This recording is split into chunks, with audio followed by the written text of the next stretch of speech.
We finally hit it, gamers. We finally hit it. We opened one before we hit 2,500 pack points, which is all you could really ask for. Norin the Weary, thank you for the 21 months. Welcome back. Good morning, good morning. I wasn't gonna be picky about which one. I liked both of the Yanmega full arts, so I was like, hopefully we open one and then I'll pack point the second. So that's what we did. I cracked one this morning and then I pack pointed numero dos. Gap from one dead game to the next. Thank you for the 74 months of chasing down dead games with us here in Hooglandia. Never played a game that's alive, so I figured why start now. Norin the Weary, thank you for the 21 months. Good to see the old Magic folks around again. We're gonna play this morning. I think this is like the closest top deck that I really like the look of, so we're gonna play this in a small morning tournament here, starting in a few minutes, just get some games in and see how it feels. For the regulars, I'm planning to play in and stream the Ursi Day tournament on Saturday, because I'm gonna be off a bunch of days next week, so we're gonna do an all-day Saturday stream is my plan, so we're looking for a deck to play in that.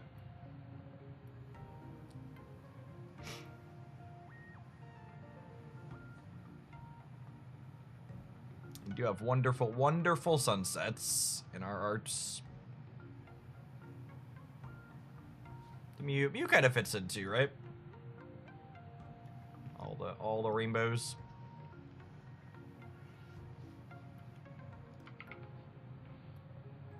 We're just gonna chill for a minute or two while we wait for the tournament to pop up. How do you like only 5 basics? I think 5 basics is typically the floor. I think it's fine here. You want to start Dialga as often as possible.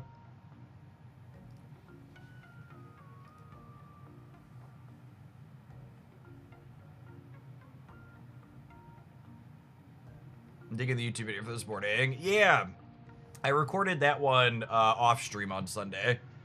I was around, but I didn't want to be like live for the whole day, so I was recording while doing other things around the house. It's got really good set of games in it. Takius, thank you for the over 2 years. Welcome back.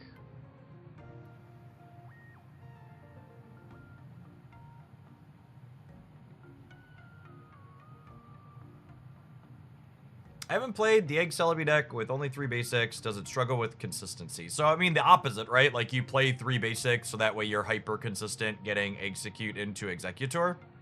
The downside to having fewer basics is you struggle to have your second, but Executor kind of mitigates some of the downside of not playing enough basics because it's a card that lives for forever, right?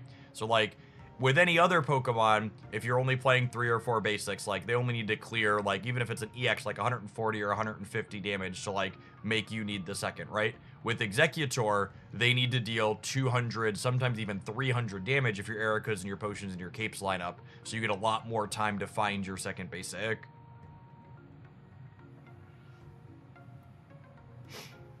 Yeah, your Ericas are your other basics is kind of a great way to think about it, honestly.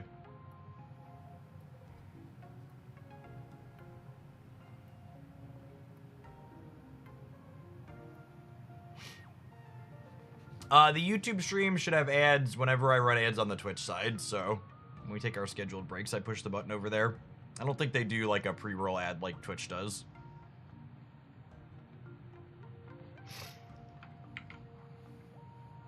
I have 45 wins with the Gallade deck. Yeah, that one's really solid. I think all the fighting decks are a little bit rough positioned into specifically eggs, but outside of the eggs matchups, I like them a lot. And speaking of eggs, this is obviously not the tournament we're playing in, but there was a different tournament that started. They're in round 6 already, so they fired pretty early this morning, my time. But Executor Celebi had a 21% play rate and another 3% for this. And noteworthy, actually, look, there were 5 people playing Gallade in there, speaking of, doing okay so far. And even with Charizard being the second most popular deck, they're still having a pretty good tournament overall.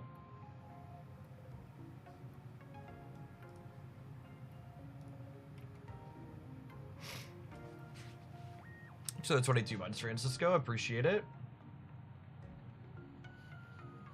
Good to have you back with some pocket. Kiek, thank you for the brand new Prime. A few things. The other two events are best of one, so numbers are a little bit different than the more consistent best of 3 stuff, but they can still be fun to look at. Especially for starting metagame percents. Looks like 20+% Executor here. And a little bit less eggs here. Looks like it's closer to 15% or so overall.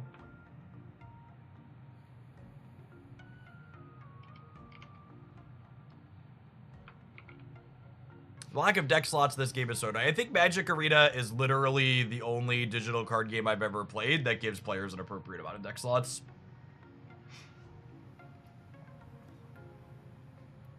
You know, I don't have enough in Hearthstone or Marvel Snap either.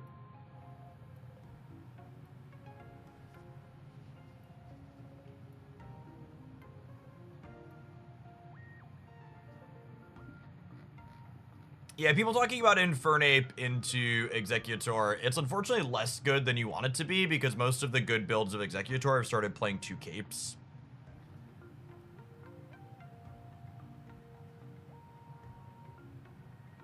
What's the reason I'm picking this deck? It plays Pokemon cards that I enjoy playing. And the matchup tables say it doesn't really auto-lose to anything. Which is generally I like to pick decks that have pretty even matchup spreads.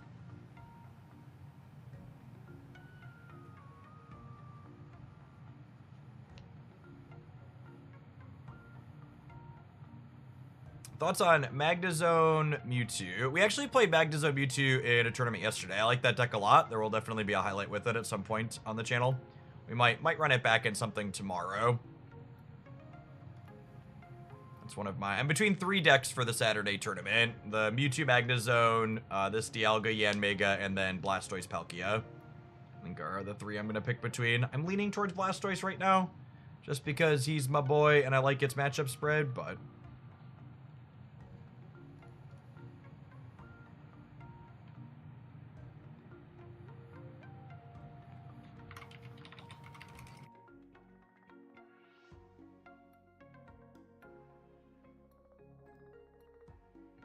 no, we're supposed to be starting something here in just a couple of minutes. We'll see. Let me check the Discord server. I was supposed to start 5 minutes ago. Sometimes they delay a little bit.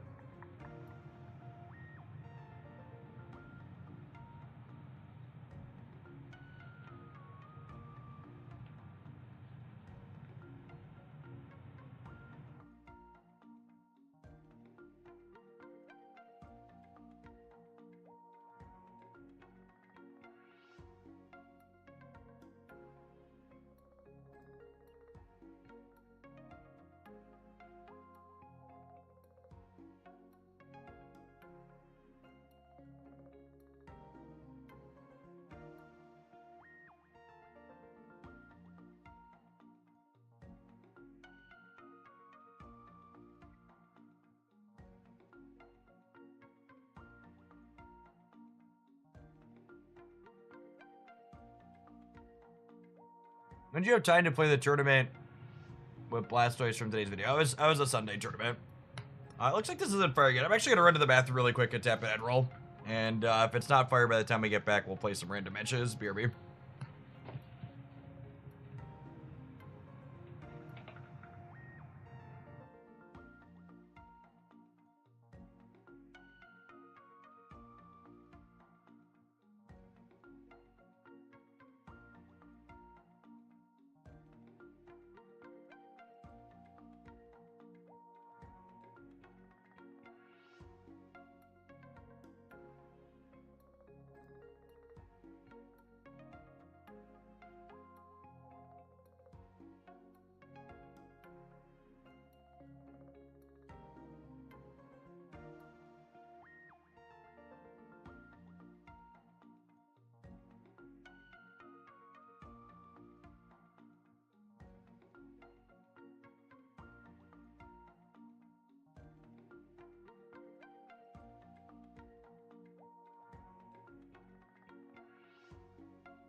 Yes, five basics, 2 stage 1s in this one.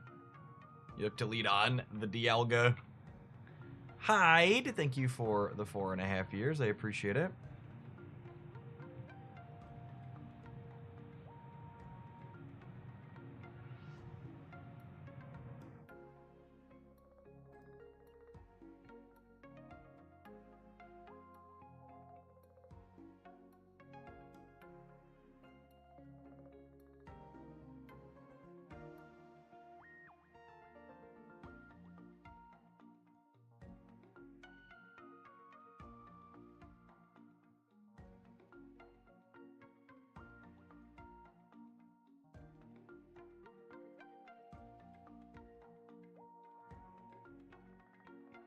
There really isn't another person that, like, did the type of stuff I do in Snap and Exodynamic.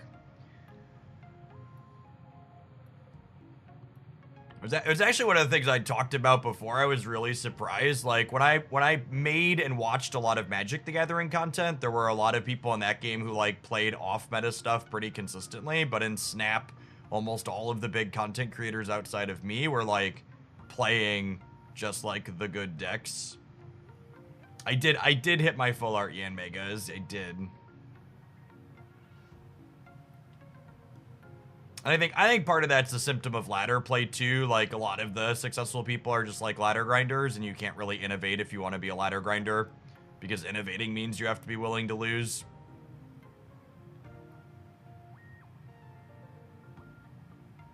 Tournaments encourage more innovation than ladders. All right, I'm gonna hop into some random games here. Not with this. We're gonna play the Gengar deck. There was something else. Was there a 10 a.m. thing too? I think there's a 10 a.m. thing. 10:25.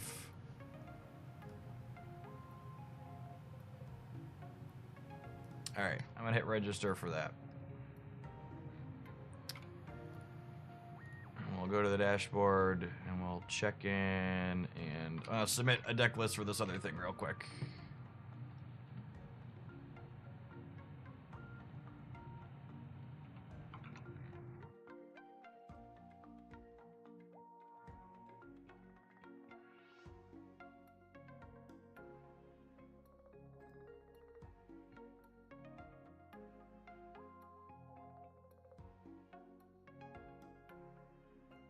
I did finally hit the Rainbow Yanmega this morning. It was very, very nice. Apologies for the wait this morning, chat. It's one of the downsides of the community tournament things, is sometimes you're at the mercy of things happening or not. I'm just gonna drop from this 9:31 and we'll play this other one that's starting in about an hour. We'll play the Gengar. I had one viewer deck left from yesterday. We can throw this up. So let's talk about this really quick. So part of the problem with Ms. Magius, in my experience playing it, is that Ms. Magius gets run down by Cyrus. So if you pivot Ms. Magius into Gengar, Gengar means they can't run you down with Cyrus, which sounds great. Another thing that's noteworthy in this deck is I'm choosing to play Promo Haunter, and I think Promo Haunter is better than non-Promo Haunter because a 50% chance to scramble a 50 HP egg, I think, is better than just chip-shotting it for 30. So in the games where you go first, you can go Gengar into Haunter and then flip a coin to scramble an egg.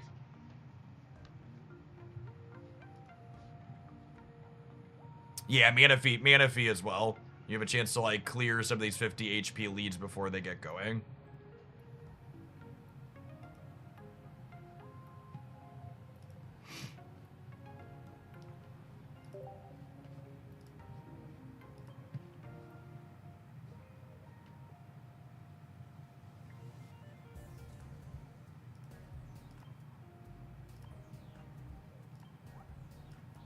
Someone asked, what do you think about Yanmega versus Pidgeot? I think Yanmega is significantly better than Pidgeot. Stage 1s are easier to assemble, and you get more consistent damage from Yanmega.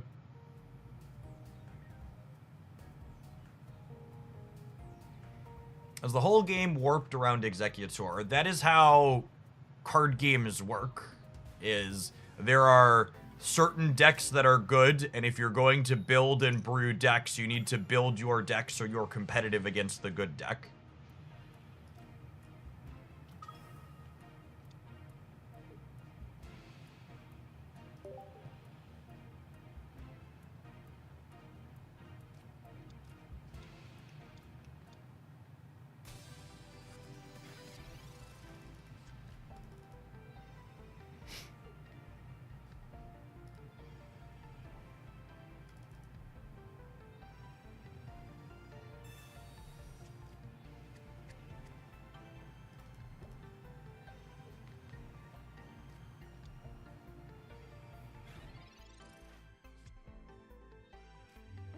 I'm looking for a Ghastly and our other basic here, so I'm gonna research and then Pokeball.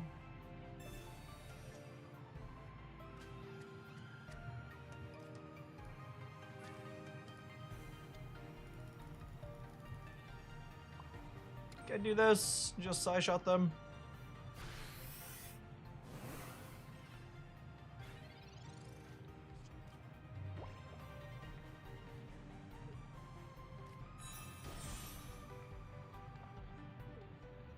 There's basically no reason to play Pidgeot anymore. I mean, I think you could argue there was never a reason to play Pidgeot.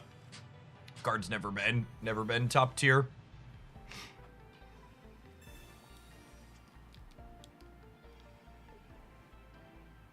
Aragorn, thank you for the over 5 years. I appreciate it. Welcome back.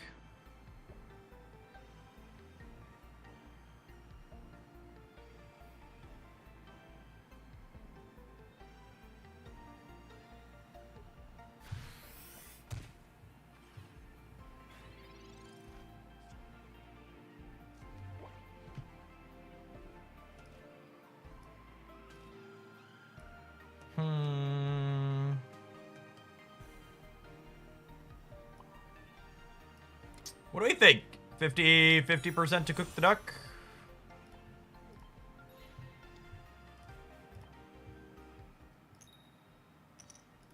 $100% to cook the duck? Easiest coin I ever flipped in my life. I made sure to equip the coin you had to pay actual money for this deck, so that way it was more likely to flip heads. Little known trick.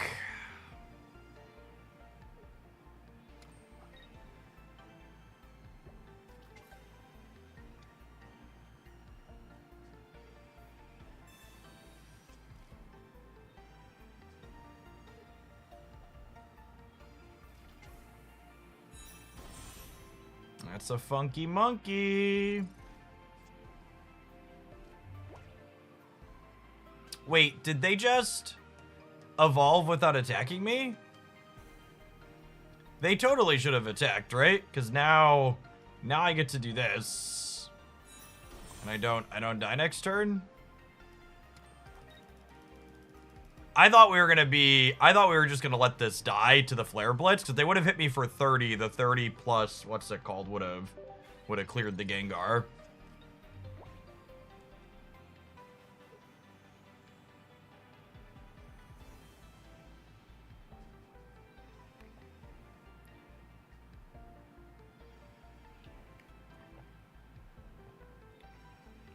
And with this Cyrus now, we're probably home free, yeah? Because they 140 us, and then I spooky shot them. And then we can drag Infernape back up to the front of the class and clean it out. What's their line? I suppose they could have second Monferno, yeah? And they could retreat this and hit me for 30 with that. I am wearing it into the AM hoodie. Yeah, their stuff is great. I make all the fun graphical stuff you see me wearing. Oh, second Farfetch'd, also pretty good here.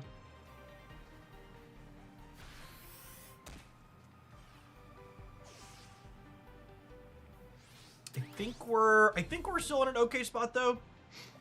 We get to put a Misdrevious, and then Ms. Magius plus Cyrus should bridge the gap here, I imagine.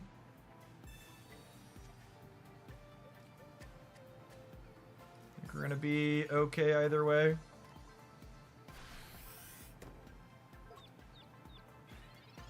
X-Speed Dawn would get us here, yeah, but I don't have any agency to play around that. It's a pretty specific combination. Evolving doesn't save us from X-Speed Dawn. This is only 140.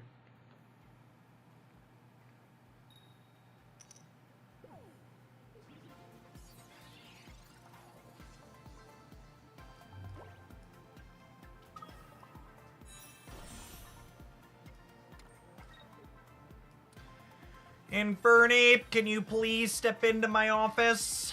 We need to discuss. Hit him with the delusions. Alright. Undefeated with Gengar gamers. Cracked the code.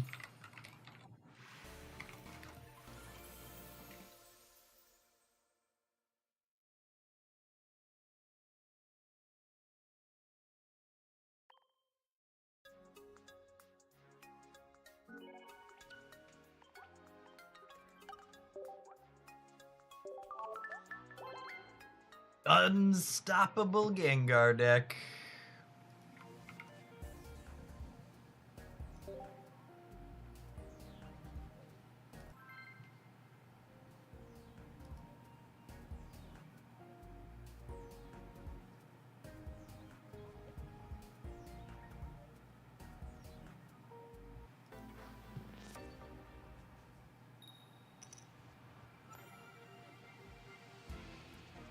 Ezreal, thank you for the 28 months.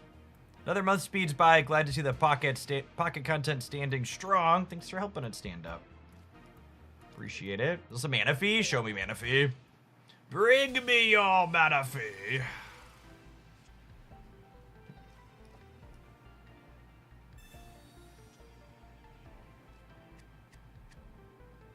Okey-doke. If there's a fighting energy under here, we could be in a little bit of trouble. Oh no. So, fighting energy under there means that this dies to the Gabite on curve. Gonna be a game where first energy advantage is a big deal.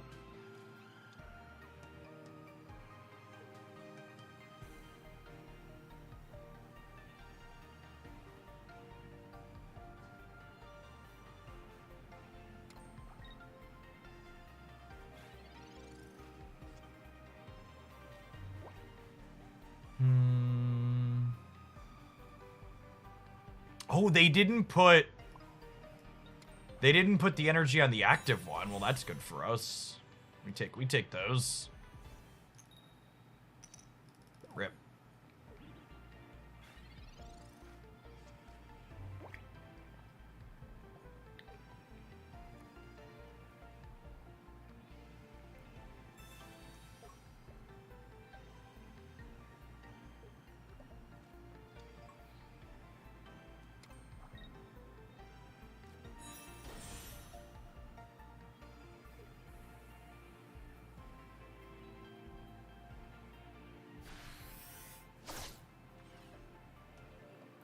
Okay, well, the evolve to Gengar here means that they can't knock us out next turn, which is nice. Because they can't Cynthia us.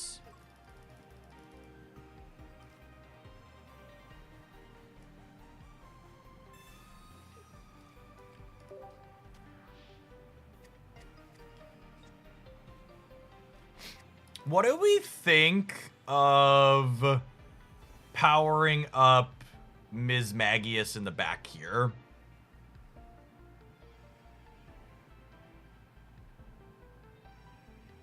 And then next turn we pivot out. Putting the energy here is better if they don't have the evolution, But if they have Garchomp, I'd much rather power this up, yeah?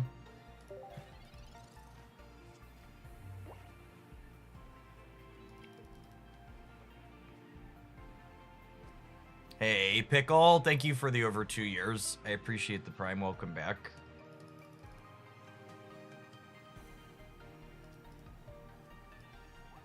So, no Sabrinas or Cyruses or Cynthias while Gengar's in the active spot. Sad and punished for not putting energy on here. Rip.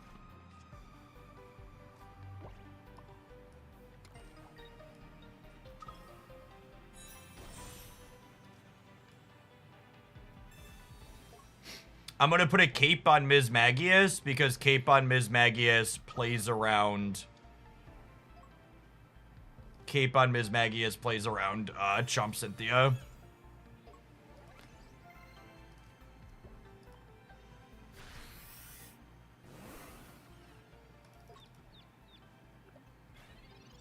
Because remember, if they evolve, they clear the confusion.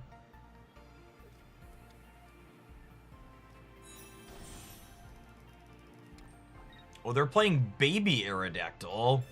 That's cute. Ooh, Gengar was stalling their research there. Is noteworthy.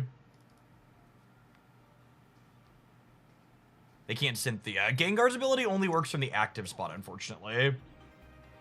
Ms. Magius not taking any damage here because the confusion is so good. Holy.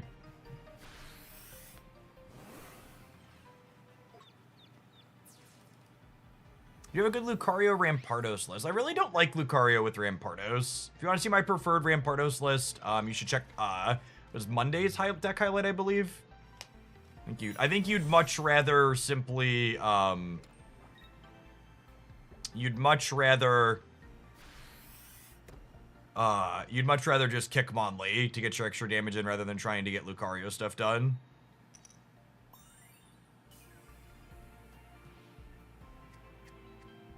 You like Lucario? No, I think Lucario Aerodactyl's okay. But it's definitely only okay.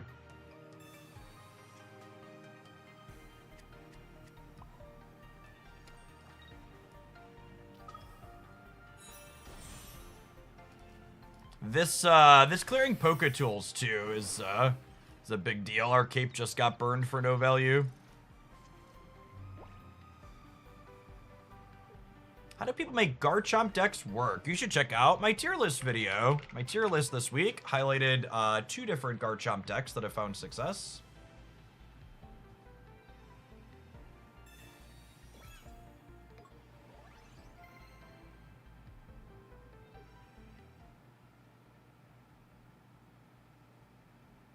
So they need 2 heads in a row here.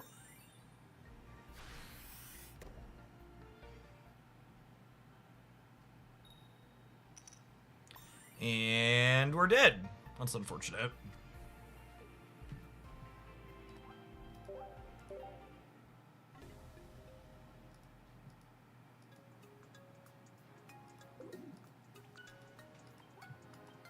The answer is Jeff always has a video for that. I have to do my best to promote my YouTube videos on the live stream because YouTube doesn't promote them. Someday I will play a game and win the YouTube algorithm lottery. 10 years batting 0 for 5 or 6 now.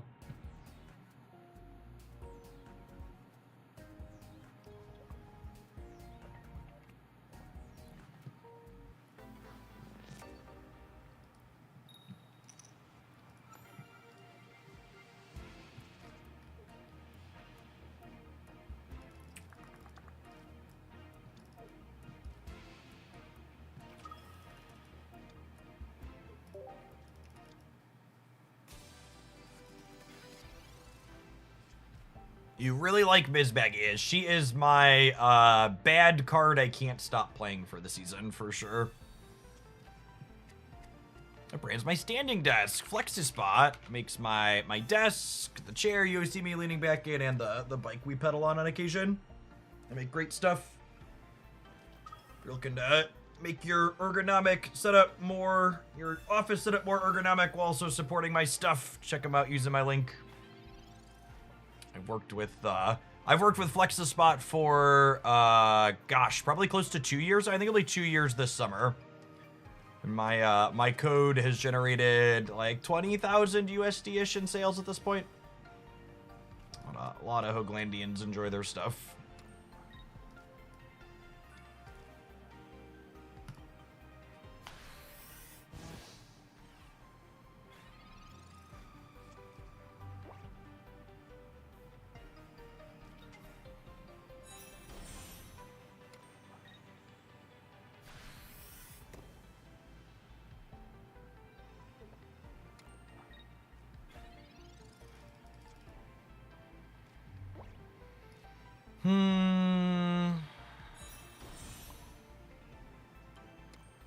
If I brick on this surprise attack, we lose the game to Leaf and X speed.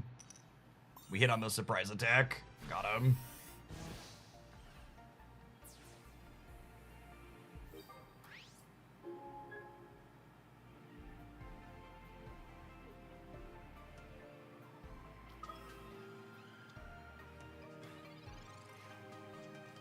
What's the best Mismagius deck? So, Magnezone Mismagius has put up the most results inside of tournaments so far. However, I would be kind of surprised if that deck is super good, if I'm being honest.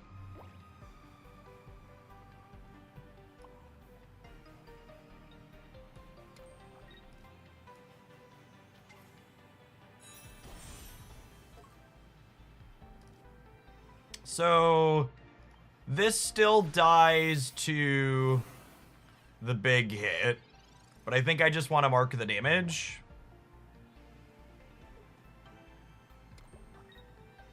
There is a Mew Budding Expeditioner Mismagius that's had one result so far as well. But nothing super consistent.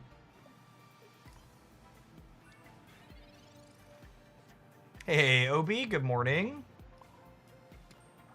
We'll play out the Ghastly. I was sitting on the Ghastly for a minute because I wasn't sure if we were going to need to communicate it, but with the Mismagius Straw, we don't need to communicate it.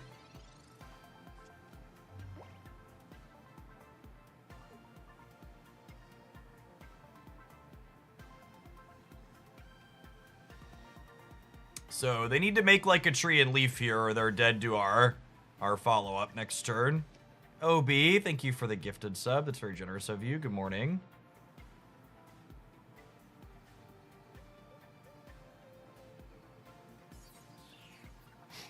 If we'd have played Ghastly last turn, we could have flipped a coin to win the game with Haunter this turn. Yeah, I don't know if I like taking the flip, though. I think I'd rather play to the Mismagius, especially with the communication in hand. Like, I was through most of my non-Mismagius Pokemon, so this was pretty likely to turn into her, which I think is the more consistent line.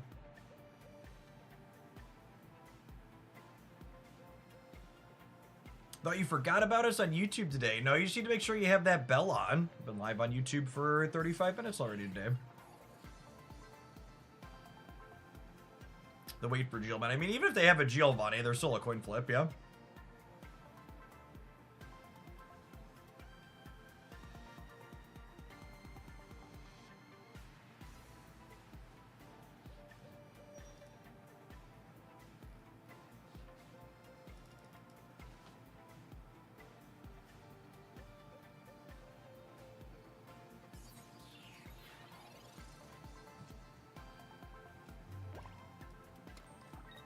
Clean them up.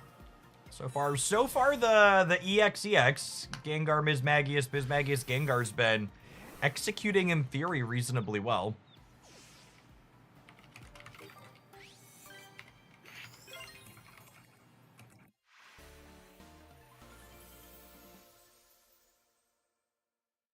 Future endeavors, thank you for the 1.5 years. I appreciate it. Our tournament this morning with Dialga will be starting in about 24 minutes.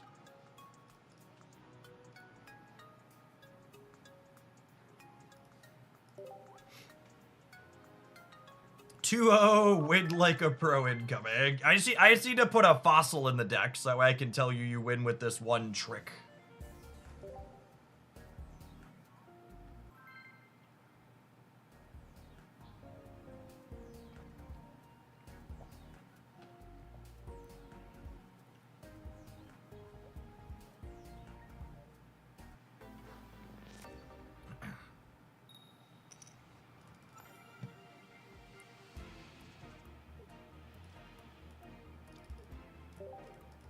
Our start's a little ghastly, but hopefully we can make it into something serviceable here.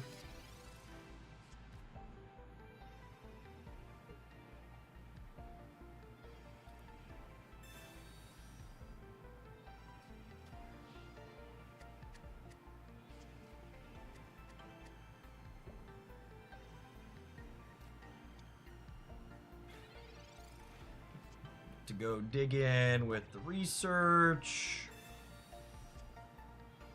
EX Gengar doesn't mind going second. So we get to go Suffocating Gas for 20, Haunter 50, and then Gengar for 100 right on up the curve here.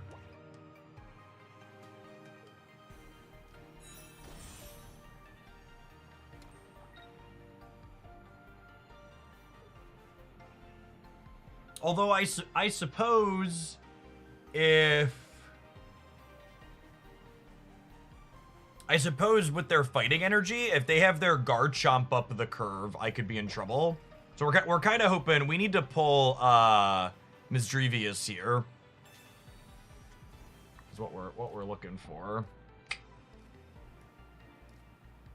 I think I'm gonna go dig in. Like 1 and 3 to find her here. Nice. Okay, so now I think we do this. And then if this Haunter hits heads, this will actually be lethal next turn. Yeah, 'cause it'll be 70 and 70.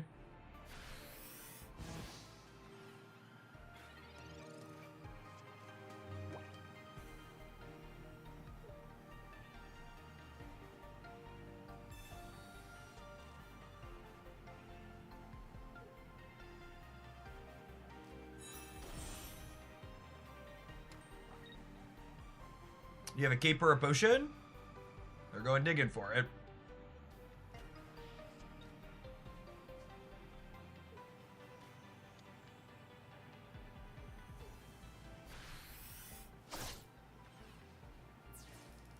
I think we cleaned them out for beer gamers.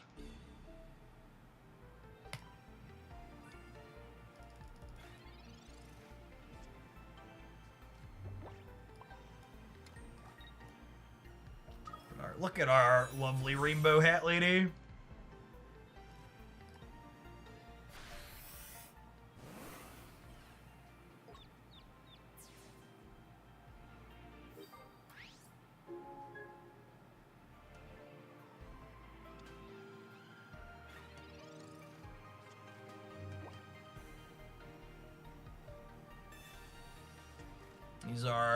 These are weak to psychic, so they're probably just dead, unless they've got some type of bigger HP thing. They're taking 90.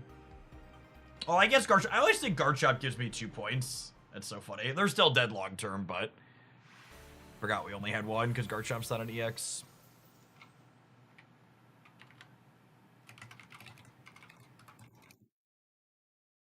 Couple of chat responses while we were playing there. The first is, so you're playing the Blastoise deck in the tournament today. No, I'm playing a Dialga deck in the tournament today. You should always read the stream title for information like that. Someone else said, I appreciate that you said early in the Blastoise video, I went 6-4, so this deck isn't amazing. That's actually not what I said. So I was transparent and told you my tournament record up front. But I also talked explicitly about how I think the deck is good and well positioned despite the tournament record. Winning 60% of your games is very reasonable in variant by design games. The stream title changed. That's not true. It's literally been the same since I went live this morning.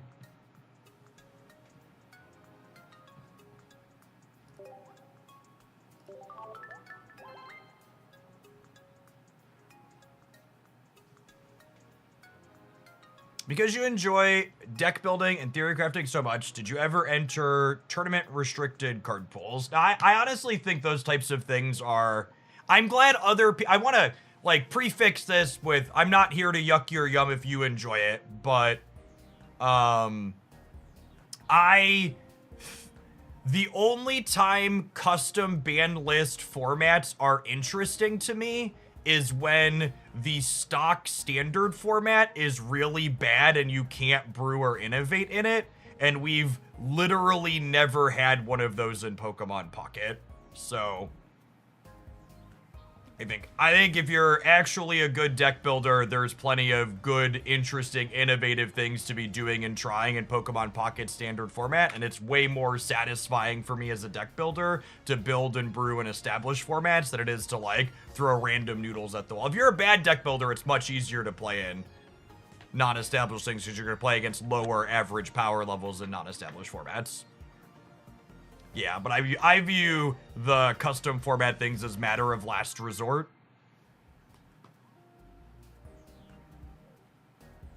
Where's the Blastoise deck list? On the Hoaglandia Pocket YouTube channel, where I upload 7 days a week.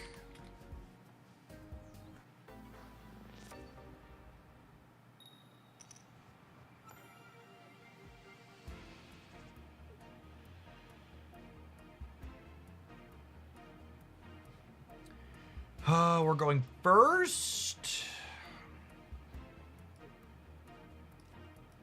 Do I lead Ghastly or do I lead Mew? I think it's lead Ghastly. Chat out, gaming.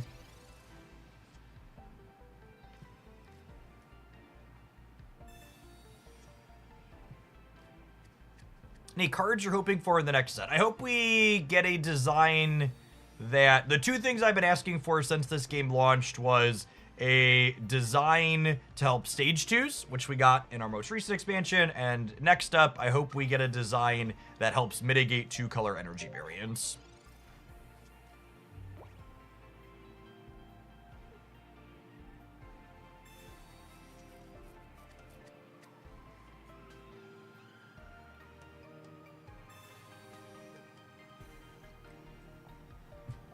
You know, opponent, I wasn't sure if I wanted to lead on Ghastly or Mew anyways, so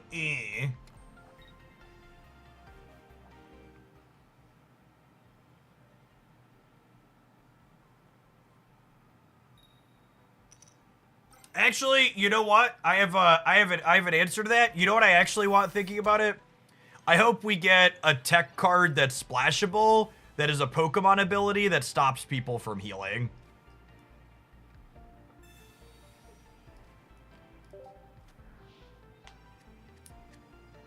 That's what I would like. I would like a Pokemon ability that stops people from healing. It's gonna be, that's, people ask that question periodically. What's a design you would like in the next set? I would like something that stops Erica's. Anti-tree card.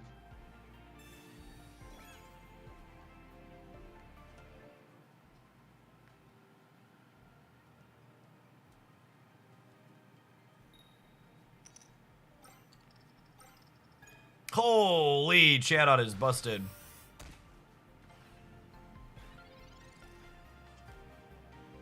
Ay, ay, ay.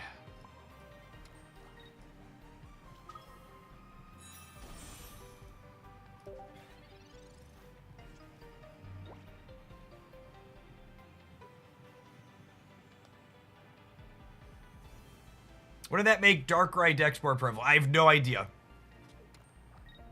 Just big egg tree healing a bunch is something that we kind of lack counterplay to. All right, Gengar just solos from here, yes? Every time?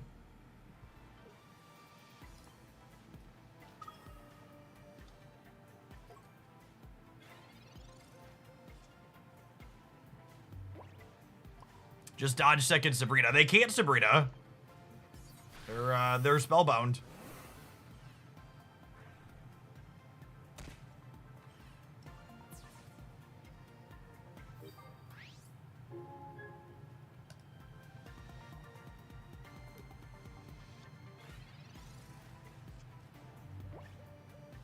Good luck, Godspeed, opponent. Hope you draw Professor's Research for your next 2 draws.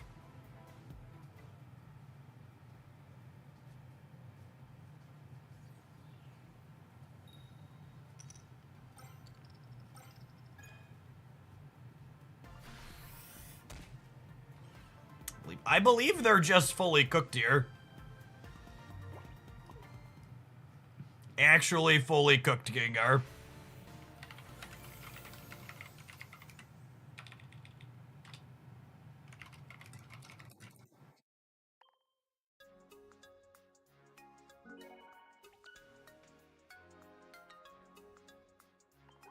Yeah, their chat had 7 heads and 9 coins too there.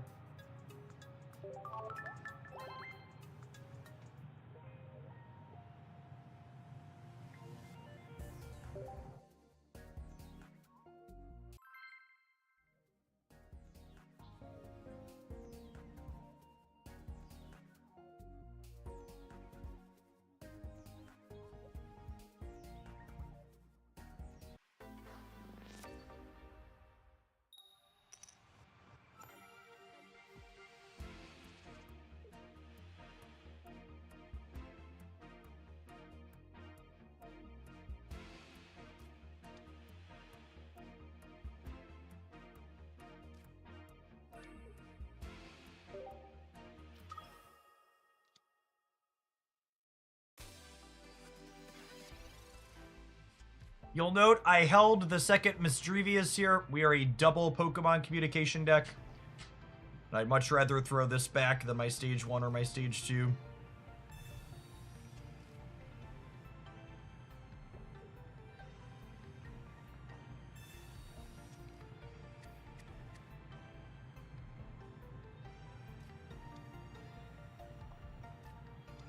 The Hoaglandia Spraygulls Open Series will be returning on March 8th after our next expansion releases.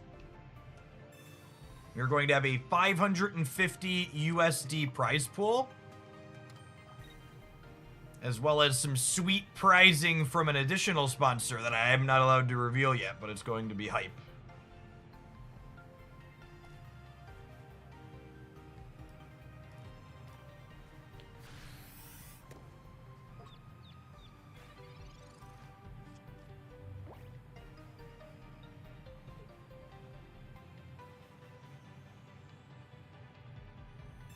We have any info on the next expansion? Nothing official. Data mines say it will be releasing on February 28th, but we don't know how many cards or whatnot it'll contain and all that jazz.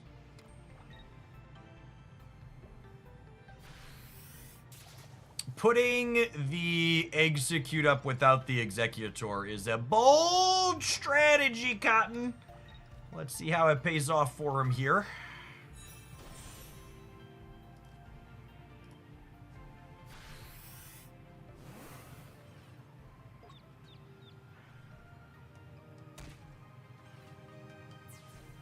Thrift, thank you for the 2 months of Prime. I appreciate it. Welcome back.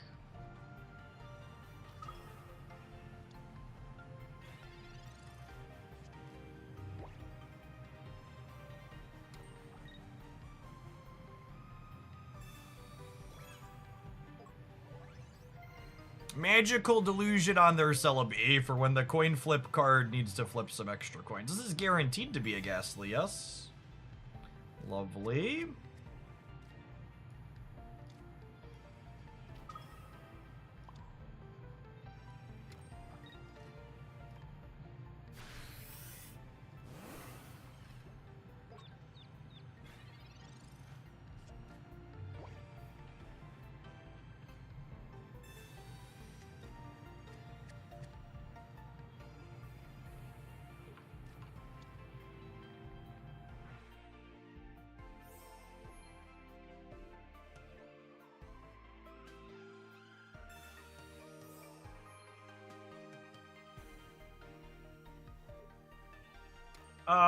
Gengar's kinda good against Executor too, right? Because they can't Erica?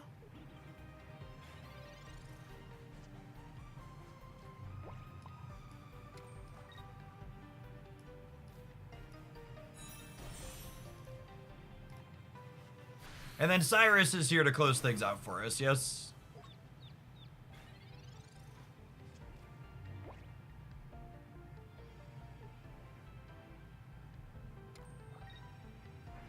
What is better, Executor or Dialga? You should check out my roundup from yesterday where I break down all of the best decks in Pokemon Pocket right now in tier list format.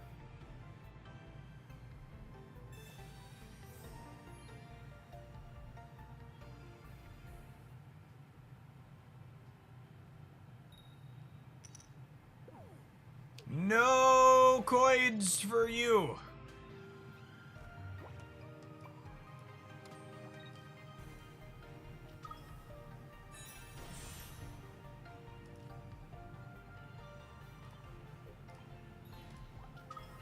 They haven't played their second Erica yet, so I want to bring Gengar up here so we're guaranteed to win next turn.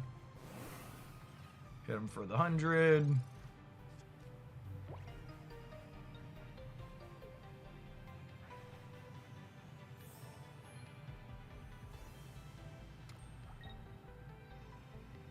Have your thoughts on ideal basic Pokemon count changed based on your tier list and latest meta reports?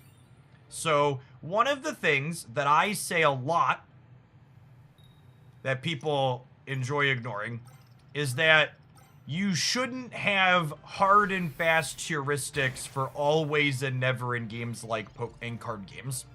So even something like an ideal basic count that I talk about a lot is not a hard and fast rule in every situation. Yeah, a heuristic is not a law. So this Executor deck being good while playing typically 3 or 4 basics is a good example of a time where it's okay to buck the general heuristic. Dark Frost, thank you for the 2 months of Prime. To talk pointedly about what's different about this deck is that one of the downsides to not playing enough basic Pokemon is your first and only Pokemon can get knocked out, losing you the game on the spot. When your first and only Pokemon is Executor EX, which you get to hyper consistently thanks to communication, it means that you are far less likely to lose your only Pokemon before you find your second, even when you're only playing 3 with 2 Pokeballs. Your Executor EX has 160 HP, plus potions, plus capes, plus Ericas. Generally, they need to deal 200 plus points of damage to get through your first dork. And that's fundamentally different than most other decks and Pokemon that you're leading on in the game.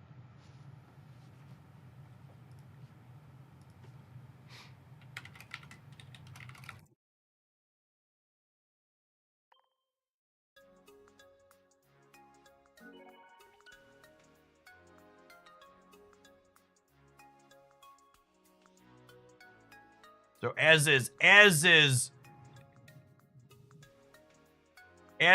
always the case, life is shades of gray, and the details and context are relevant to what you're saying. It's not just a always do this, never do this type thing. The Graph, thank you for the 44 months. Assuming the Executor deck doesn't optimize further, and it stays at 3 basics, it will be the first time in Pocket's brief history where a deck with that few basics has been optimized to that point. All right, gamers, I'm going to go ahead and take a brief pause for the cause and let some adverts roll. Our tournament's starting in about 4 minutes. I'm going to put, this is our deck list we've been playing in between that we're probably going to play some more with. It's honestly been kind of sweet. And then I'll throw the Dialga deck that we're playing in the tournament up here in a second. We're going to play some Dialga Yanmega in the tournament this morning. Thanks everybody for hanging out. Don't go anywhere. How can you counter the Executor deck? You should check out my tier list where I talk very explicitly about multiple decks that counter the Executor deck and why. Don't forget to like the video on the YouTube side if you're hanging out over there. Only 200 like button pressers this morning, but almost 700 viewers. We can pump that up. I am very confident Promo Haunter is the best Haunter here. Promo Haunter, when you are going first, has a coin flip to deal 50 damage and scramble an egg before it can evolve.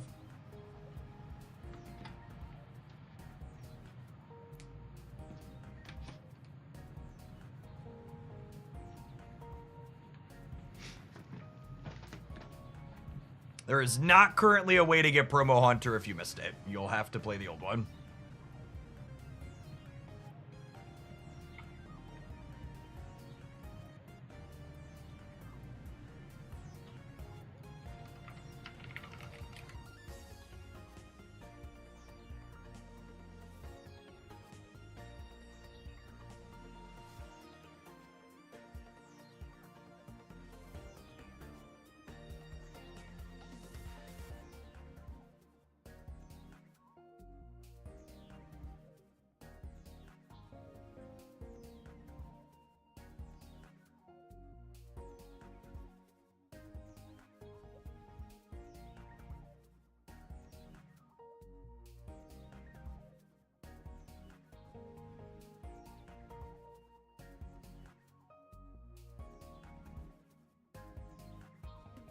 The Dialga deck up.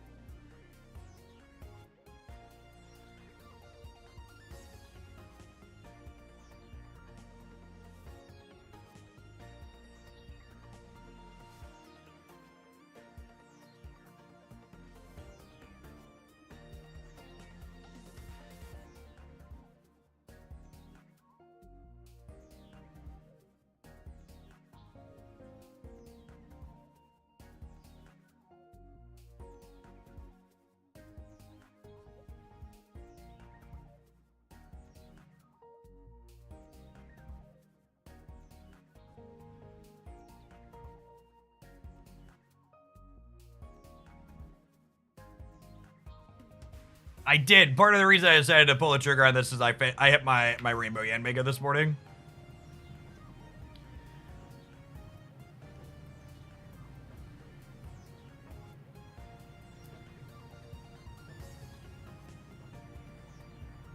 Do you think Pocket will no longer print non-EX versions of EX Pokemon? I think they're not adhering to any hard or fast rules, and we've not had any consistency with anything. So you just shouldn't speculate. You should take it as it comes.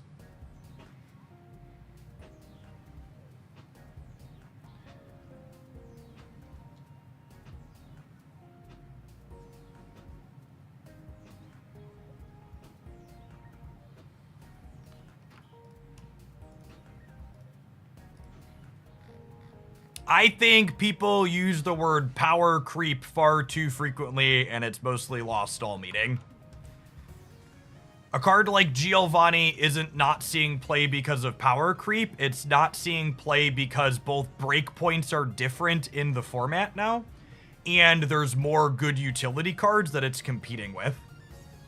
So there are still some people playing Giovanni, but all of the utility cards in general see raw amounts of less play because there's more good ones to pick from to fill in. All right, our round is paired. We're playing against Darkrai Greninja in the first one.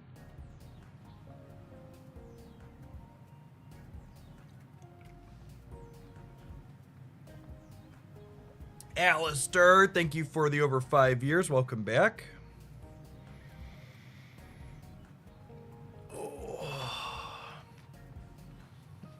I should put this in a spot so it's not over my face. Like that up there. Put this over here.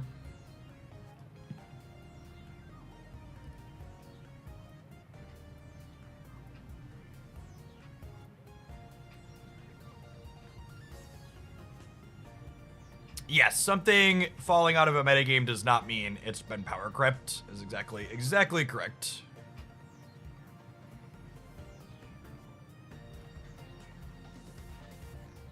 Let's give a pointed example. So someone in Twitch chat just said Giant Cape makes Giovanni a risk. That's not true. The thing that is true is where do you hit your breakpoints for your stuff. So like Giant Cape, for example, means your common breakpoint is often 160 right now. And there aren't Pokemon in the current metagame that deal 150. So if, for example, Mewtwo was a common card or something else that dealt 150, Geo would be a relevant card for hitting that 160 breakpoint that Cape gets people up to. So again, it all just comes down to it doesn't happen. Power creep isn't what it means. What matters is what are the numbers you're actually trying to hit.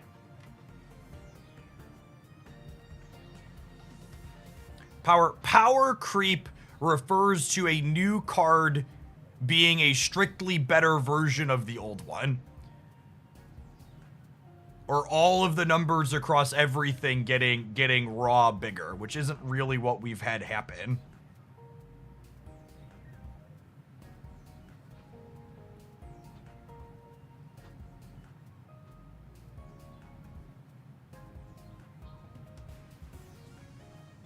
Do I have all the full art trainers? I have full art trainers for the common ones.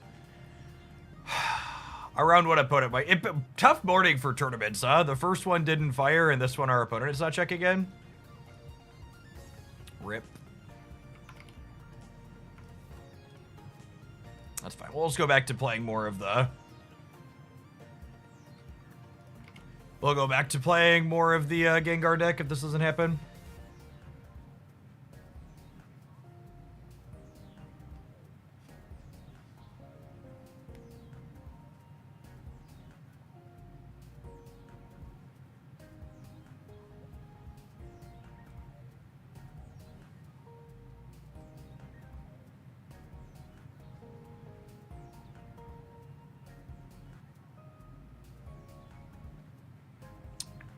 I have 2 more minutes to check in here, so vibe for a second. Appreciate everybody hanging out this morning. Just gonna sit here and pedal while we wait.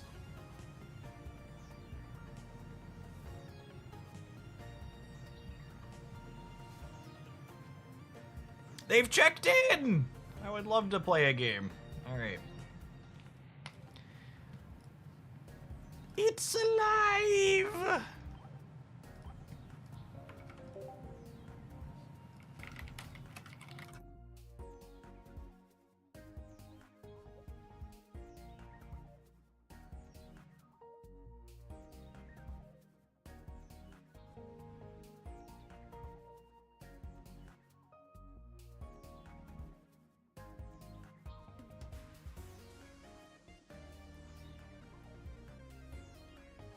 I like the Mewtwo Magnezone deck a lot. And between 3 decks for the bigger tournament on Saturday, it's either the Blastoise Palkia deck that I posted a highlight with this morning, this Dialga Yanmega deck, or a Mewtwo Magnezone.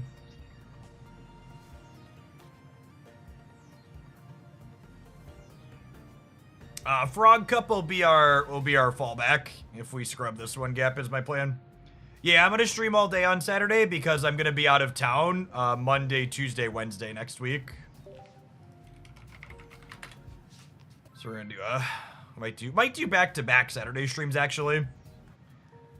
Yeah, check what the following Saturday is, but definitely this Saturday I'll be live all day.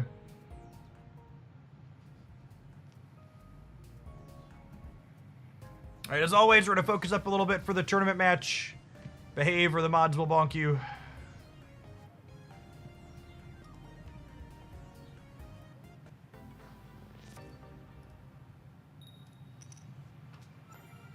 First energy advantage to my opponent is definitely not the droid we're looking for. You get to open on Dialga though, so that's nice, I guess. Opponent is playing Darkrai Greninja. All dark energy in the opponent's deck, for those not familiar with it. 2 Cyrus, 1 Leaf, 2 Communication, and a Potion. Yeah, we just chill on that, I think.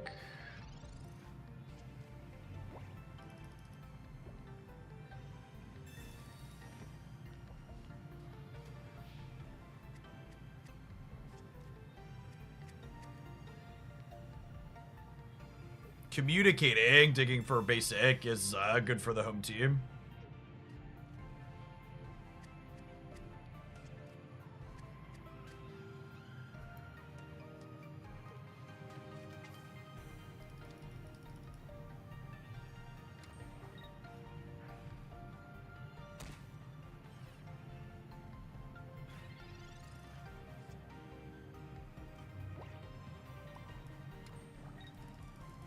We're gonna take so much incidental damage here.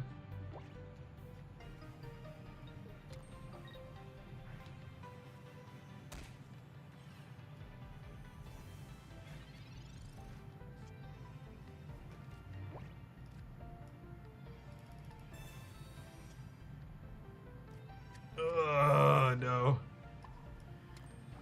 Oh no, what's it called? Is such a bad beat.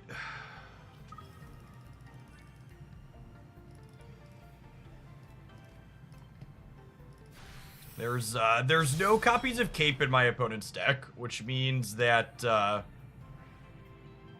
Darkrai just dies in 1 to Yanmega always.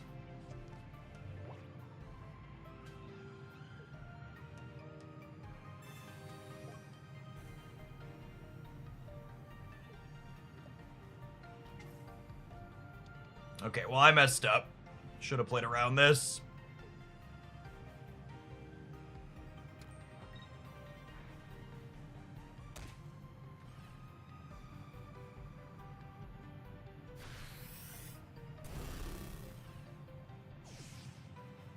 That being said, I have Rocky Helmet here, so it's not all bad.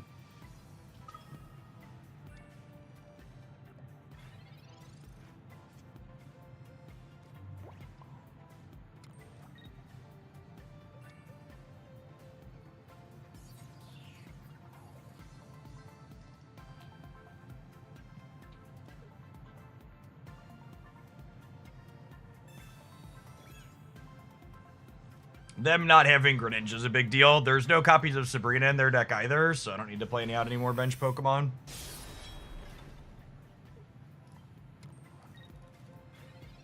Yanma was a good draw, obviously.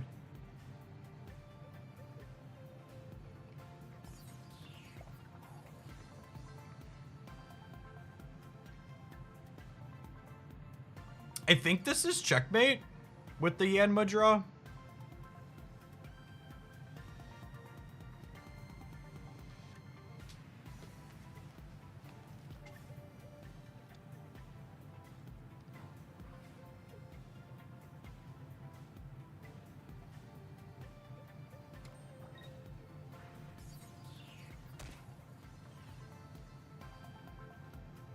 Darkrai's their only thing that can attach energy to an attack.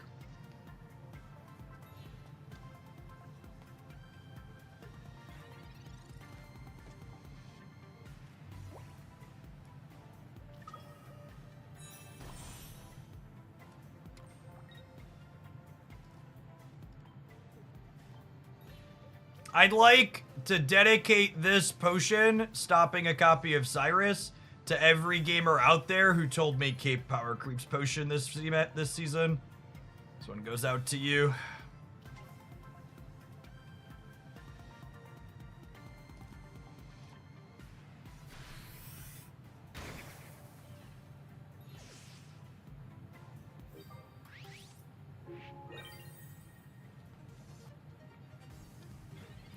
Thoughts on Yanmega versus Licky in this deck? I think Yanmega is significantly better for this game here that you're seeing. Licky needs an extra energy to attack in this spot, and it doesn't guaranteed clear the Darkrai's. It needs to flip a coin to do so.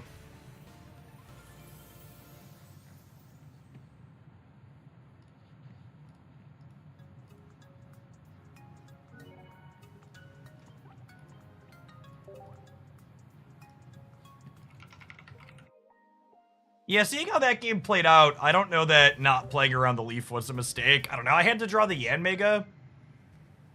The game's just very different if I don't play around the leaf. Or if I play around the leaf.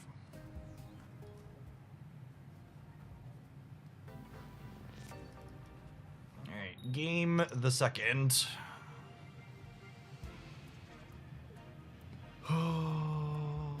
We're missing first energy advantage again. Hopefully they'll be missing Greninja again. That was a big part of that game. We had a slow start, but they didn't have Greninja, so it largely didn't matter.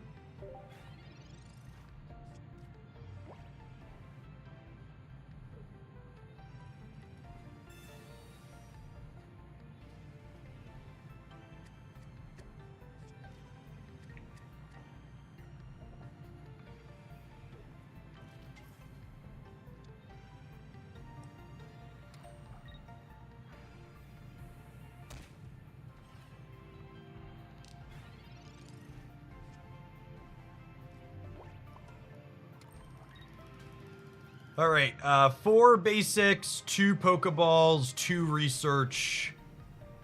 So 8 cards in 13 here that get us to a basic next turn. It says local man about to research into 2 trainers.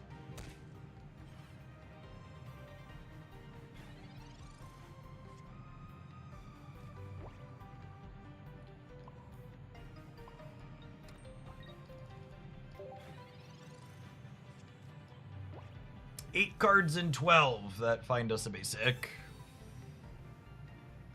I think we have any A-tier Psychic decks. You should check out my tier list video from yesterday where I talk through which decks I think are top tier.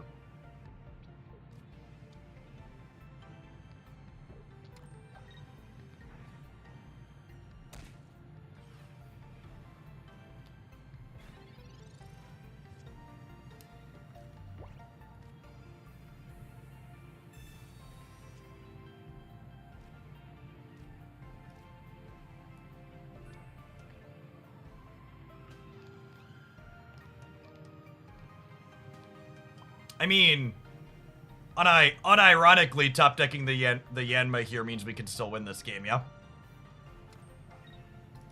I think I put the energy here, so I threaten the knockout here. But the Yanma on the bench means they can't just put Darkrai up and clear this.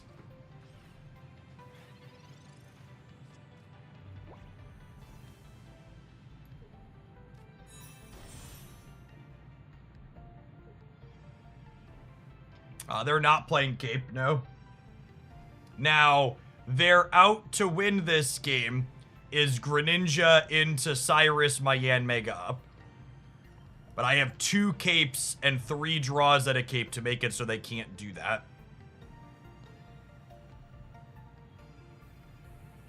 Oh, wait.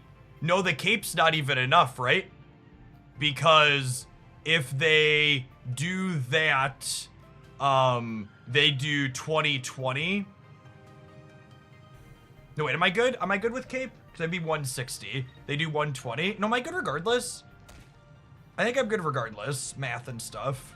Dreamless, thank you for the 3 months in advance. I plan to be here. Thanks for keeping me around.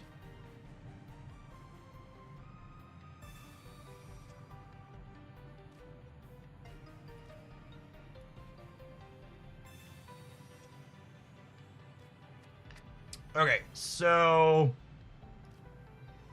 I do this.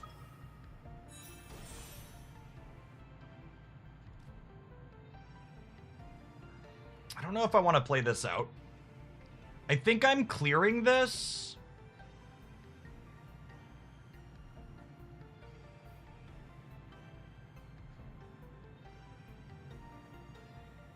But I want to make it so I think I need to heal this twice here.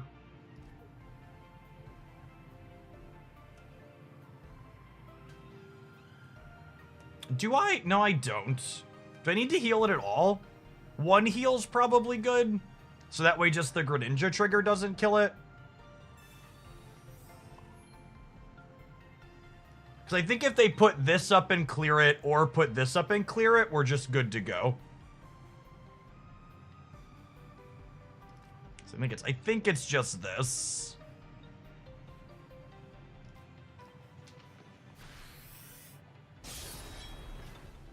And I think I'm fine to go to 50, because if they want to put Frogadair up and 30 plus 20 me, I'm going to kill the Frogadair, and then anything else they have dies to Yanmega the following turn.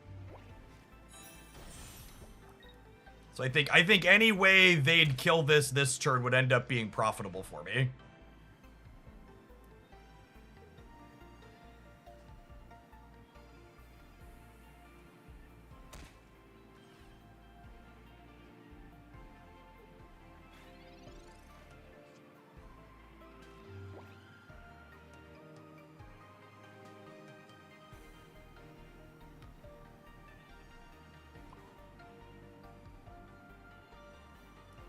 And now I think I make them have the Cyrus to kill this. And I make them have to attack it as well. So I think it's like this. And then if I cape this, I'm at 160, and then I'm at 140 from the hit, and then I take 20, 20, 80 is only a total of 140. So at 160, I'm good to go. And then we leaf this out. I think there's like 6 different ways to eat this Rhesus here, just so we're clear. I think there's like 6 different ways to eat this Rhesus, just so we're clear. There's no cape in their deck, so this Yanmega is lethal in 2, and they can't kill the Yanmega. Just so we're clear. This matchup seems very tough for them without cape. Even with cape, it's probably still not great for them, but no cape meaning Yanmega always one-shots everything in 1 is a really big deal.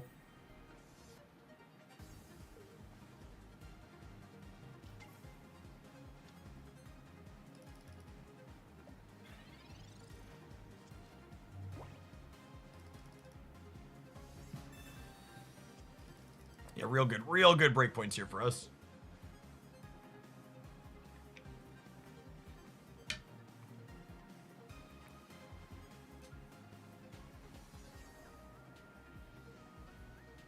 Yes, the tournament is best of 3. If you're just joining us, this is game 2 and we're up a game.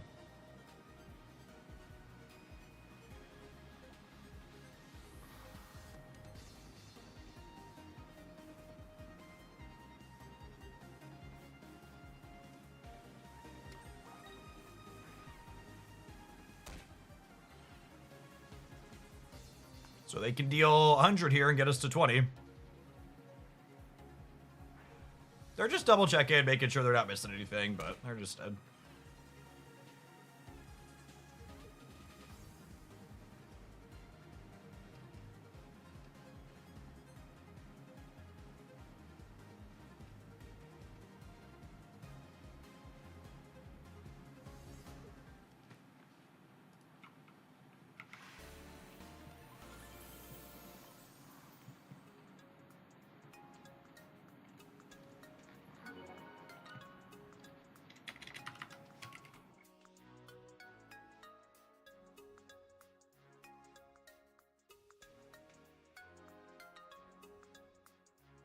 All right, 1-0 to start for the day.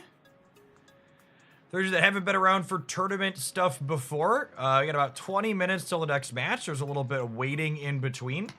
We play different decks that I'm playing in the tournament between. We're working on some Gengar Mismagius this morning, so we'll go ahead and jam a little bit more of that.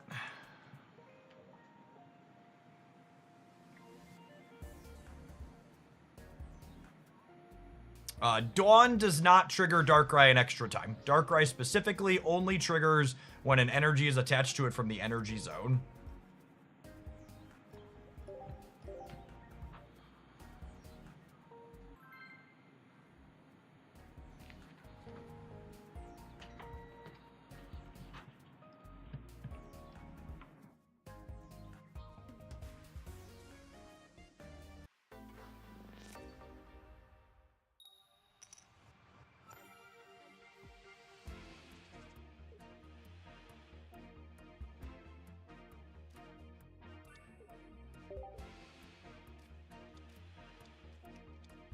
I assume we're going to have a bad time against Darkrai when they have first energy advantage.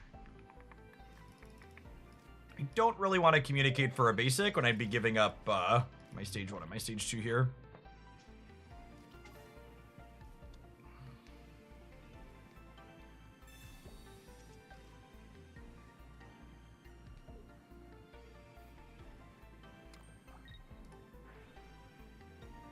Appreciate everybody hanging out today, by the way. If you're watching on the YouTube side and enjoying the daily live streams, make sure you tap the like button. Got a very low like button presser ratio this morning. Maybe our poll question isn't funny enough.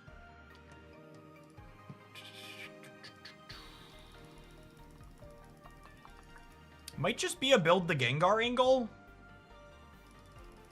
I guess I could go digging for this next turn. Hey, just do this. Confuse Ray. I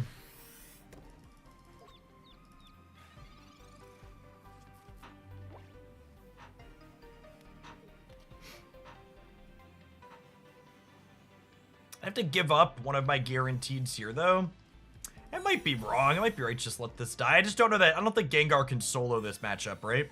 I feel like I probably need this to deal some damage in order to have a shot here.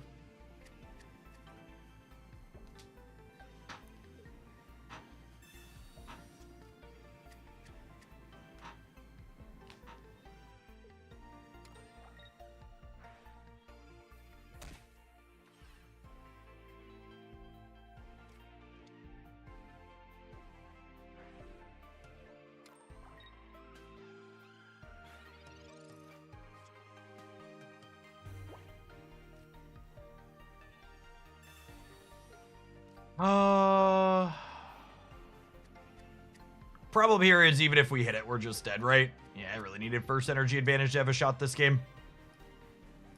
Even if I hit it and kill this, the Darkrai clears this, then I have nothing left set up in the back, so we're just dead here.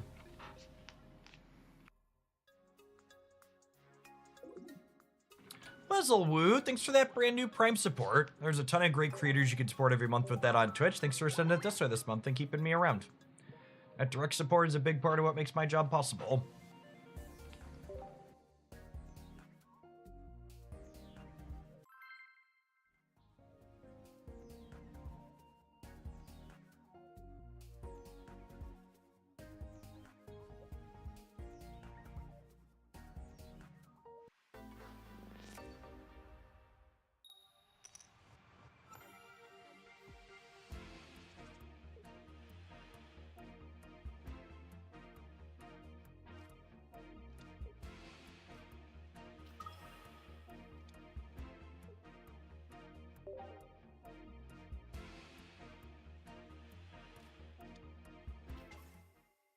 You see the top cut for the tournament is best of 1. I assume that's a typo. The description says best of 3, so I assume they're gonna fix it.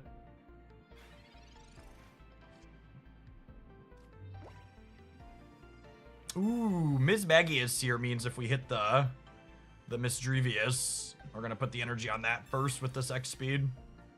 Nice, perfect.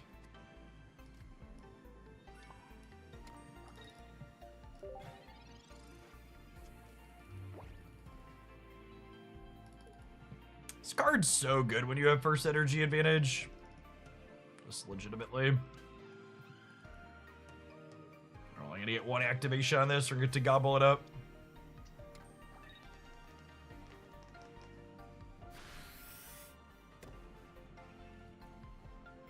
Oh!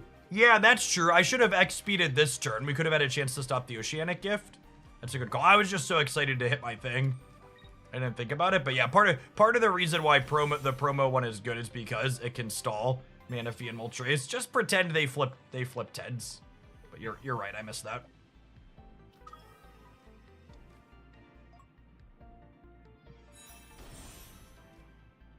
Probably still fine. It's gonna take them a couple of turns to get through this, and by the time they get through this, we should have G-Man set up in the back.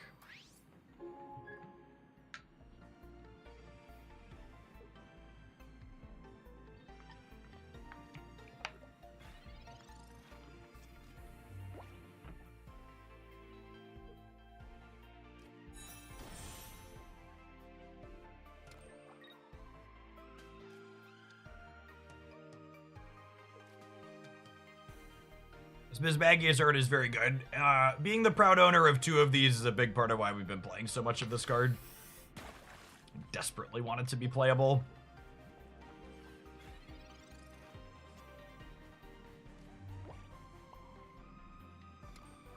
We're going to continue to hold this until we need the Gengar to do something, because the more other Pokemon I draw out of my deck in the interim, the more likely this is to find Gengar. So you don't want to use these aggressively unless you're gaining value from the thing you're fishing up right away.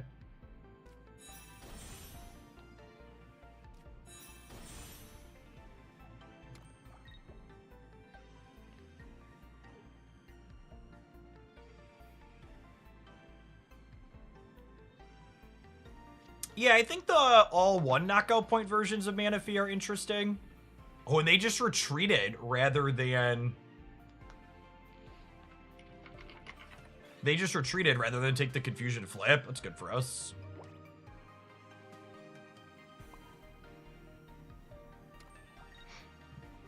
I just take my knockout here then, right? If they have Big Penguin, they clear this, but statistically we're gonna find Gengar next turn, yes? We have a 1 in 4 draw to find Gengar. We have a Research, we have another Communication. And as far as Pokemon left in my deck go, there's a Misdrevious, a Ghastly, and 2 Gengar. So we're 50% on this to find it.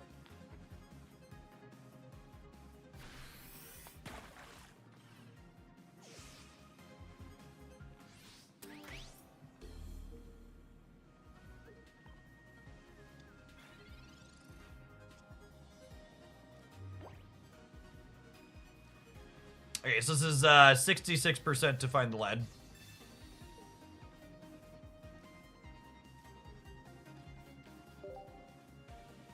I'm gonna put that back in case we find Misdrevious instead. Perfect.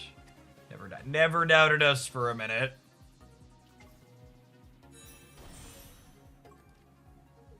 And then Gengar's the stun lock, right? Like, they're spellbound. They've got no Sabrina wiggle room or Cyrus wiggle room or anything like that.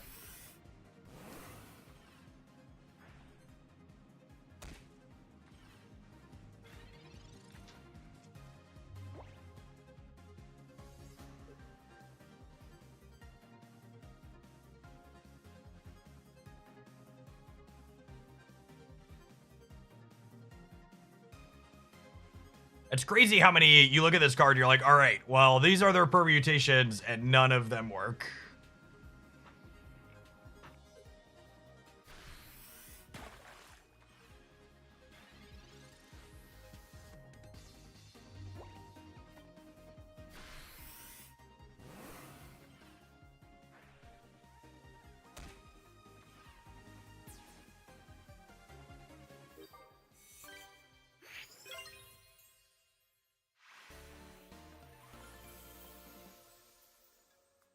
All right, we got about 10 minutes till our second round in the tournament pops with the Dialga Yen Mega deck.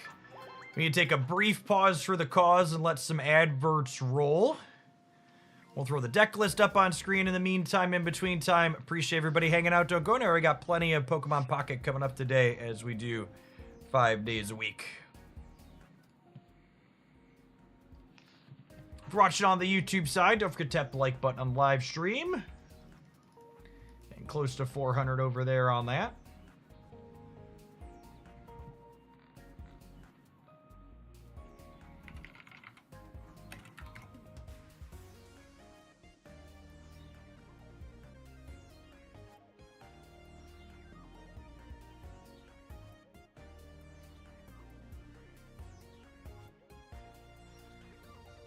What are the conditions for this deck to be good before Gengar gets his other rainbow art? Oh, gosh. The condition for Gengar getting another rainbow art is probably someone donating $200 for it. No way I'm spending my own money on that. That sounds awful. I don't think I have any pack points for that set.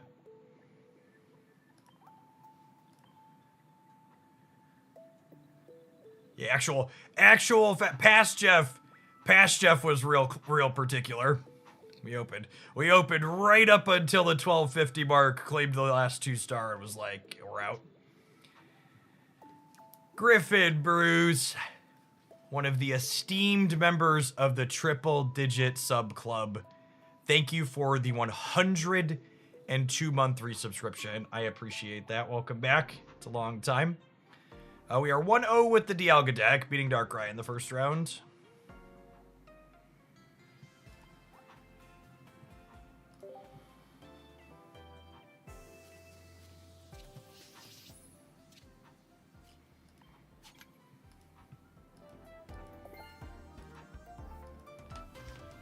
You a fan of RuneScape-like RPGs? Not at all. What was it? I played Diablo 2 growing up, and the original Guild Wars were the 2 RPGs my friend groups played. Never a 2-star in my Wonder Picks.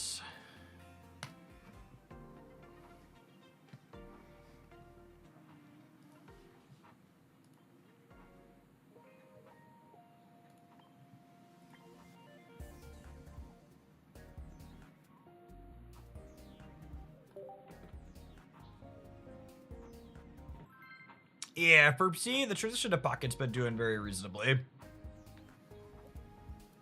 Happy to be able to do it as my full-time focus.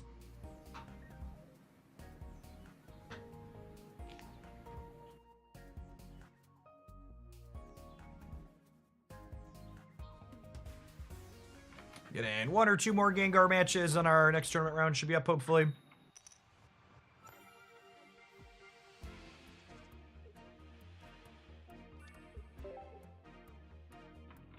Opponent has first energy advantage, but Steel hopefully means Dialga, which means we can Confuse Ray them before. Yikes. Yikes! That's not the Dialga I was hoping for.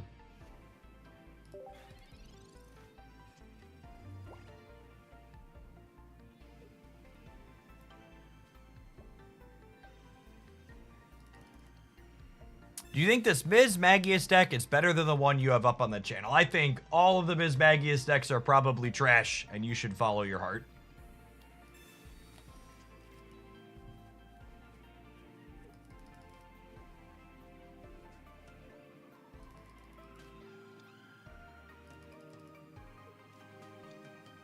What's going on, Mars? You know, it's kind of been wild how many people were folks that used to watch me do Magic Online content and then came back with Pocket. Like that was a jump I wasn't predicting.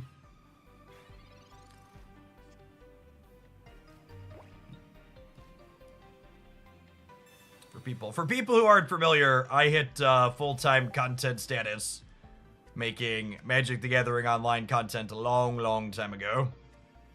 In a galaxy far away.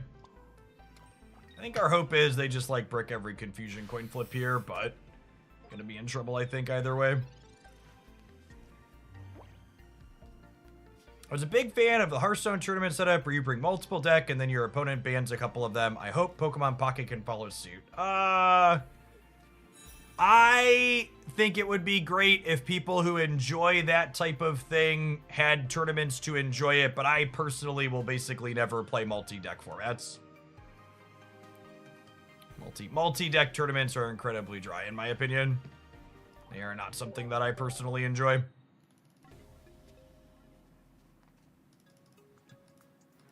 As someone who enjoys brewing and playing off-meta decks, having to brew multiple off-meta decks and then having your favorite off-meta deck get banned every round is incredibly sad experience. Speaking of old-timers, the man, the myth, gaming legend. What's going on, Sean? Day 9 TV with the 72 months. You want to talk about Twitch OGs gamers? It's me, the ancient crusty. Sean's one of the few people who has a active channel older than mine. He's seen some stuff, you could say.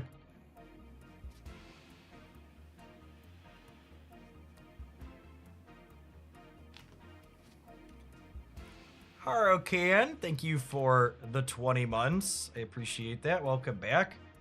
Gosh, 6 years. Oh, man. It has been like 6 years since Magic Arena came out.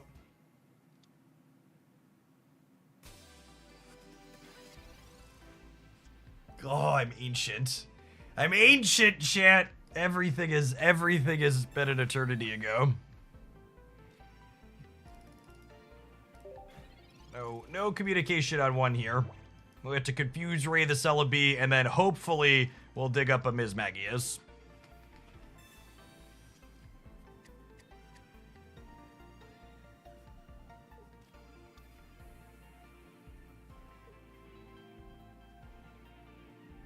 Yeah, we should totally, did Deadlock officially release yet? I haven't touched it in a second, but I did enjoy Deadlock.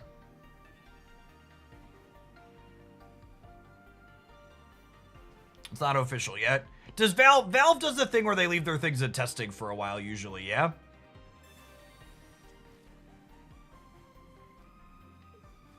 It is the real day 9 over on the Twitch side.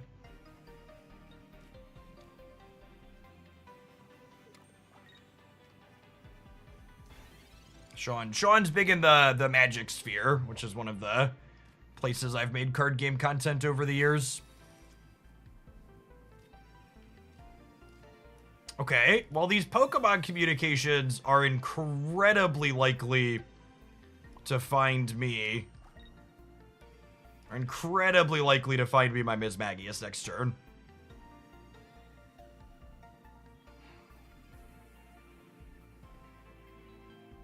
Do I look for my evolution here?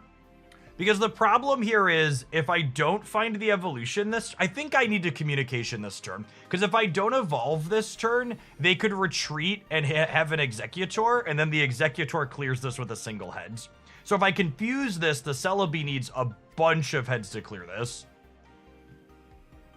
But the Executor would only need a single one, so I think we play around that. Or try to at least. Cool. Here's my lovely hat lady. And then I think we actually play out second Ghastly as well here because these grass decks typically play a copy or two of Sabrina, so I don't want them to be able to like force up my one Ghastly and clean it out.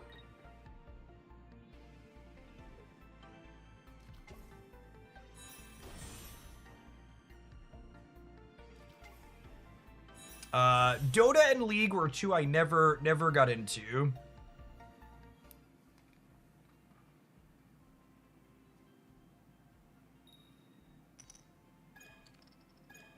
Below average Celebi variants, you love to see it.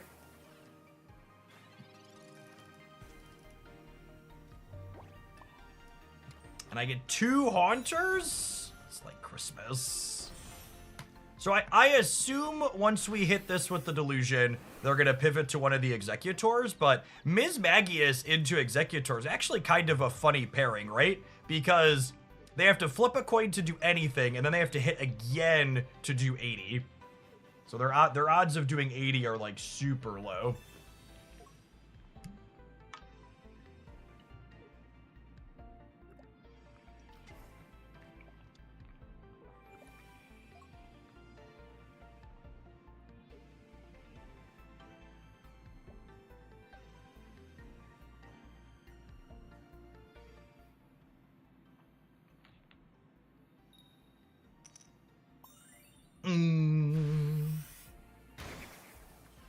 Alright, we're gonna need Confusion and or Tails to do a little bit of lifting here while we build the Gengar. But we're definitely at a spot where we're staying in with this.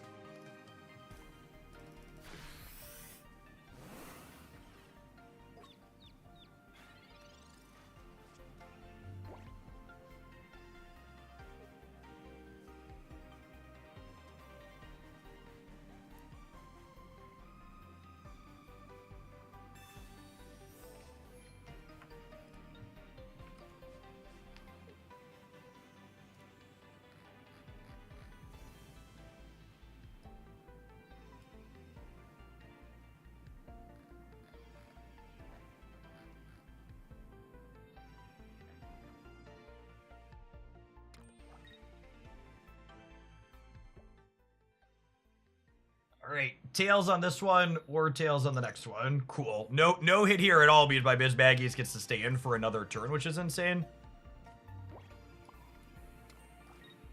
I'm through both my communications, but my deck's also really small at this point.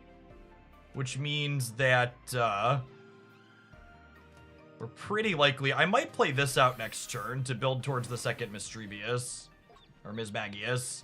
Because confusing the Celebi gives us a solid chance to, I don't know what causes that bug where the card stays small, but it's really funny when it happens.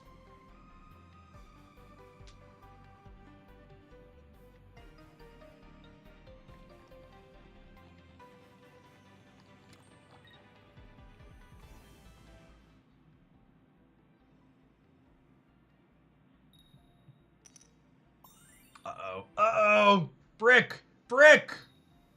No! Oh, that's brutal. I think that means we're probably dead.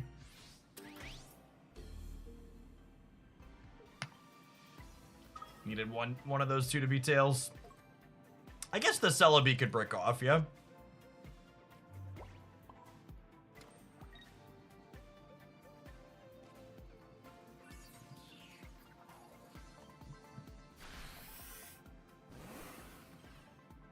But if that last one bricked, I would have had a chance to set up second Mismagius to confuse the Celebi to really have a shot to be in here. Now I'm gonna need some good onion coins. What they need 4 heads across 11 coins.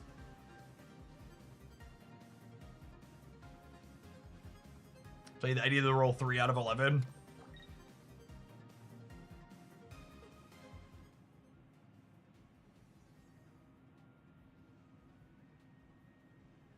Yeah, so improbable, but not impossible. Okay. I just need a 1 out of 6, gamers.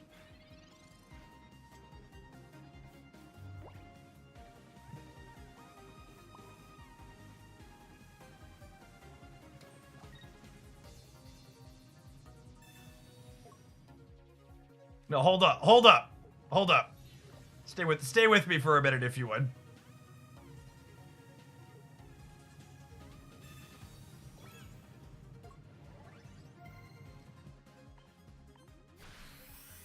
I believe. They're gonna hit Tails, and then we're gonna draw Mismagius, and then they're gonna hit Tails, and then the Gengar's gonna finish. How's the Pokemon Pocket Depth? I've honestly been really impressed with it, Sean. I had really low expectations going in, and they did a really good job of keeping the parts of Pokemon TCG that are interesting while also modernizing and updating the rules. One of the parts that people struggle with is that some of the variance in it is more explicit as opposed to implicit because there's cards and effects that involve literally flipping a coin. But the gameplay is very chess adjacent in that a lot of the known information is face up on the table. So a lot of the skill and depth is being able to plan back and forth between what you and your opponent are going to do.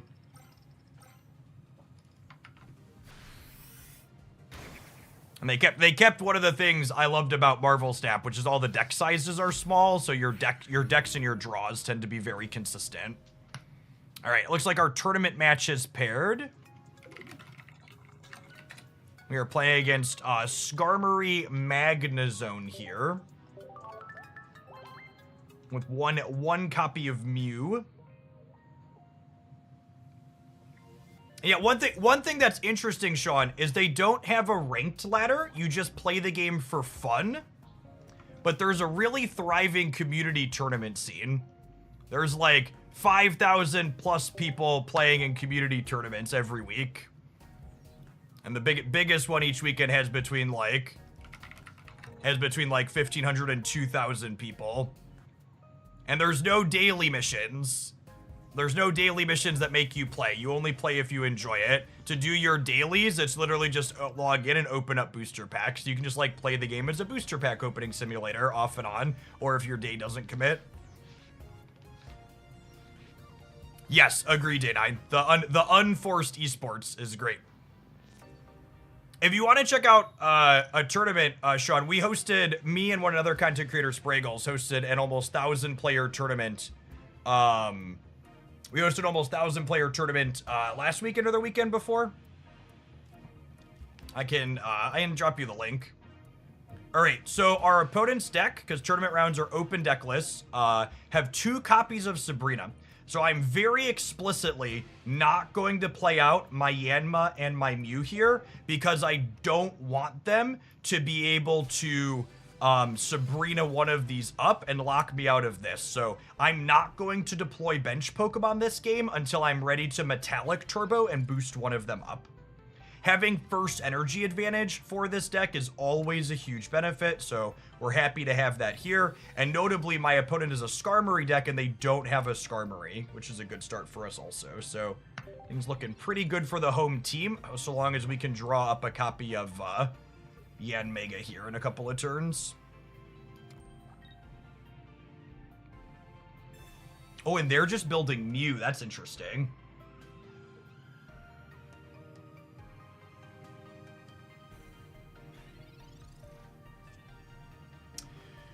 You know, without my Yanmega in hand, and them having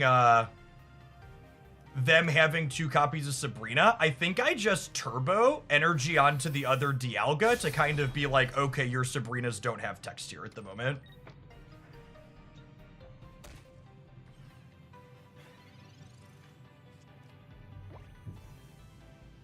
They didn't have Magneton last turn.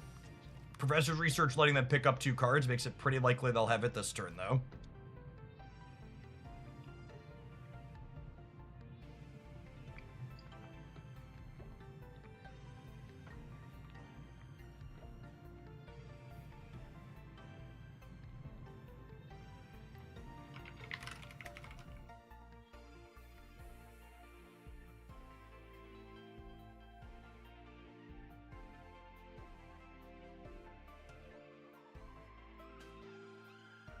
This long pause here gives me hope that they didn't hit the Magneton, but they might have it and be in the tank on whether or not they want to play it on the back one or not.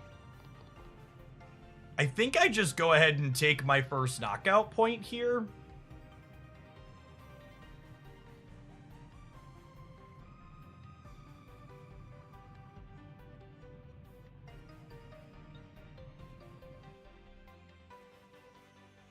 And then I gotta decide where I'm putting my energy. I think I'm putting energy on this Dialga, so that way I can threaten heavy impact here, or the Yanmega next turn is the plan. There's no copies of Giovanni for my opponent, so I can safely go to 110 and not worry about the genome hacking clearing me on the backswing. It's a shame I don't have a Rocky helmet of my own, because that would mean they couldn't attack with this, but we're only playing one of that, so it's not super unlikely that we're missing it. So their helmet bumps us down to 110. And then I assume they put up Mew and Genome hacking us, and then our next turn will be leaf this out, crack them with heavy impact for 100.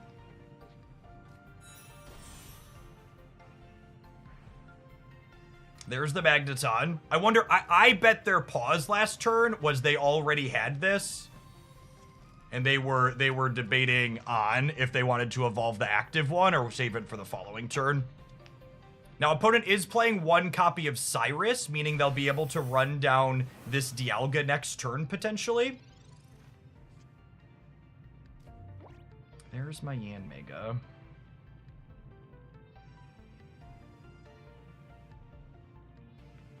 So now I have a decision to make. I could Sabrina them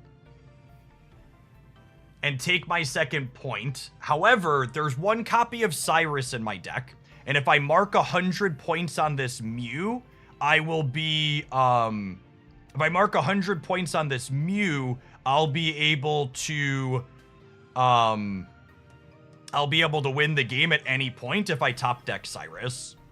So I think I want to play to that out. I'm also not going to burn my leaf, because if they pull this back up, it's going to die anyways. So I think it's this. I could build energy on the Mew here as well, but that means if they cape, my heavy impact doesn't clear it, but I have Yanmega ready to go. That's close. I don't think I need energy on the Mew. I think it's just heavy impact, just to give me max flexibility in how we clear this later.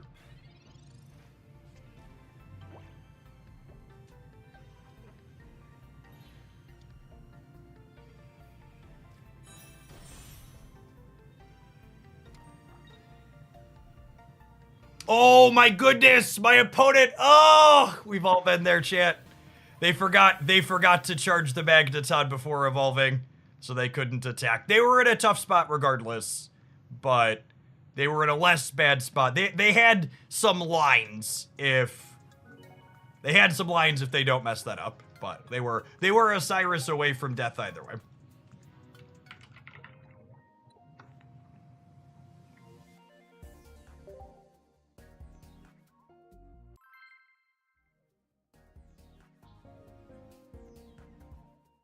All right, looking for that first energy advantage here.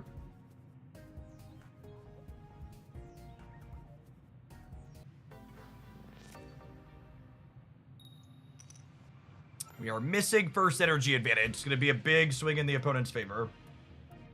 I have Dialga. I think we're supposed to lead on it still here. Is it ever lead Mew and then... Is this crazy? I feel like it's not. I'm gonna lead Mew, actually. Because Mew's only okay in terms of its finishing power here. And if they open Skarmory, it's so bad for us. And they're on 2 Skarmory, right? And I have the leaf.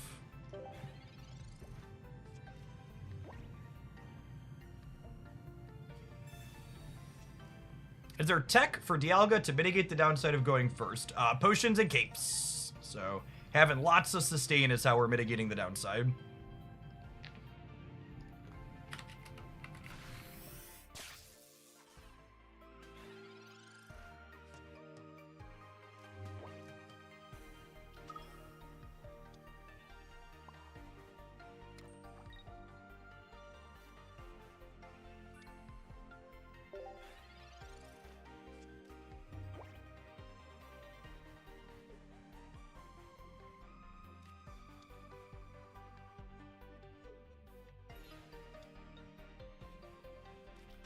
Skarmory, there's a Mew. The question is, do they have Helmet or do they have Rocky? Or do they have Cape? Hey, Hendrix, thank you for the baker's dozen. Appreciate the 13 months. Rocky's scarier because it means my Dialga is going to take damage while it ramps me up.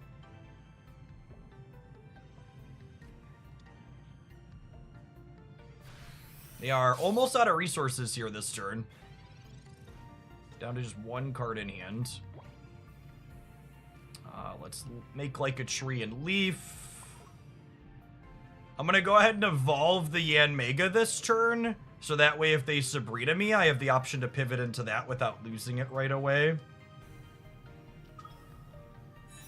don't think there's a reason to play the Giant Cape out just yet, though.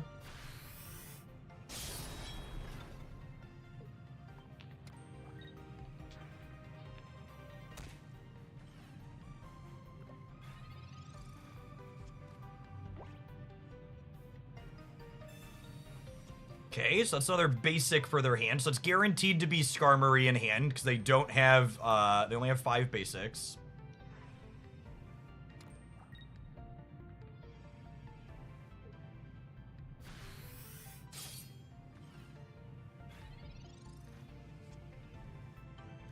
Extra Dialga here is actually, this is probably the best draw in my deck. So if I go down to 60, they would have to have Magnezone to clear this, which I think is fine. Magnezone Cyrus is not going to be something I can beat. I could clear the Skarmory this turn. But the problem with clearing the Skarmory is then Tempo Sabrina just buries us, which they have 2 of, because I'm not going to have energy on anything else on board. So I think the play is energy here into turbo charge this back one up. Is the plan.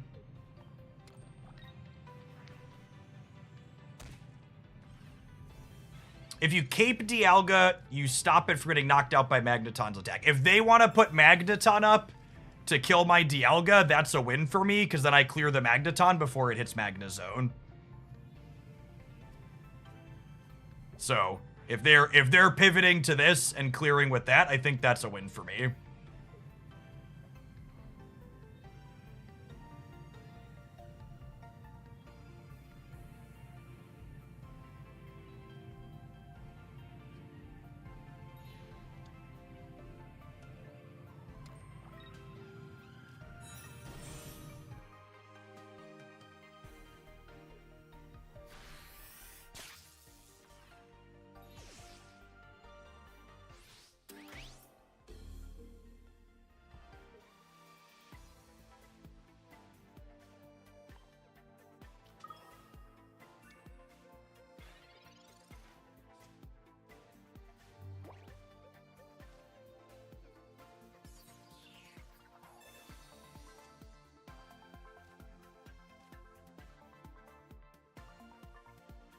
So, Cape Potion means I don't die to Cyrus this turn, but I'm still gonna die to Cyrus in 2, yeah?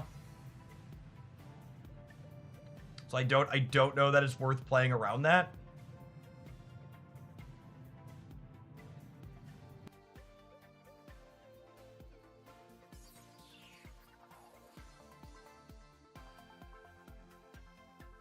I could pivot to this and put a Rocky helmet on it so this doesn't clear it, or without clearing itself back.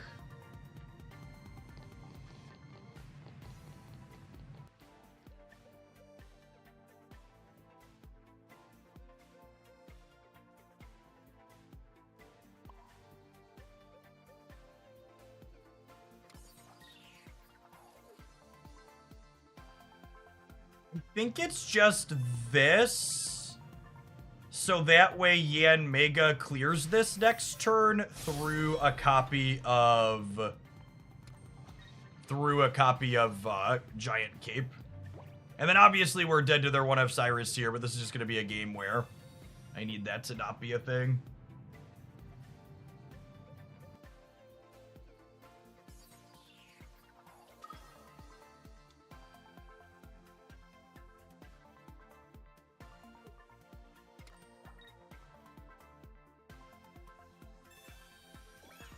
Oh, Oh, and they have the cape, which means I can't clear them with the Mew on the backswing now.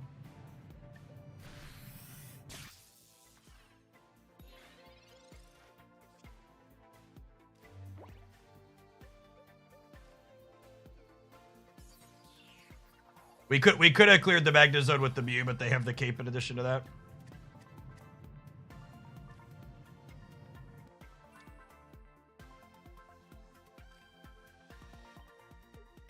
We're putting Dialga up. And I think we're just hitting for 30 again to get the Yanma charged. And then at this point, I'm going Cape, Potion, Potion here, because that beats their second copy of Sabrina.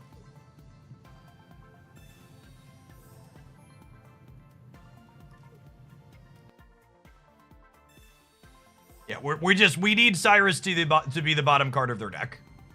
Thinking through all the permutations of the way this game plays out, we're not winning any of them that involve them drawing Cyrus, so I'm not playing around it, but it's worth playing around the Sabrina here because we have gameplay into that.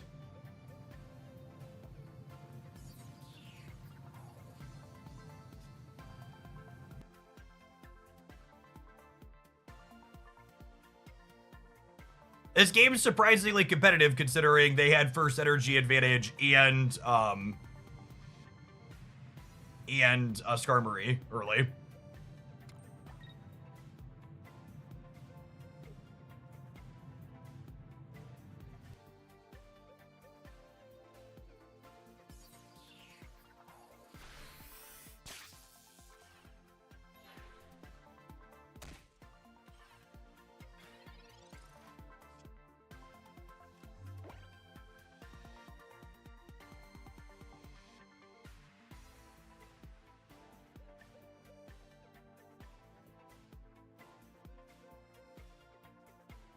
Think we clear Magnezone with the Mew is the plan.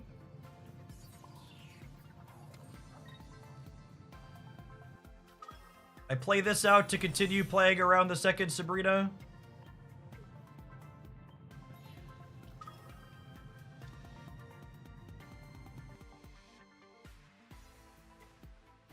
Should we Cyrus because they're out of lightning energy? No, I don't think so.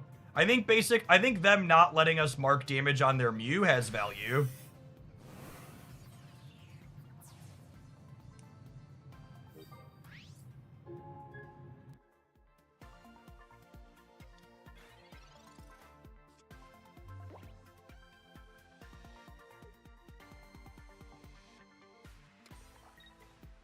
Great.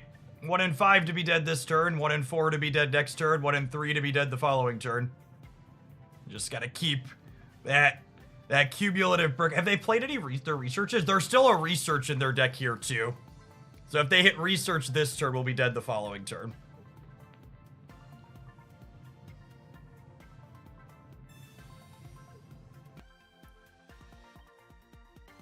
So this forces this play.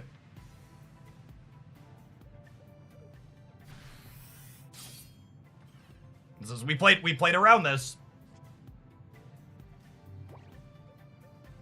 And they're trying to induce a mistake from us. Because if I kill with the Yanmega, the Mew clears the Yanmega.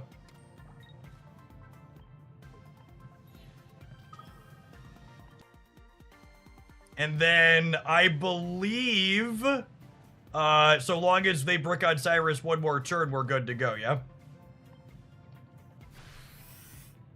Because we found the Sabrina, so Yanmega clears all their non-Mew cards next turn. So research doesn't do it anymore because they can't research and Cyrus. So we're 75% to win this game now.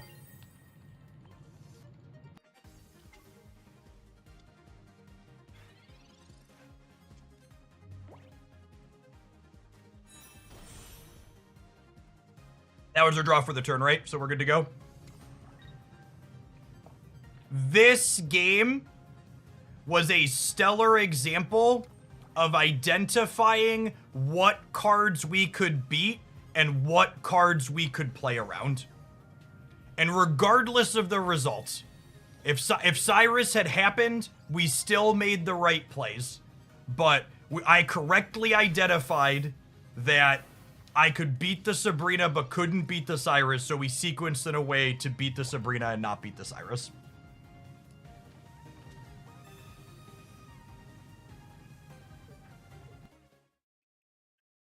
Yeah, the opponent's playing 2 Sabrinas and 1 Cyrus in their deck.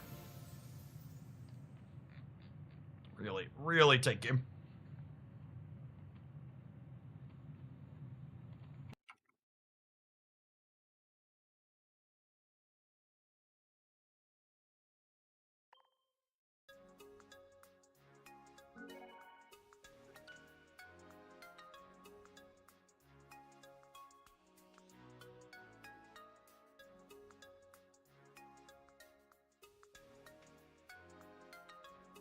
Right, we are 2-0 in our tournament.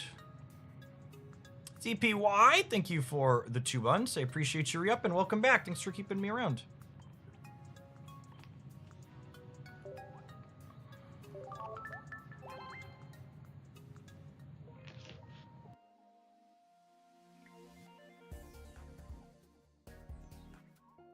Alright, let's play some more Gengar between, huh? We got 15 minutes till the next round, so we should have time to play a Gengar game, and then take an ad break, and then hopefully be into round 3 of the tournament, huh?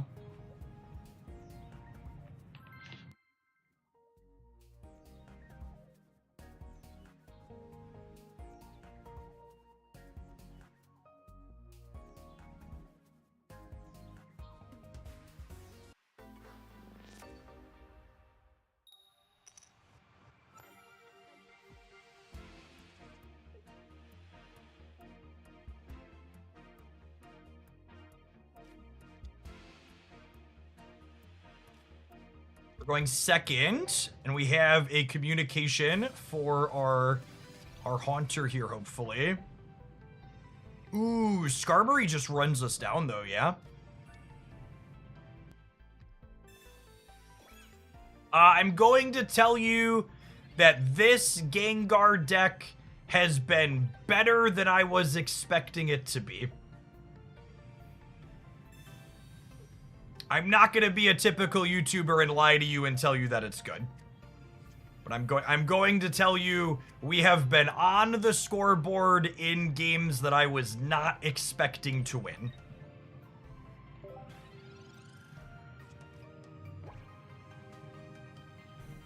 We're gonna get a highlight with this probably for early next week. I have we started the day playing this and I've got 6 or 7 decent games written down. I think I'd like 1 more.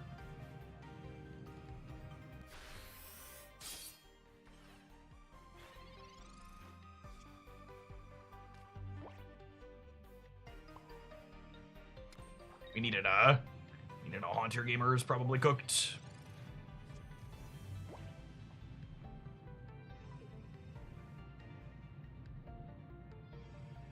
I put something close to get this together last night after we were talking about it, and I thought this is going to be awful, so better than awful exceeds the bar. Yep. Brickdot Basics here to start. Really needed a Mew or a Mischievous. Yeah, unironically, I might frame it as this was better than expected. Gengar exceeds expectations is a positive framing that's also truthful.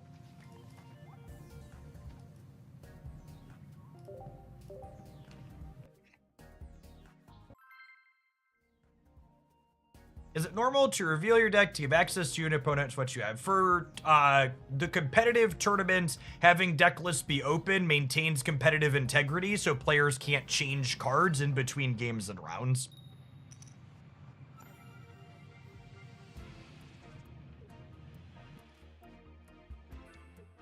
Super happy to open on Mischievous, all going second. This is a little thing, but I think it's super relevant in this metagame. It is not common for people to be playing Red Card and Mars right now, but Sabrina is still very much played. So even when I'm going second, if I have a particular basic I want to lead on, I am not playing out my bench Pokemon to avoid getting tempoed Sabrina on 1. And obviously, tournament deck lists with open rounds, you can make that with 100% certainty, but even in random matches, I think you're supposed to play around that typically.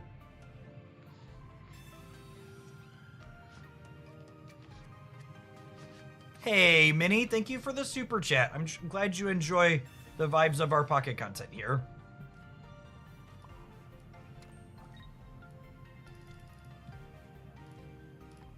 While I'll never shy away from being constructively critical when I think things warrant it, like we talk about some of the game's shortcomings like the deck editor needing a lot of work. I think it's also important to be very positive and speak highly of the things the game does well. Easy2Cube, thank you for the 19 months. Welcome back.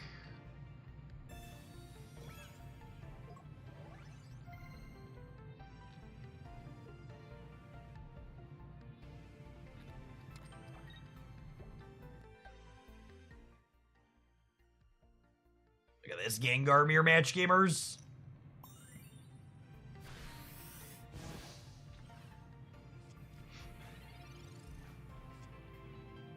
Okay, Pokemon Communication's a great pull. We find Ms. Magius here, I'd be super happy. But we have Gengar building either way, so we should hopefully be okay.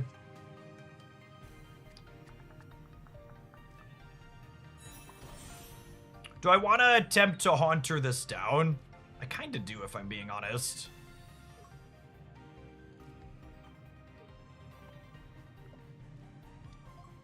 Gengar wins the mirror 100% of the time. Deck confirmed broken.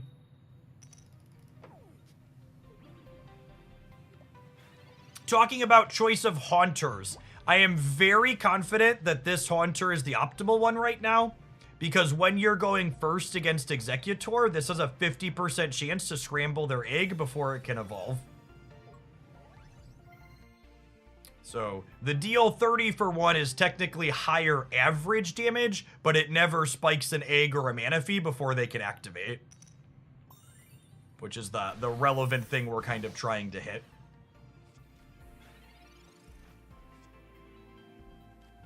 And now this turn, I'm going to clear the Sigilif in one hit next turn guaranteed anyways. So rather than attack for 50 and maybe miss and have it not matter to begin with, I'm going to go ahead and evolve the Gengar, because evolving Gengar gets its ability active to lock them out of, like, Professor's Research if they drew another one.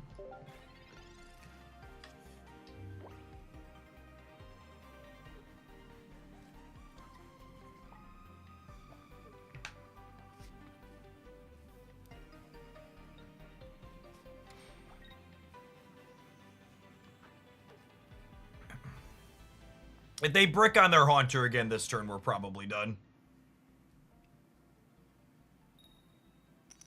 Yeah, no Haunter this turn, and my Gengar's online. Time to run him down.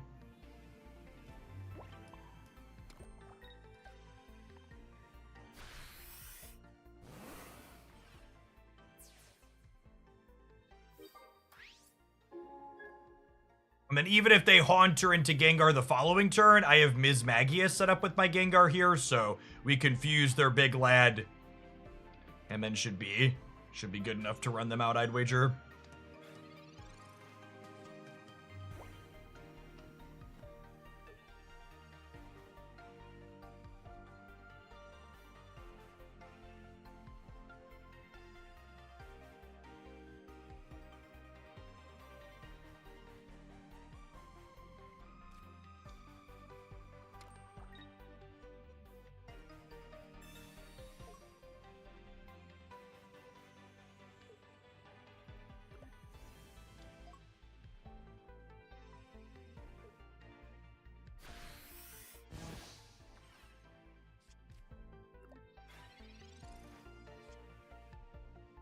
It's funny how the confusion is worse than sleep. Crowd consistently ignore that confusion doesn't go away after you win a flip. 100% hedge.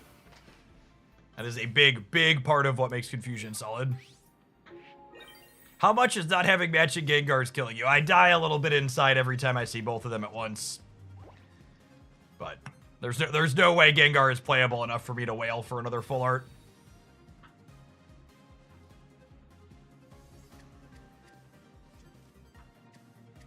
Why is that surprising? No other effects are one turn except for Paralyze. Because statistically speaking, sleep is effectively one turn. Is the TLDR.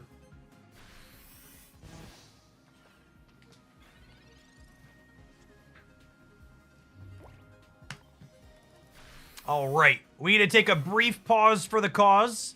and let some adverts roll. I'm going to throw the Gengar deck list up on screen for the first half of the ad break, and then we'll show the Dialga deck that we're currently 2-0 in this tournament with. Appreciate everybody hanging out here today. Don't go anywhere. We got a ton more Pocket coming up.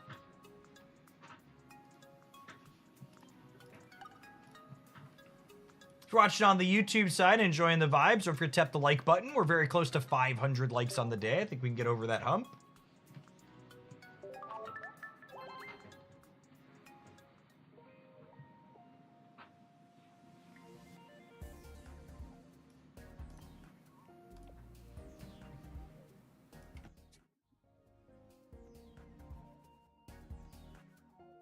There's a depth of this ocean this whale won't go to. It's true. Are there any good alternatives to tanky basics for electric other than Drudagon and Kangaskhan?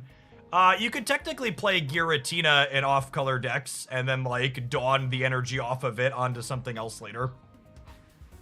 But that's about the list right now. So metagame look like the turn you're playing. That's a good question. We could look at that after the ad break here.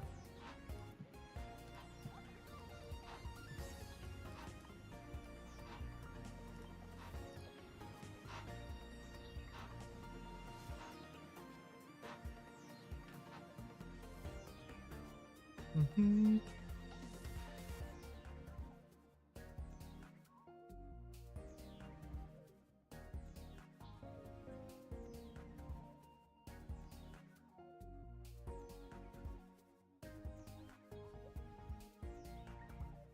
I do like Dialga so far. I like this deck a lot. Usually I'm pretty confident I like a deck if I'm willing to play it in a tournament.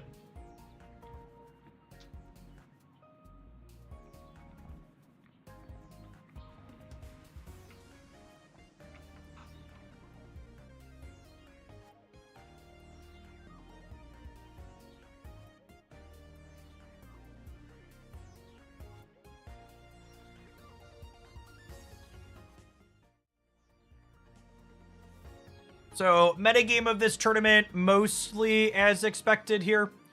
We've got Executor Celebi, #1 with a bullet here at about 15%. No one playing Executor Mew? One person playing Executor Mew. Interesting.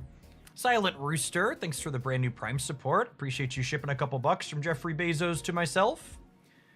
The Dark Rise, about 18% comprised.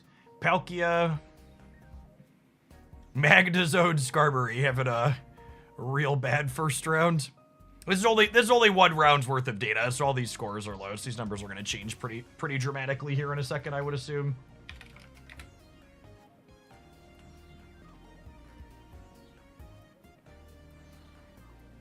Only one other person playing the Dialga and Mega deck we are. What's the Eggs Mew list? The Eggs Mew list is literally just this deck list, but with a Mew in addition to. It cuts one of the utility cards for a Mew. Yeah. And something I covered in the meta report was the Executor Celebi deck was like 26% into Charizard in the last big tournament. And the Executor Celebi Mew build, just like one card different, basically was like 43 or 44% into Charizard. So it still wasn't a good matchup, but it literally gets you almost 20 percentage points there, having just the one tech card that you can pivot into. So it takes you from you're basically always dying to, okay, we can play a real game.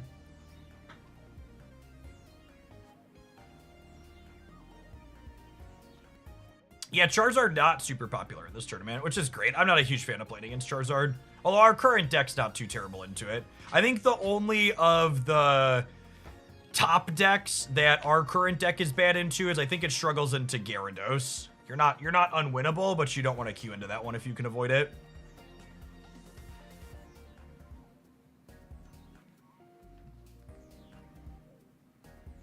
Ooh, 2 Magnezone Mewtwo gamers. We played this yesterday. I like this deck a lot. This is actually going to be tomorrow's highlight on the YouTube channel. If you haven't seen us play with this, this is in the running for my Saturday deck list.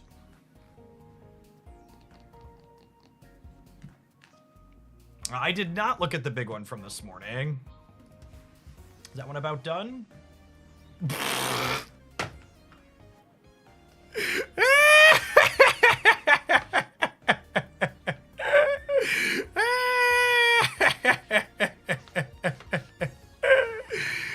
For anybody that's just listening and you're wondering why I'm cackling, the almost 300 player tournament this morning, 1st through 9th are Executor Celebi, and then there's a Darkrai Greninja, and then it's more Executor Celebi down to 14th. There is one deck here at 6-1 or better that's not Executor Celebi. You know what's extra funny? There were almost double digits worth of people that commented on my meta report in the tier list video telling me the Executor Celebi deck was bad because they bricked with it a couple of times. Just so funny.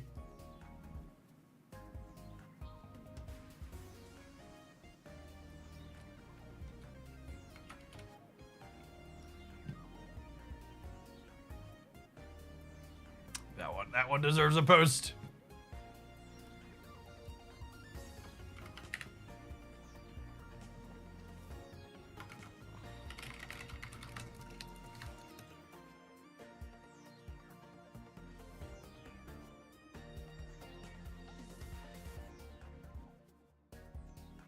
Oh, is there not an emoji button on Blue Sky?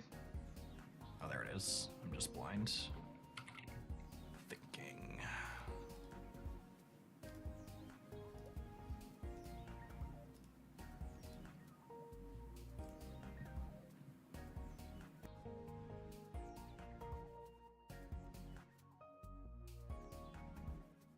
Windows Key Plus also pulls up emojis. Good to know. Today I learned. All right, our 3rd round is paired. Just in time.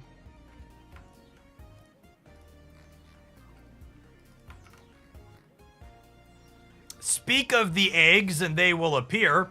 We've queued into Executor Celebi, but they're notably playing 6 basic, so not quite the stock tier 1 list. They've got 2 Shaymins and 2 Celebis. So leaning heavy on the sustain. I wonder if Shaymin gives you an edge in the mirror. I feel like from a theory perspective, I would expect it to, yeah? Like you probably win the egg into egg really hard.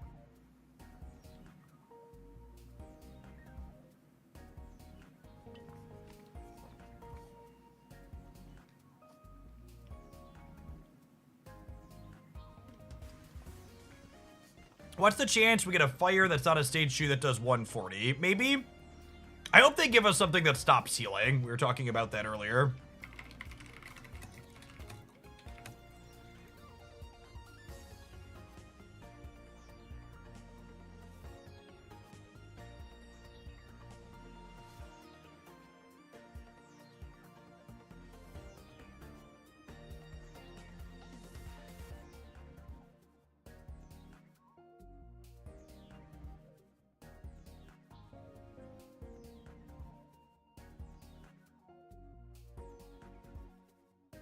Can you explain why this egg deck is strong this expansion but wasn't last expansion? 2 reasons. 1, Pokemon communication lets you assemble Executor EX more consistently. 2, last season both Gyarados Greninja and Charizard were more popular, and both of those decks have strong matchups into this Executor deck.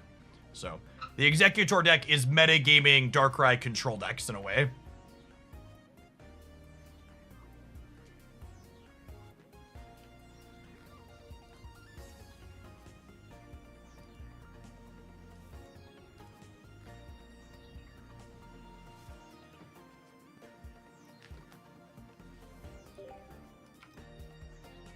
As always, I'm going to focus up a little bit during our round. We're currently 2-0. Hopefully have a good run today. Behave or the mods will bonk you.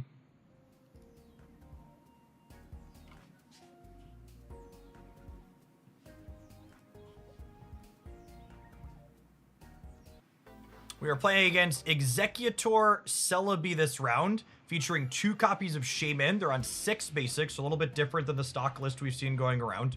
They notably don't have any Sabrinas that I need to play around, which is nice. I am happy to lead Dialga, even if I'm not super excited about missing first energy advantage.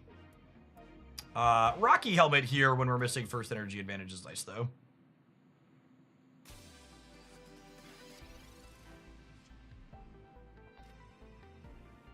Their utility cards are 2 Erica, 2 Potion, 2 Cape, and 1 Leaf. So they are all in on the sustain, essentially.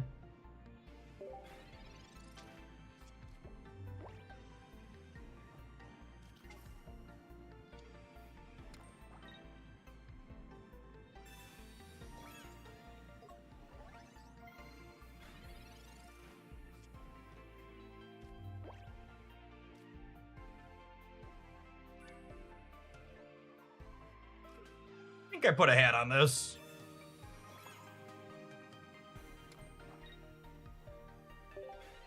Potion here is nice because it means my opponent has to flip 4 heads out of 5 coins to stop me from getting 2 charges.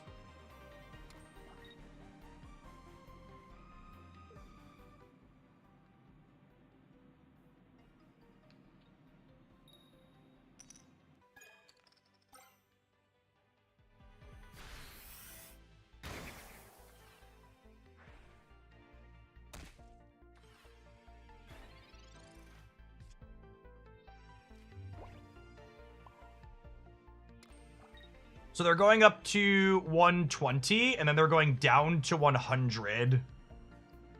There's a real... I'm definitely potioning, so let's do that. There's a real question on if I charge the Mew, because I could charge the Mew twice and then flip a bunch of coins back into them after they clear the Dialga out. But the Mew's just not nearly as good as a finisher anywhere else. Putting the energy on the Yanmega also forces them to... forces them to have the Erica next turn.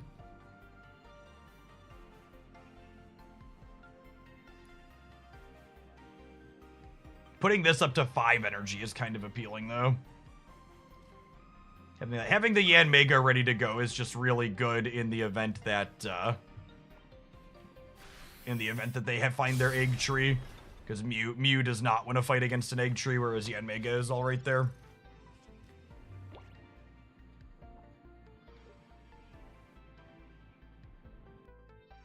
So they're at 90 HP on board. There's the Erica.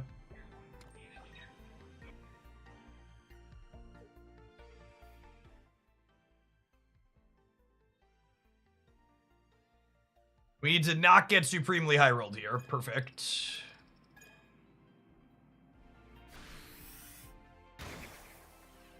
Well, we take those.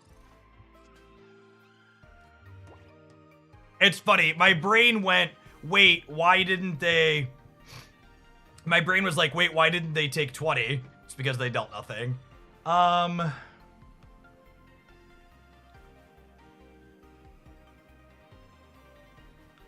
Is it ever just Yanmega with Cape blast them? I think it is, yeah? Because I have the Leaf, too.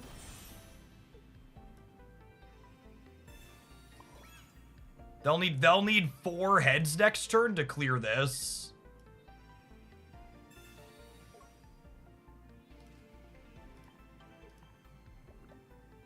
And this is pretty likely to clean the Celebi, yeah? This means I can't develop any of my other Pokemon because I have to keep putting energy on Yanmega, but I think that's fine without them having an egg. Read.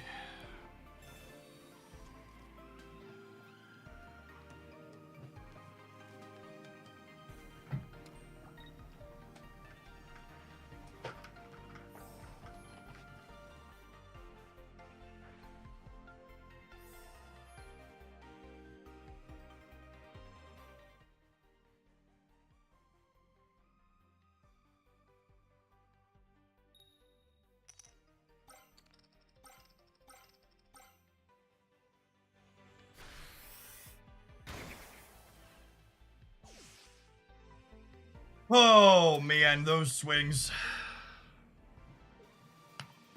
That's brutal. We were so far ahead here.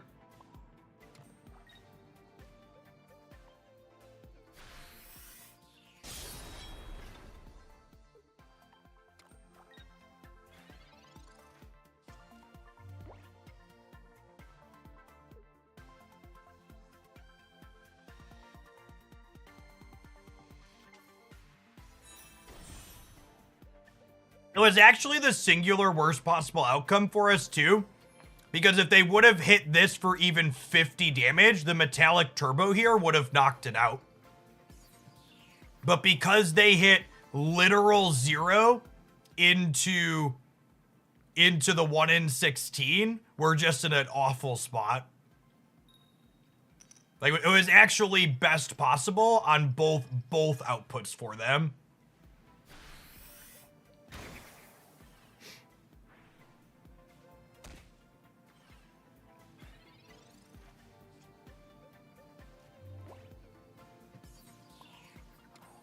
And then they're playing one copy of Cyrus, so we're probably torched here.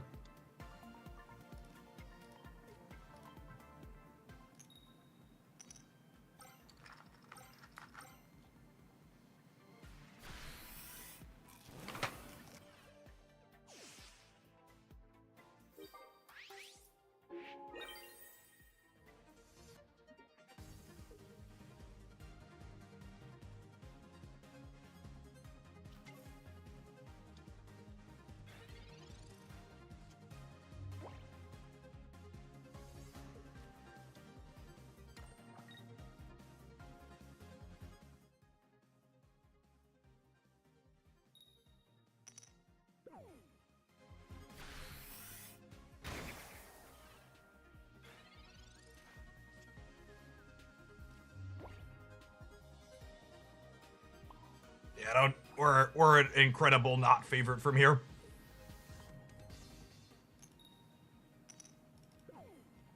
Especially with coins like those.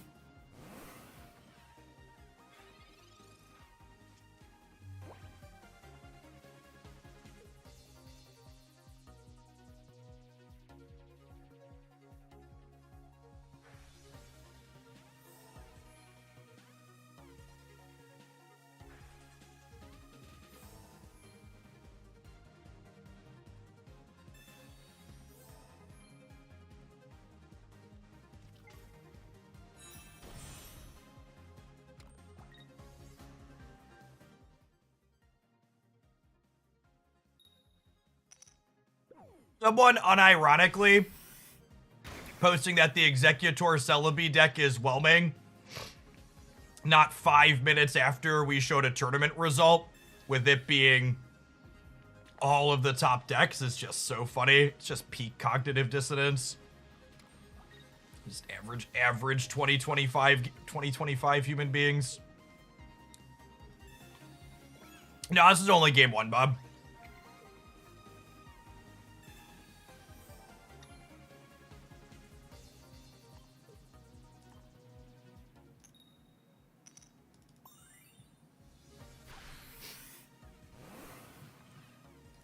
I mean, if they don't have a potion or an Erica or a Cyrus, they're dead.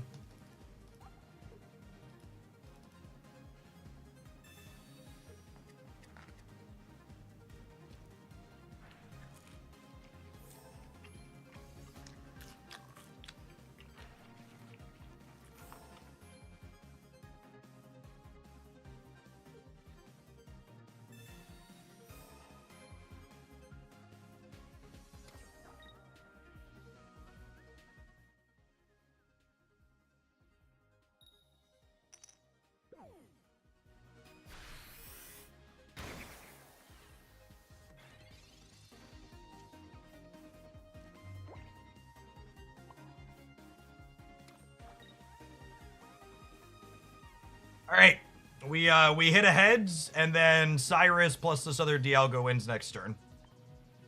Believe.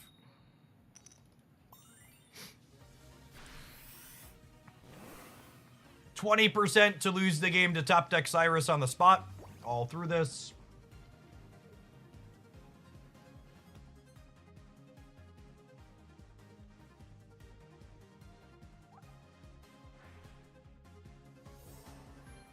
That's true. Also 50% to lose the game to their Executor flip.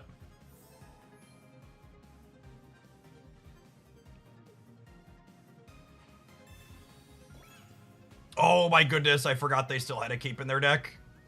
LOL.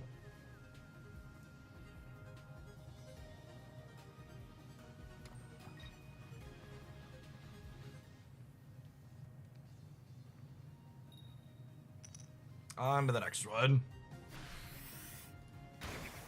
I'm pretty happy with my play that game. I don't think there was anything I could have done different.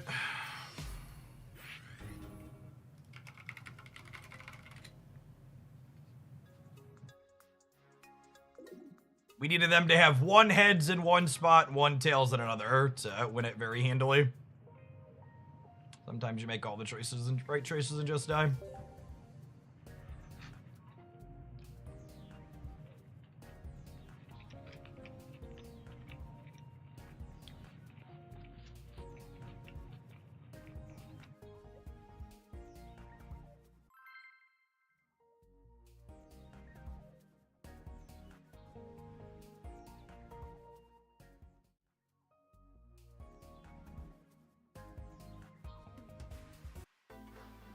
Peak Twitch chatter is someone saying only Charizard can deal with that deck after we just got done articulating we lost a 1 in 12 and a 1 in 16 to be out of that game. Just like, dear video gamers, good golly.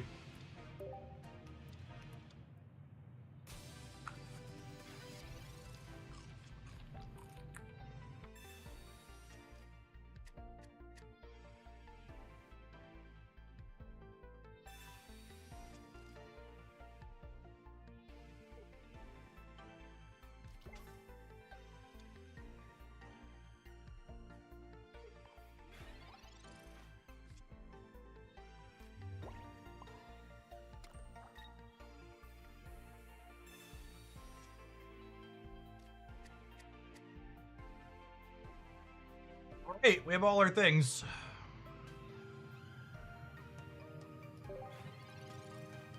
Let's go.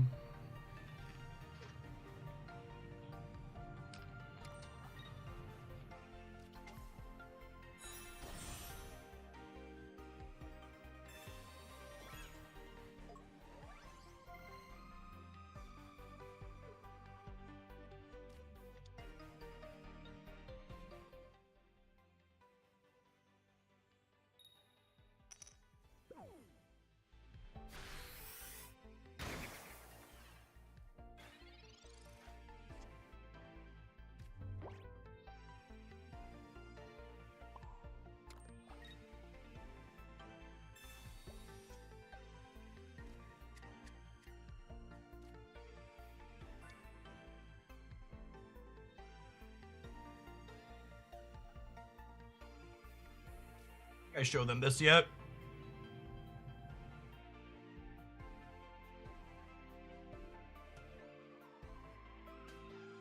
Do I ever do this? So that way, I think I do this actually. And I put my first turbo onto it. So that way if they hit heads next turn, I could just like pivot and can pivot into the other one. I mean, it'll still leave them the option to Cyrus up the Dialga, but they're only on 1 Cyrus, and it's going to get us at some point either way, so might as well be sooner rather than later.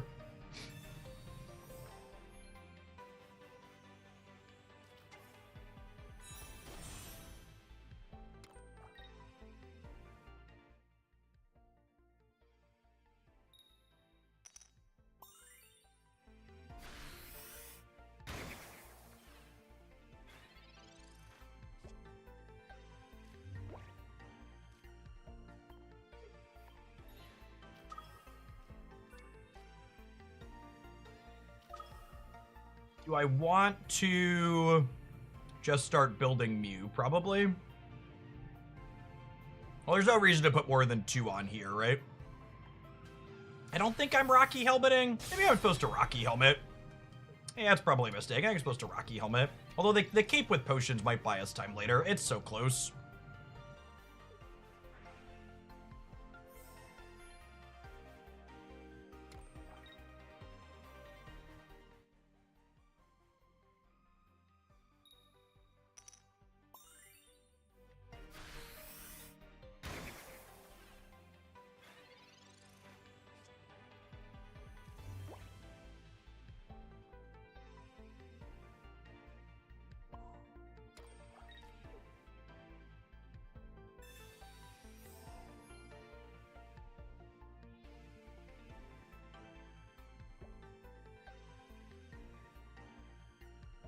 So playing Helmet here forces them to have Potion or Erica to not die to the Yan Mega next turn, which is appealing.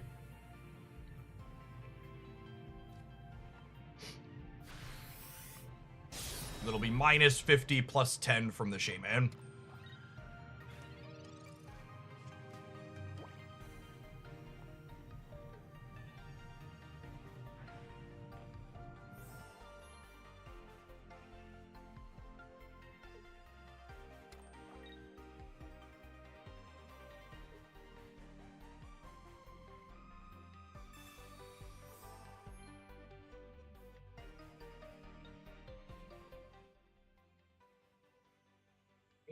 Need a couple of tails here.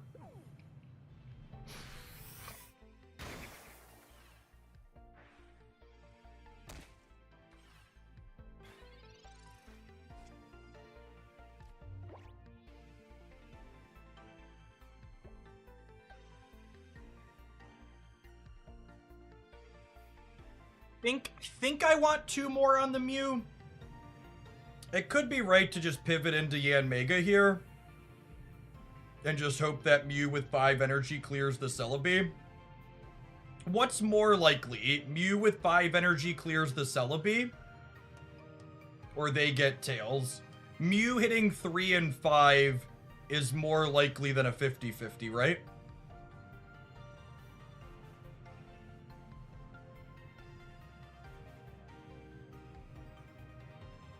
Yeah?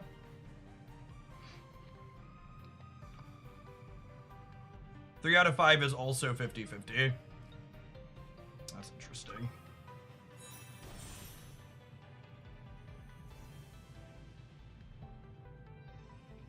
Classic asking chat a question and getting 2 different answers. That's fine. I'm gonna do this because I think if we hit with this and we put these energy on Mew, we win the game if we win the coin flip next turn. Or if they lose the coin flip, I guess I should say.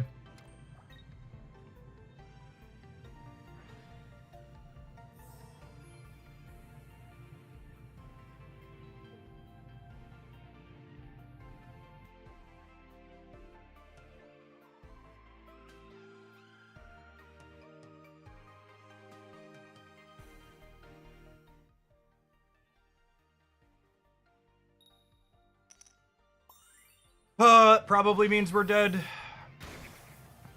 I guess they need to hit on this to kill us. Can we draw a cape? We have two capes in our deck. Also dead to Cyrus. We have 2 capes and 2 research for cape in my deck otherwise.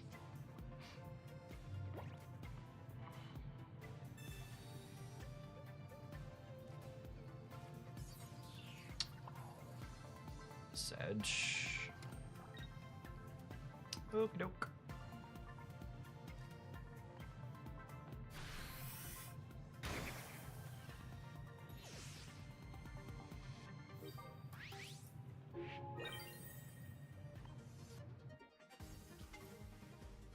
The Celebi coming to the active spot would imply they don't currently have Cyrus.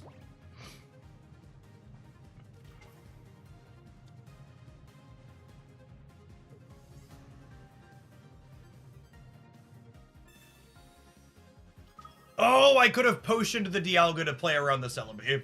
Or the Cyrus. Yeah. Okay, I messed that up. Good show.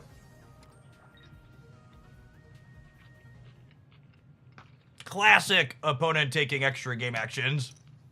One day. That's fine. We were dead anyways. Yeah, they're just an asshole.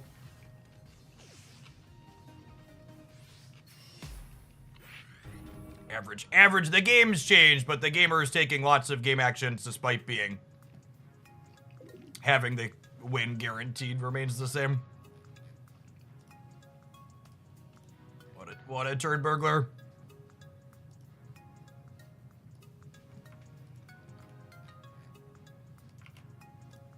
So, sucks to get super unlucky in the first game and then have that one break that way, but here's what it is.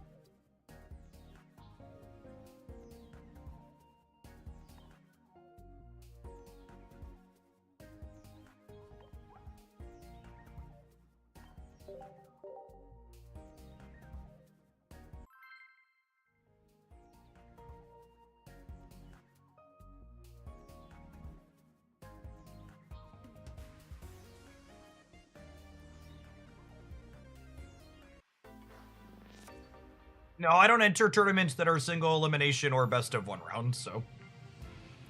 we're still alive to win it all with 1 loss.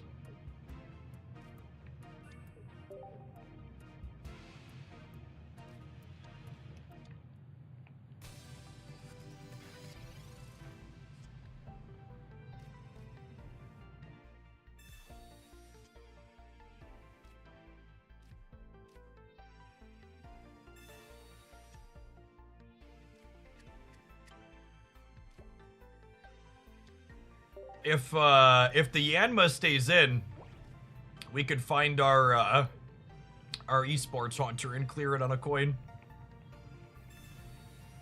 Rats, smart cape.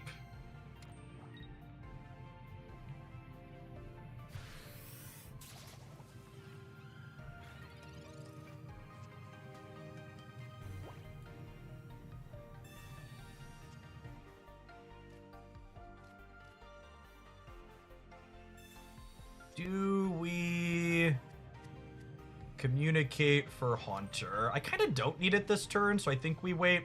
Generally speaking, you want to wait to play communication until you're really going to make use of the thing you're finding with it, because the more Pokemon you draw out of your deck, the more likely the communication is to find you the cards you actually care about.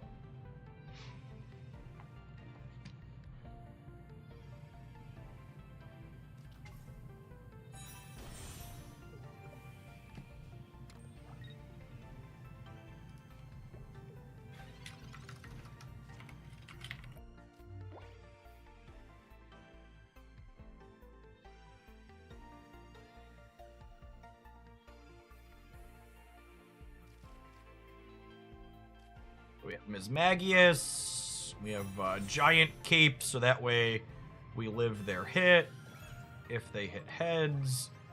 And then I think at this point we start digging for Gengar. Or we start digging for Haunter.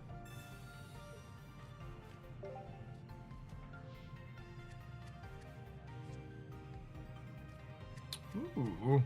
Alright, well, with that draw, we're gonna wait, because we might just build up the second Mischievous here.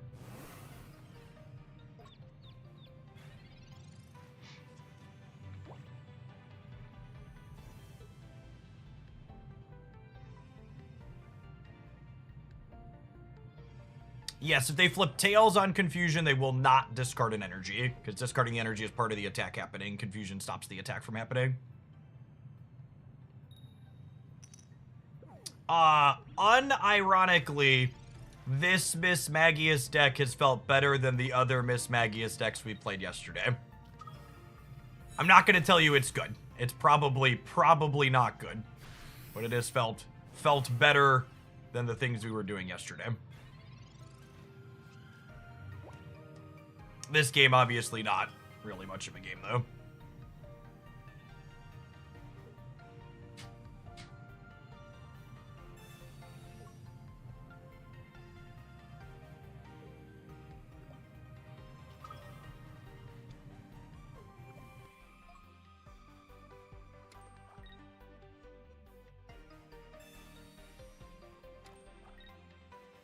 This is cute. They have a shot here because of their Dawn. That being said, Cyrus is just gonna kind of close the door on him. To wrangle this back up to the front here. Oh gosh, a weave in. Spiked the Haunter now too.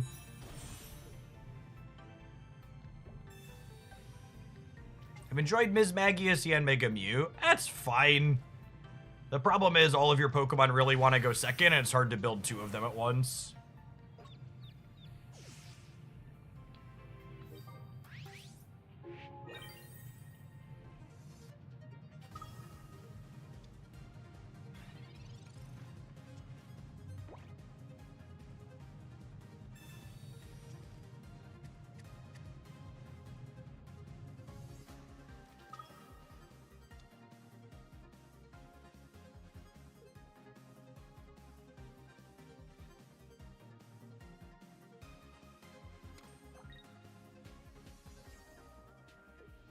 So energy here lets them threaten the heavy impact next turn, which probably means we want to pivot to the other Ms. Magius.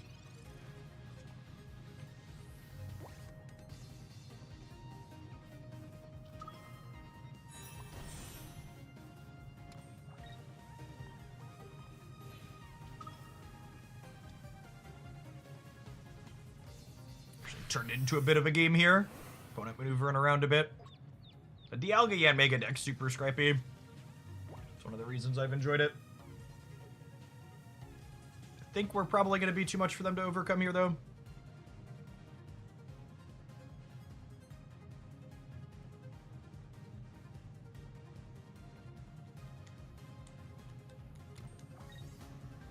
I suppose there's a world where they hit with this turbo, and then the Yanmega cleans us out next turn.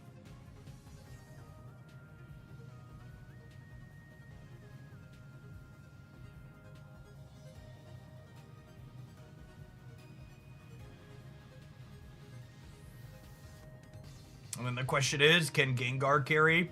Gengar actually might be able to carry us through the Mismagius going down because they won't be able to Sabrina or Cyrus us up.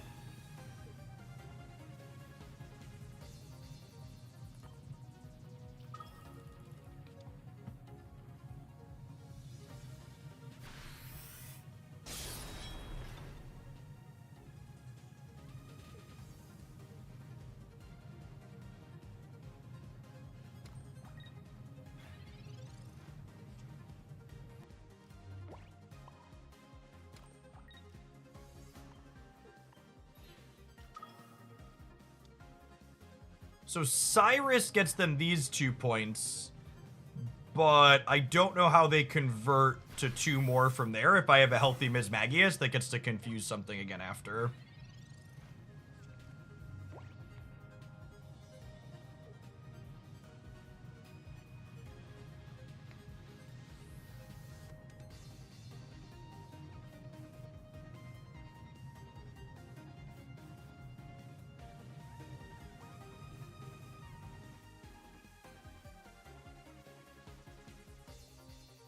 And this is honestly one of the reasons why we wanted to try and play Gengar with Mismagius is Gengar stops them from using Cyrus's and Sabrina's to pick up these last knockout points once we retreat this aggressive lead back to our bench. It's one of the kind of problems Mismagius has as a card, is it's a card you want to attack with to start, but also you need to make sure that they can't run it down once you retreat it back later.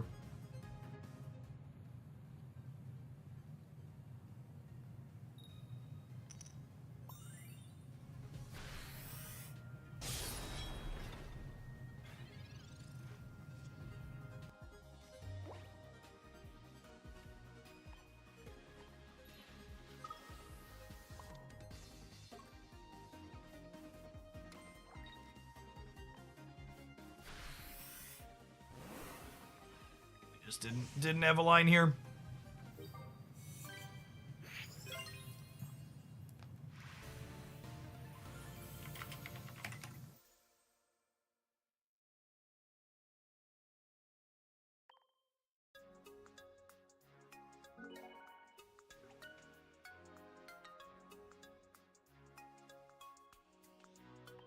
Great. We're going to take a pause for the cause and let some adverts roll. We've got about 7 minutes till round 3 of the tournament. We're currently 2-1 with the Dialga deck.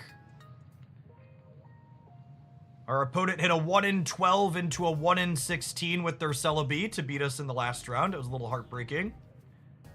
We're not out yet. I'll throw the Gengar deck up on screen. I'm gonna run to the bathroom. Thanks everybody for hanging out. Don't go anywhere.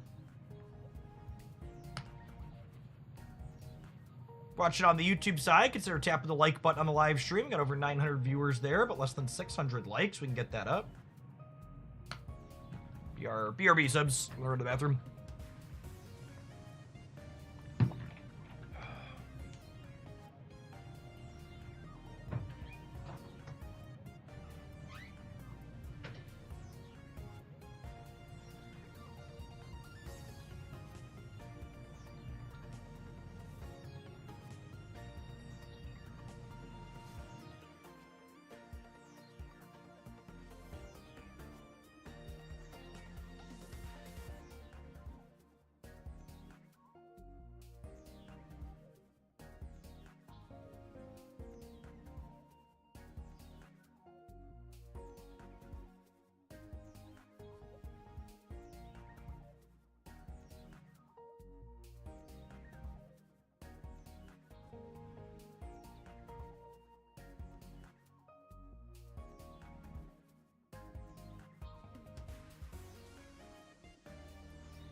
stand up for a little bit after lunch.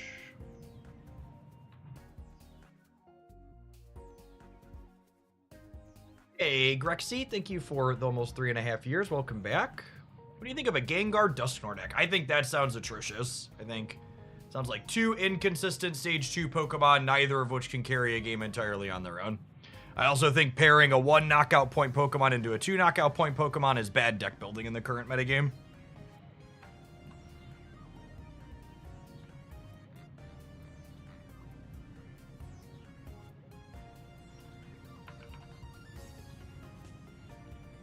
We are queued into Magnezone Skarmory again. Played against that earlier. First energy advantage is pretty important. Waiting for our opponent to check in here.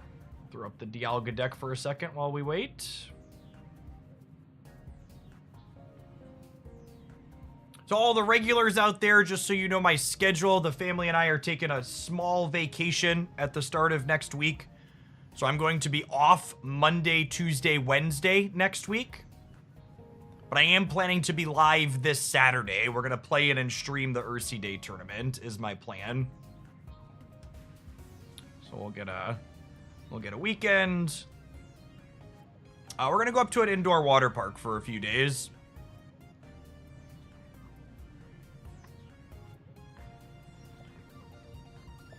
And kids are a fan of those. Not quite the Dells, but Gurney, Illinois. Or not Gurney. Is it Gurney? Gurney's in Illinois, right? Great Wolf up by Six Flags.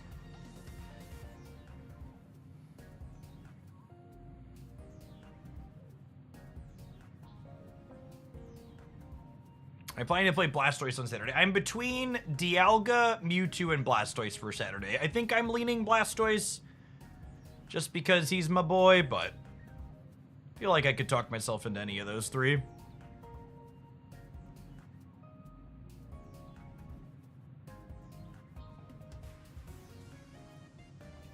It's been a few years. We haven't gone to Great Wolf since before COVID, but we took the kids there a couple of times when they were really little and they enjoyed it. And we usually go up to the Dells every summer for a week. So we know they like water parks now that they're older. Do you have a fun Dialga deck? I honestly can't tell if a question like that is trolling me when it gets asked while I'm on this screen.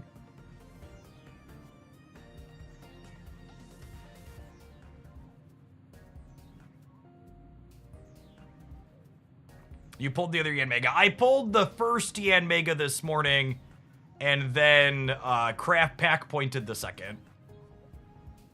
So I pulled my first Yanmega before I hit 2,500 pack points. That was nice. I was close, though. I think I had like 2,000 pack points when I hit it. I think Executor Magnezone is really bad deck building. They are both cards that encourage you to build another attacker, so playing 2 cards that encourage you to build another attacker together doesn't make logical sense. People might not recognize full art Dialga in the zoomed view. Listen, it's not my fault that the plebs don't recognize fine art, okay? I can't be held accountable for what the peasants do and don't recognize. We have two more minutes until our opponent loses by default. Only 1 flare. Yeah, I know, it's sad. I am going to continue opening Dialga packs, so maybe we can flare the other one eventually, but I don't plan to spew for that. What do you think makes the best partner for Moltres Charizard if Arcanine no longer hits breakpoints in the meta? I mean, all the stock Charizard decks are just playing the 4 basics right now. I don't really have a strong opinion on how to optimize boring meta decks, so I don't play them.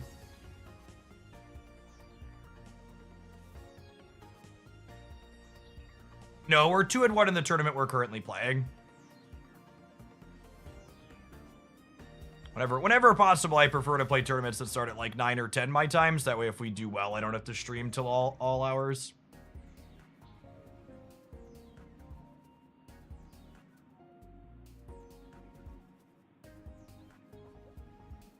Yeah, I like Immersive Palkia a lot too. One of the reasons while we're waiting for our opponent to get here, if I'd be lying, chat, if I didn't tell you one of the reasons why this is one of my favorites to play is because look at this deck list. We've got flared 2-star Blastoise, we've got flared immersive Palkia, we've got flared Manaphy's and full art Squirtles, we've got the full art Misties. The actual sad part is they don't let us flare full art trainers. I actually have 4 full art Misties, and I would totally tear the other 2 up to flare Misty if they'd let me. The lack of full art shop trainers is actually one of the greatest travesties in Pokemon Pocket. It's like a huge fumble that they haven't had that happen yet. They're leaving so much. I would pay through the nose for those. Our opponent is checked in. We get to play a game.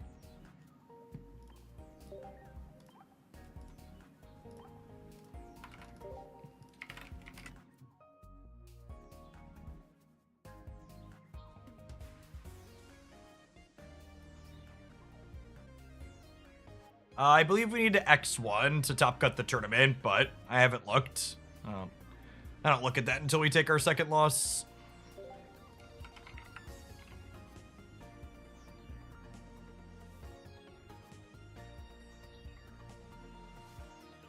I usually play different decks in tournaments every day on stream, just for the sake of variety. I think me endlessly hammering only one deck tends to get a little dry.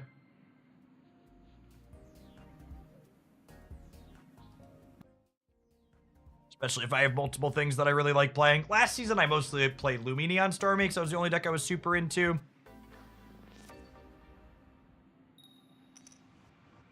Alright, first energy advantage in this matchup's a big deal. We're playing against Skarmory Magnezone. Not leading on Dialga is also a big deal, though. Although it's noteworthy that I do have Leaf and a Pokeball to be able to hit it and pivot, hopefully. They have their Skarmory start. Opponent's playing 1 copy of Cyrus and 2 copies of Sabrina.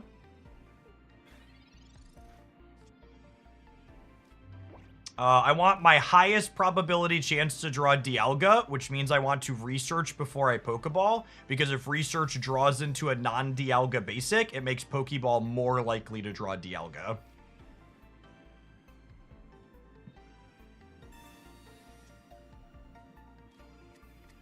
Alright, this is 66%. Chance. We were 50 and then 66%. Hello, darkness, my old friend. How it sucks to meet with you again. Do do do do do do do do do.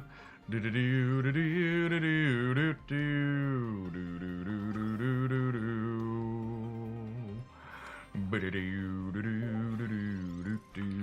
So a 0.5 and then a 0.33. We were 83% to find the card we were looking for this game with those Pokeballs.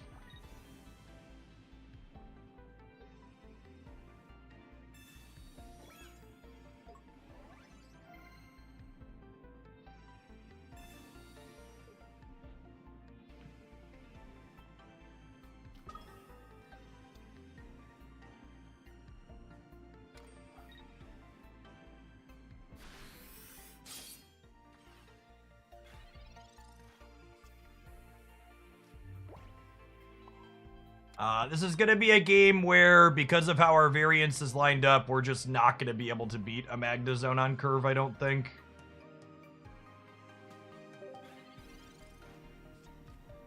Well, they don't have Rocky Helmet, which is good for us, I suppose. Alright, they have a basic and then another card. We need that other card not to be Magnezone.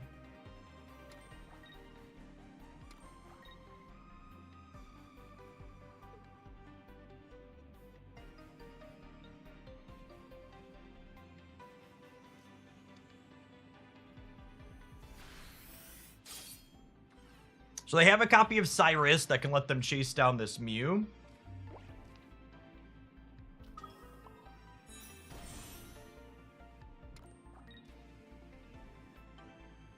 But we're going to make them have that for sure. I'm not evolving this yet because there's a chance I want the option to flap for 20 at some point. Notable breakpoint is that Air Slash for 120 plus Flap for 20. Oh my goodness. Oh my goodness, I forgot to attach the Rocky helmet.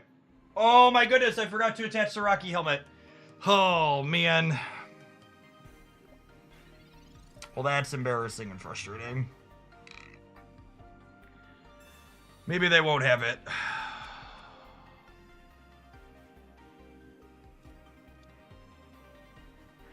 Narrator, they always have it.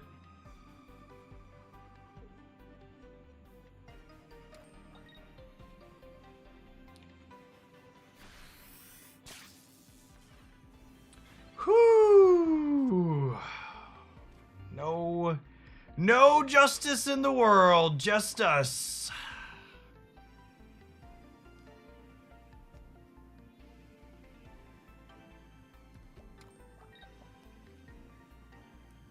They're just dead, yeah? I'm just taking a pause because I missed the Rocky helmet last turn. Is there a reason to put the hat on? I don't believe there's a reason to put the hat on.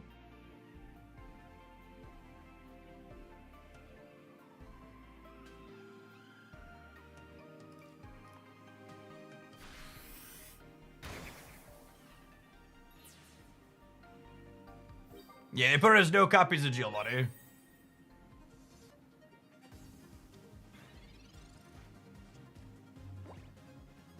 That is a Heatran in the center back. Deals 110 for 3.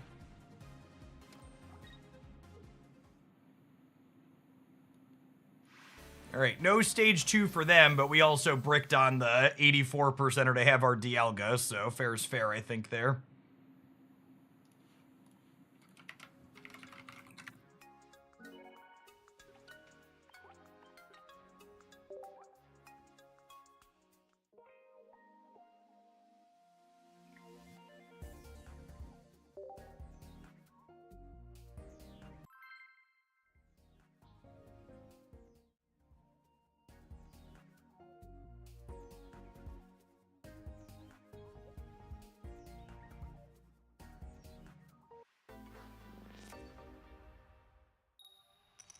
Burst energy advantage is lovely. Opening Yanmega again, significantly less lovely.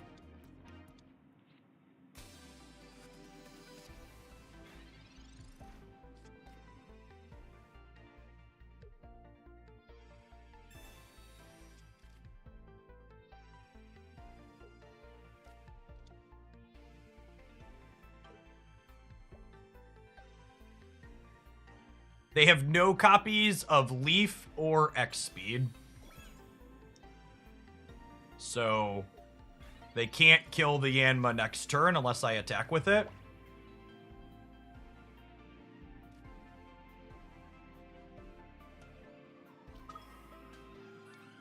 I don't want to Leaf this turn, because if I Leaf this turn, they can tempo me out of my Dialga attack next turn with a copy of Sabrina, of which they have 2.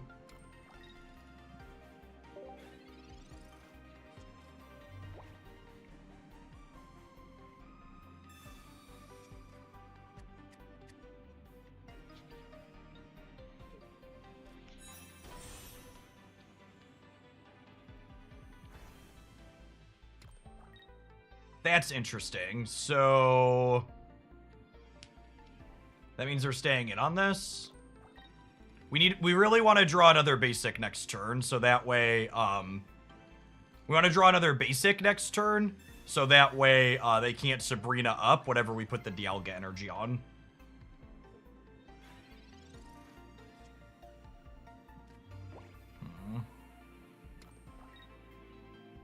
Unfortunate.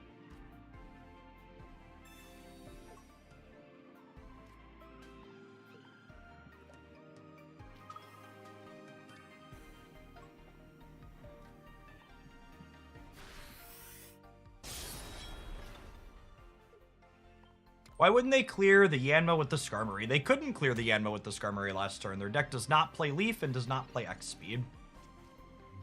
That's the reason why I didn't put Cape on the Yanma. If they had the ability to clear Yanma in their output range, I would have played around it.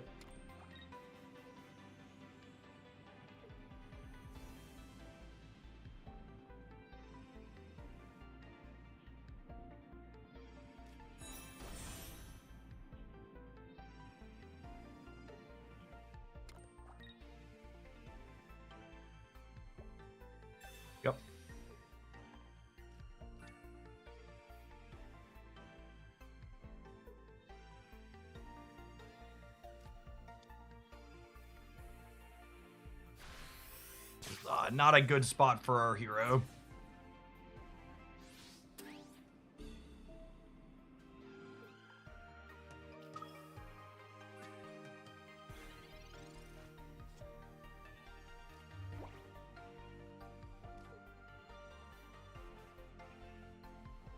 The lack of basic to ramp onto here is also pretty devastating. So I just spew value.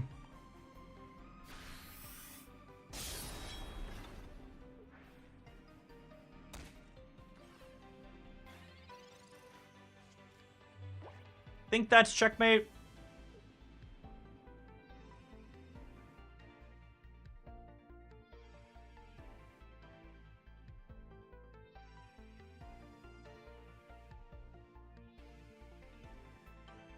If I top deck a potion, we're not dead on board.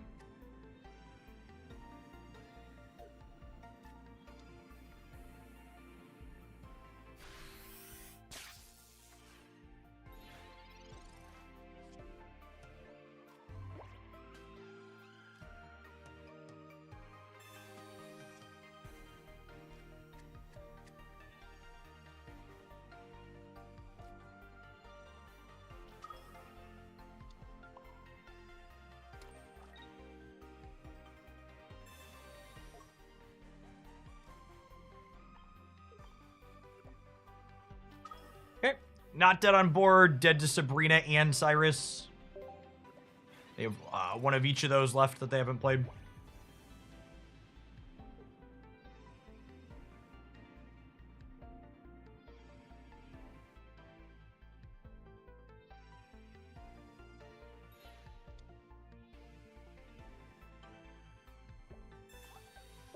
Get that. They found the line.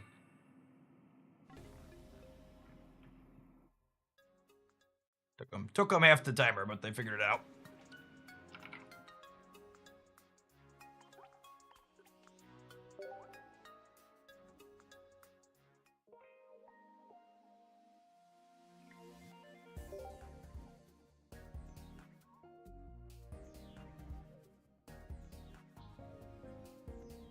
All right, game the third.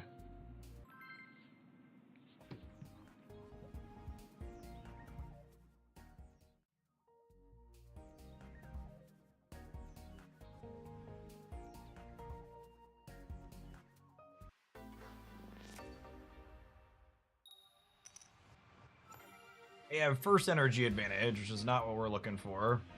We have Dialga to start, which is nice. Hopefully they don't have Skarmory lead. Cool. That gives us some breathing room.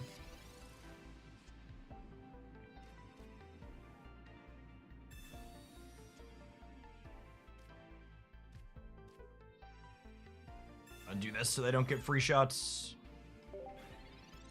No other basic here is a little scuffed, but we've got 2 draws before we need it. There's 2 Pokeballs, 4 basics, and a research in our deck, so 7 and 12, and then 7 and 11.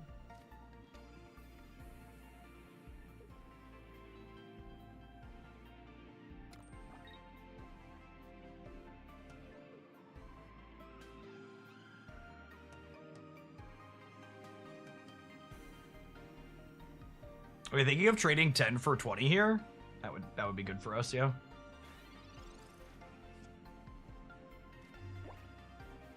I think I actually want to draw basics more than anything here, so I'm gonna sit on this Pokeball for a turn to make it more likely that we draw a basic organically next turn.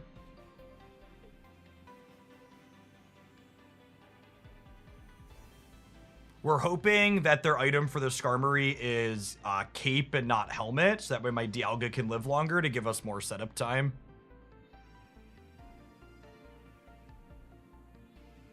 Yeah, past that, even if I wasn't looking to draw basics, someone in chat pointed out I wouldn't want to play out my basic this turn because of Sabrina anyways. Rocky Helmet's an unfortunate one.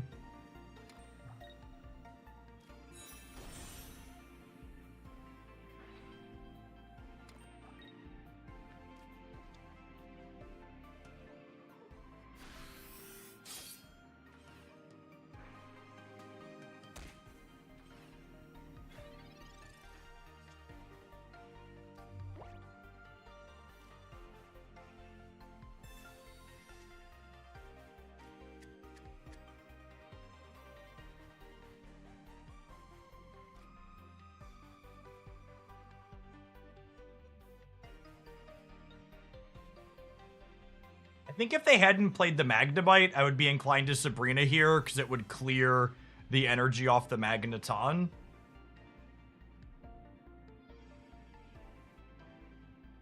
I guess if I don't Sabrina, my opponent kills my Dialga with a Magnezone, which would be bad for me.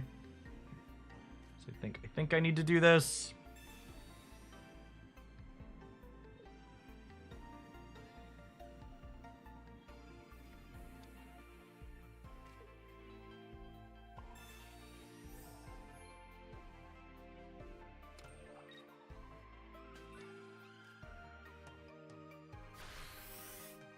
Although, I guess it's worth noting when they put the Magnemite up, they can't hit me with Magnezone this turn now. If they have one of their 2 copies of Sabrina, I'm in a lot of trouble because I just didn't draw another basic Pokemon. This matchup definitely makes me want a 6th basic. Some of the builds of this deck are playing Shaman, and playing against Skarmory makes me see how that's something you would want.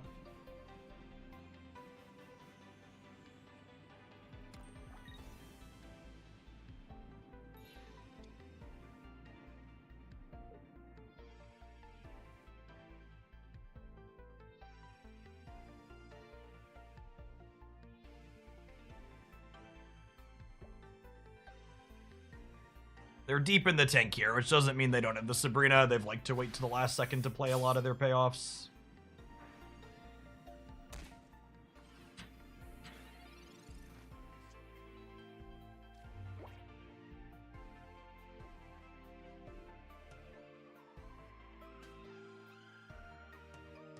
Is it crazy to just take a knockout with Cyrus this turn?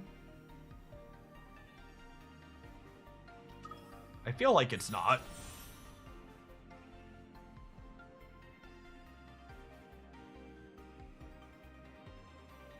I think I do this.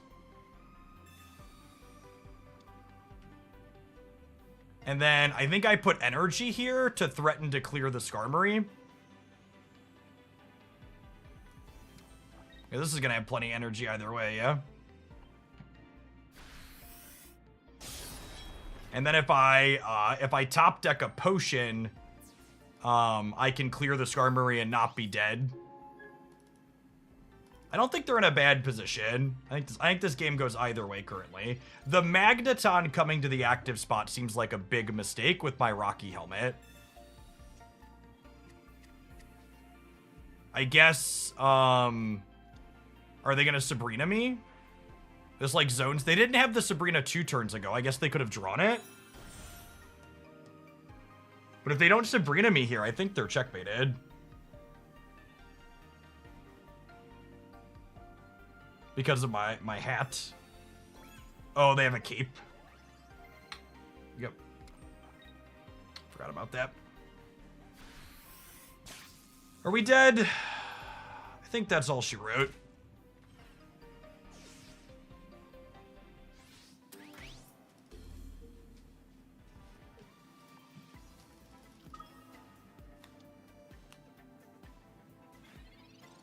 Yanma.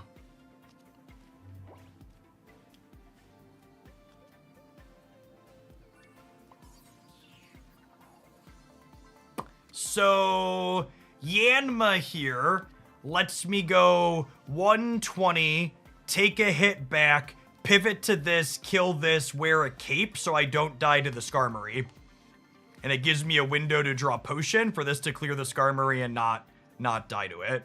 Yeah, Sabrina's and Cyrus's are both going to run us down, but again, we're just in one of those spots where, you know, it sucks that I can't beat those cards, but my avenue to win this game involves hoping they don't have it, so we take the play to win line and hope they don't have it.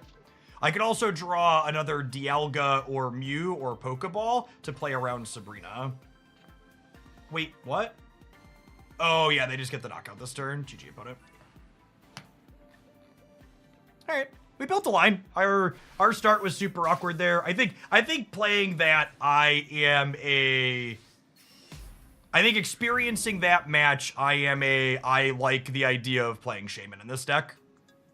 I think I'm not sure it's possible for us to lose this matchup when we have 3 basics. And Shaman's healing would also be super relevant in a bunch of spots. Could you have held Yanma for a turn to play around Sabrina, assuming you top deck another basic the following turn? Yes, but then I can't build up to Yen Mega organically, right? No, you want a 6th basic. Mew is very good. You need more basics. No, Erica is trash. Don't put Erica in this deck. Did I stutter? When I talked, a bunch of people are asking Shaman in addition to Mew or instead of. Again, I explicitly want Shaman because it's a 6th basic. The problem here is that I don't have enough basics in most of the games, in those games that we were playing. Both of the games we played in this set, we needed more basics. Yeah, the call out that we could have played around Sabrina by waiting on the Yanma for a turn and top decking another basic is good. So we obviously can't know what the top of my deck is.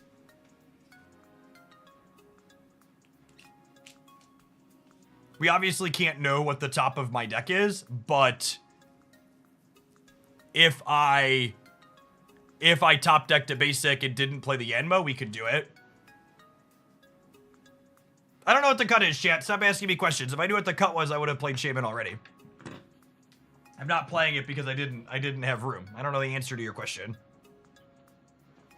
I don't even know if I'm gonna play this deck again. I might not never touch this deck again. we might just write it out and play something else. I can only play one deck on Saturday anyways.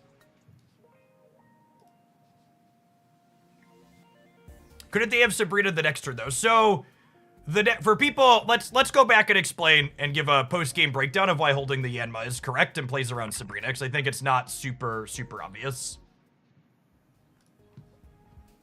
People have some confusion, so let's highlight it. So this is the board state, and I chose to play Yanma, which meant I died to Sabrina this turn. There were like 7 cards in my deck, I think, after this draw.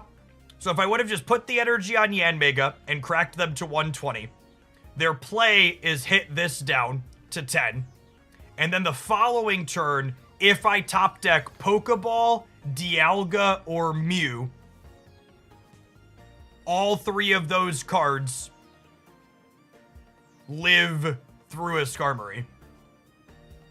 So that means I would have been able to retreat this Yan Mega at 10, put this Yanma up with a cape on it so it was at 70.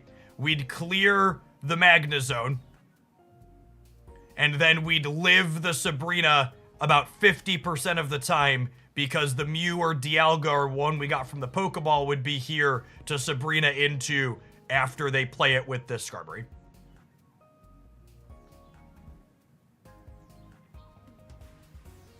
So I would have pulled this through. We still would have lost to Cyrus, is notable. However, the opponent's deck has 2 copies of Sabrina and only 1 copy of Cyrus. And the positioning here that I'm talking about doesn't give them more outs with Cyrus. So it is strictly correct to wait a turn to do it, because it beats the Sabrina, and we can't beat the Cyrus either way.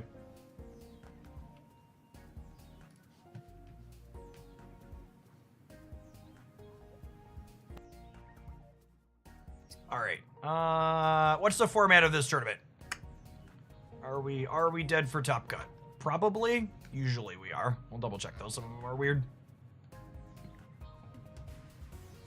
Oh, only 8 players advance, and there's only 6 rounds. Oh yeah, super dead. All right, and we're like 70 people to start in this thing.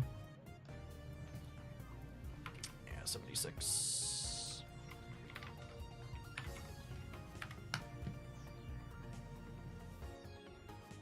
Yeah, there'll be like 1 or 2 4-2s that make it. And the way tiebreakers, or there might not even be any actually. It says 7 and 1. But even if there is 1 or 2 X2s that make it, us starting 2-2 will not be among them.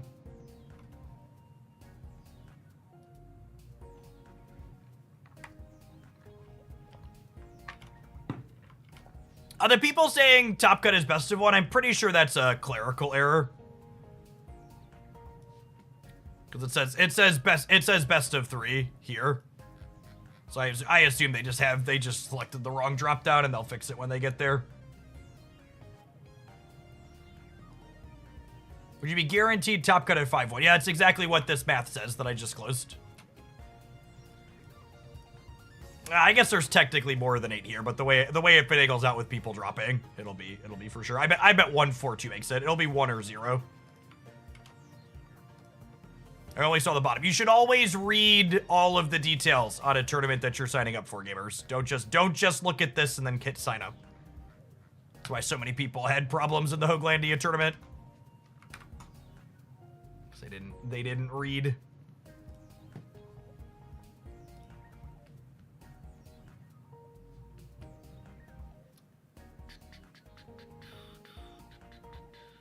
All right, what are we doing?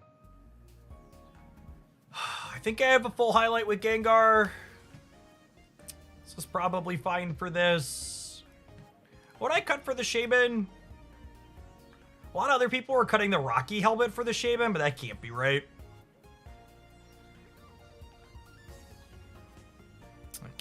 That can't be right.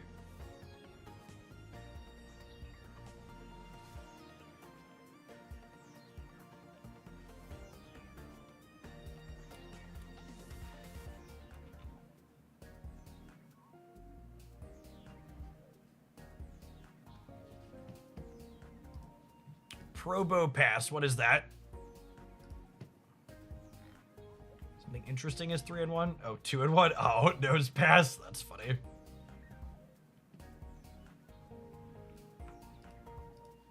I don't even know what these cards do. God, this looks awful.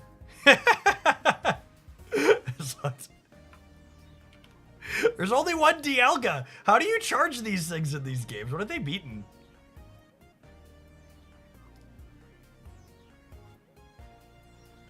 They're on 2 Skarmory with only 2 Poke Tools?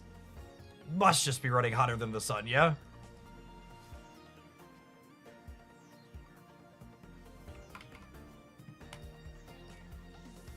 That'll be one. That'll be one that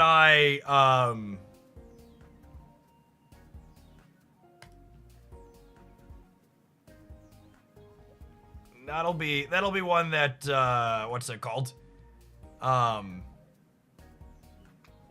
We'll put it in the new Dex roundup and then never play a game with it, because I don't need to play a game with it to know that it's bad.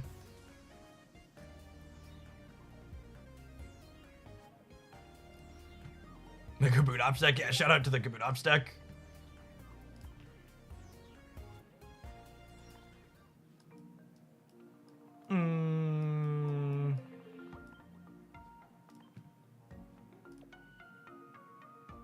I'll play some more games with this and see if it feels like Mew is useful. Yeah, Probo Pass doesn't pass the sniff test. Unfortunately for it.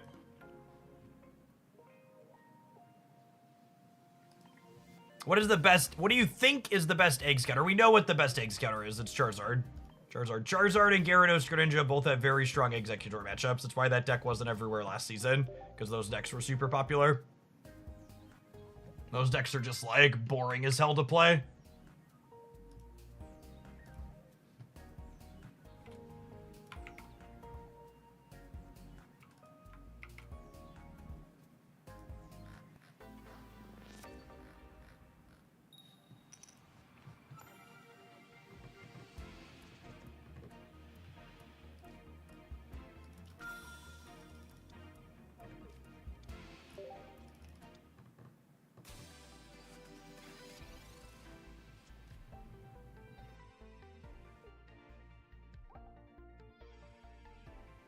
Shiny. And a Gengar pair. I really like the Gengar Mismagius deck. I think it might actually be the best Mismagius deck I've played. It's probably still not good, but it's the best Mismagius deck I've touched.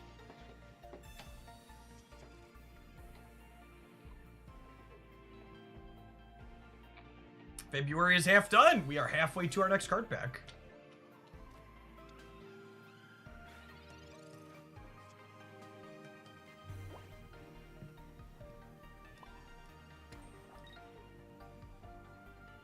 What decks have a matchup that doesn't lean heavily for or against eggs? The Dialga deck I was playing has a pretty even eggs matchup.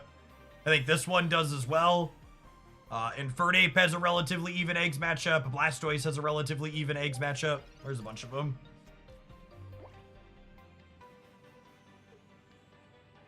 Yes, the Gengar deck will make the highlight reel for sure.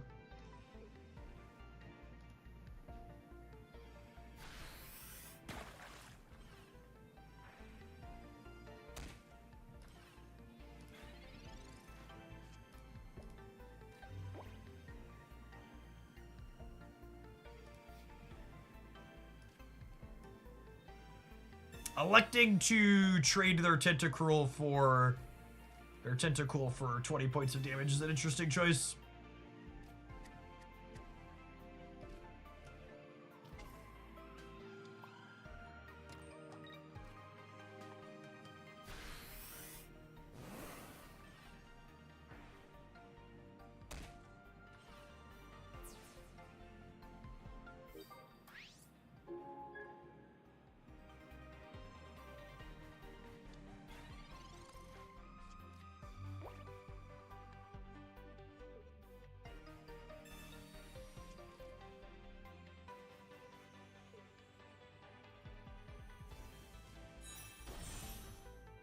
Baby Starmie.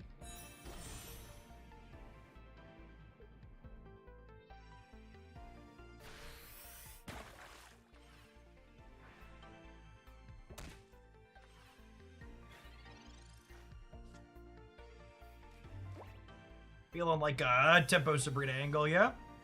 Is it actually? I can't decide. Maybe it's not. If I hit this for 50, it clears itself, or then side drive finishes, yeah?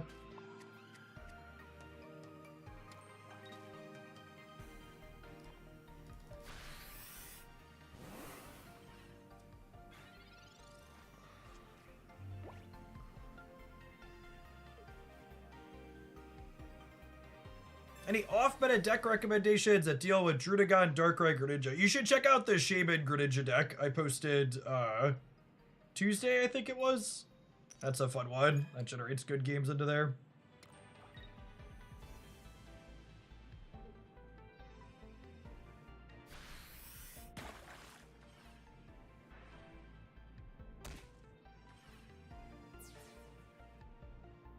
I feel like our opponent didn't know what Rocky Helmet did this game, and they just, like, refused to learn.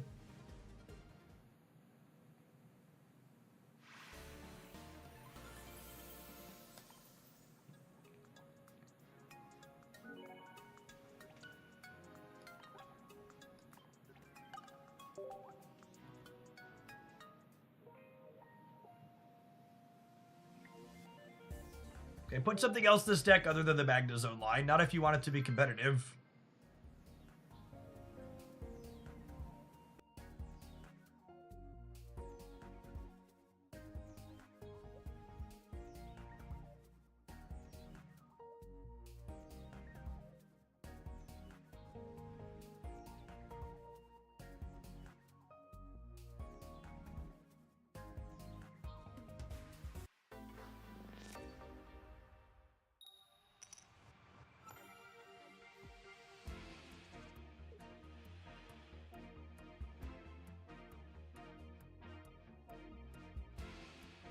If you've ever wondered what being a YouTuber is like, chat, it's getting comments that ask questions like, why do these tier lists never include Pachirisu on a video that literally has 3 decks with Pachirisu in it?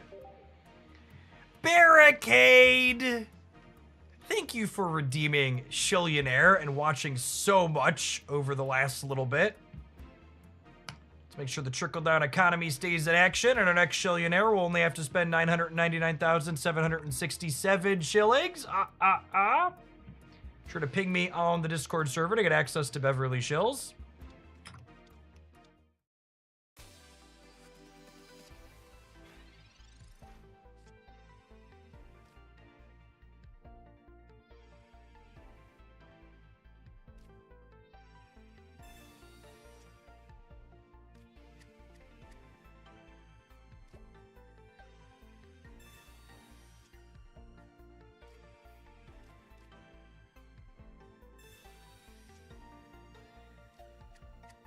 Right, Mewtwo is lovely.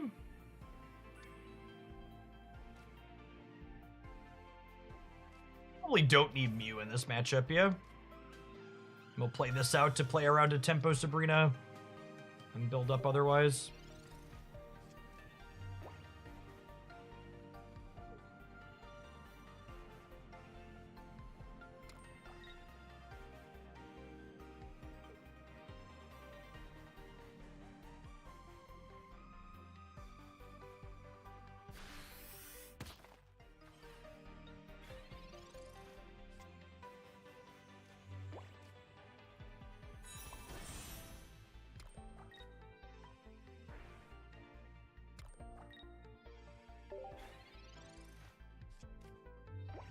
Noteworthy breakpoint here is that Machampion survives the side drive hit from Mewtwo, even with the weakness. He's got 180.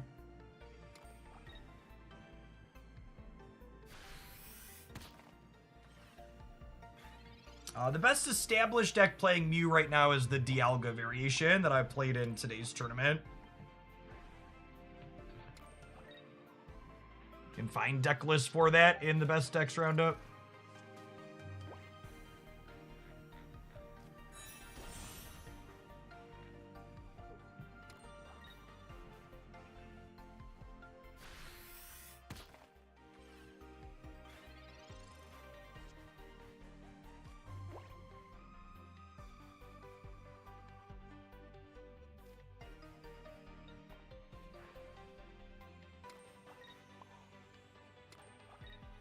We just start blasting, yeah?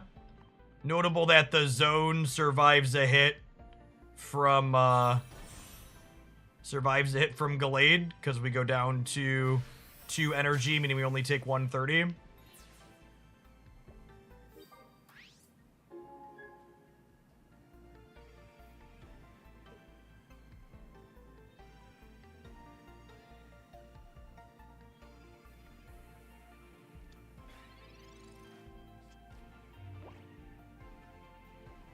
Giovanni doesn't see a lot of play because there aren't a lot of characters that deal 130 or 150 damage, and 140 and 160 are the HP breakpoints that you care about. So it doesn't have to do with variance in anything. It has to do with how do your things line up into stuff.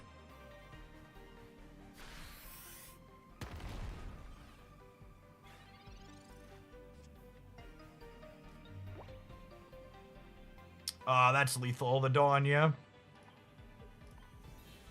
Dawn with Mewtwo's felt so sweet in this deck.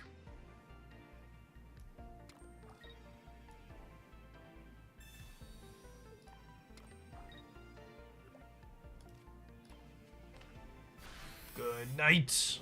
Machamp survives the side drive. Gallade does not. So long, bud.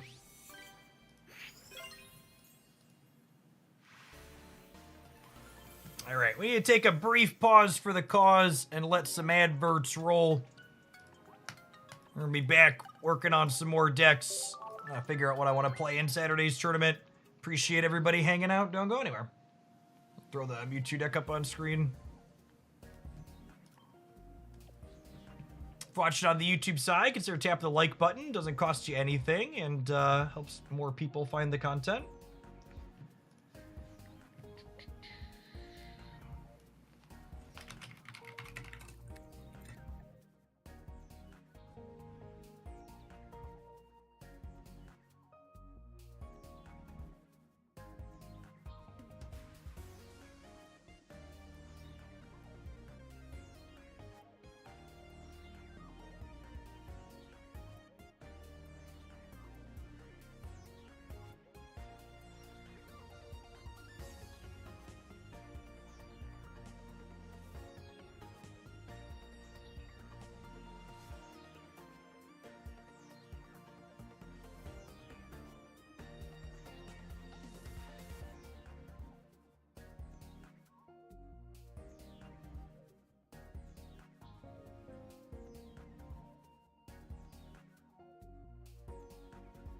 Socratic Phoenix, thank you for the almost 4 years. Welcome back.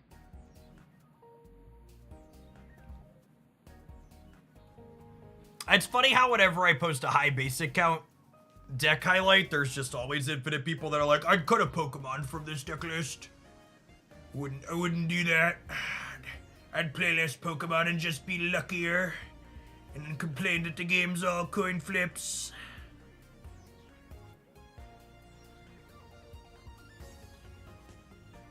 No, you absolutely should not cut a Giratina from this deck. If you want to fit in Mew, you have to give up a utility card.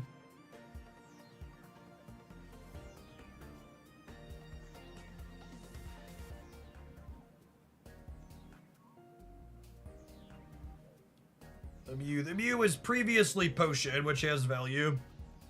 I don't know. I'm somewhat convinced that my Charizard matchup is fine without the Mew, but it's also a matchup that you don't feel bad just dunking. But the Potion is notably good in the Eggs matchup because Potion takes Giratina to 140, which lets you survive a Heads and a Tails.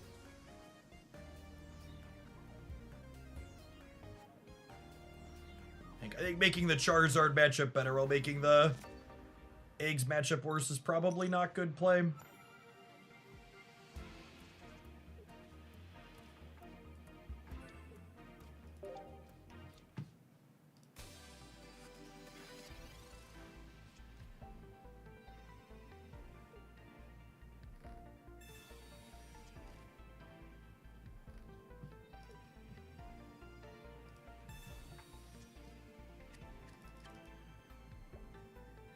What breakpoints are the helmet useful for? Your breakpoints where the helmet is more useful are 160 HP into your side drive is the big one in this metagame.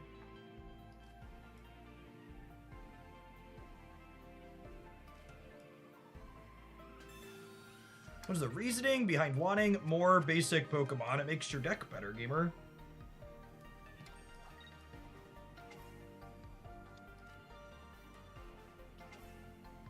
Developing 2 Giratinas might be wrong.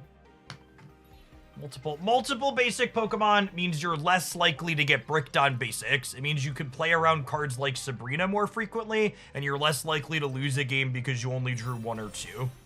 It also generally means you have 3 or more Pokemon lines, which lets your game played strategy be more diverse, meaning you have multiple avenues of attack, meaning it's harder for your opponents to adapt and attack your one-dimensional deck. Because your deck's not one-dimensional.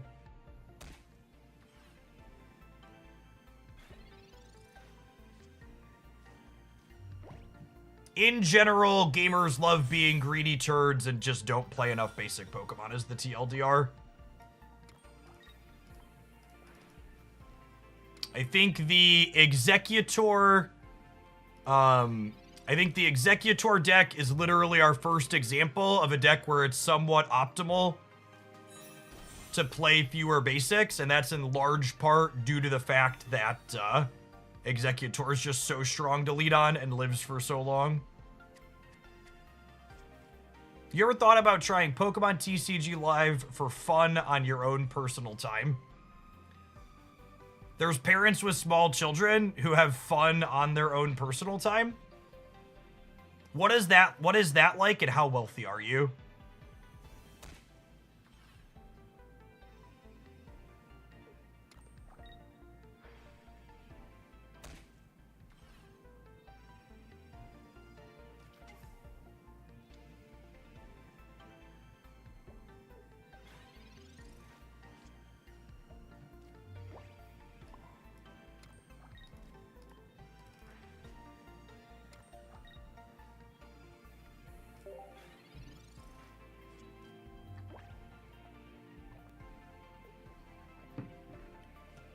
What's our game plan to win here? I think it's get this to 5 or to 3, and then we pivot this into this. Magnezone clears this, then Mewtwo finishes the Darkrai.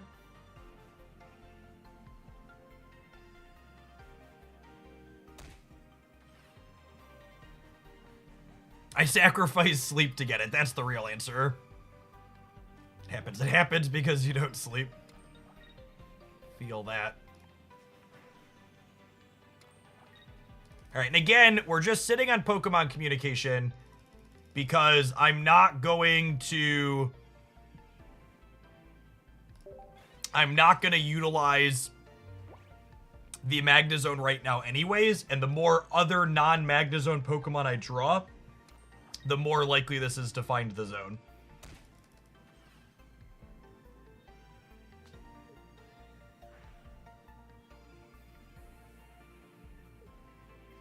We built Gengar, Mismagius, and it was awesome.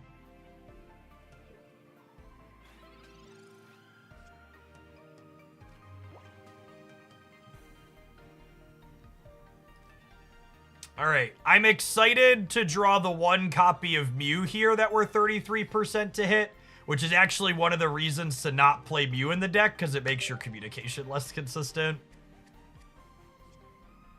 Alright, Coolio, sometimes lucky.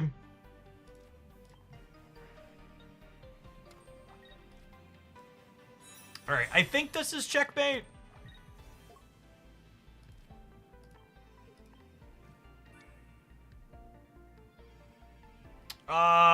It's not checkmate.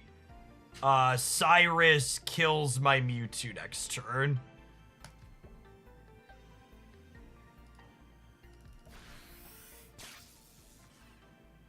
Abide like the dude. Thank you for the 22 months. I didn't have cape or potion, although it's worth noting we cut the potion for a Mew. Oh no! Opponents played both their research and we've played zero. Feels bad, man. Yeah, a lot of these decks only have one Cyrus, so making them have it here is fine.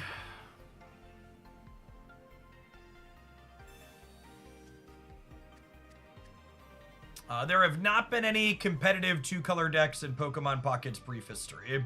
They're taking a bunch of game actions, so I hope that means they don't have the Cyrus and aren't slow rolling us, but I've played this game long enough to know that this is why are video gamers the way they are, chat?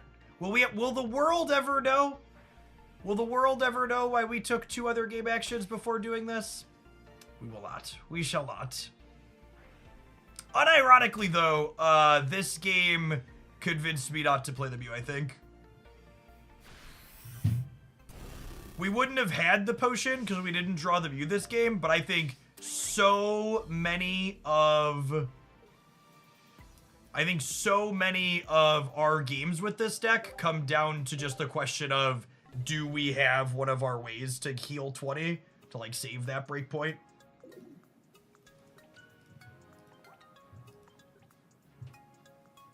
I've played regular Pokemon TCG in the past.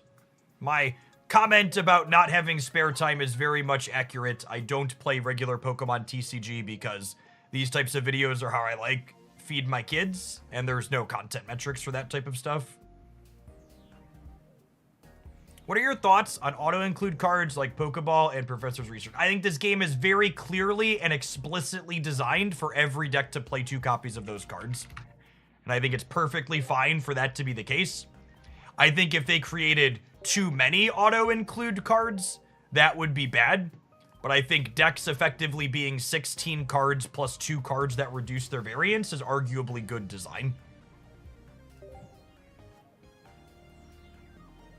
There's a big difference between every deck plays 4 cards that smooth variance and every deck that plays like 8 cards that smooth variance, yeah?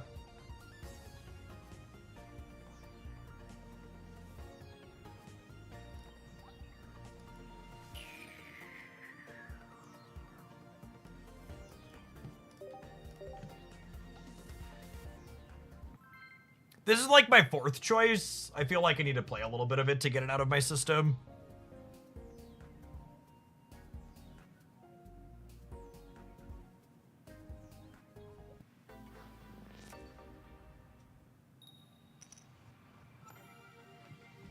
Pokeball is not in every deck. Okay.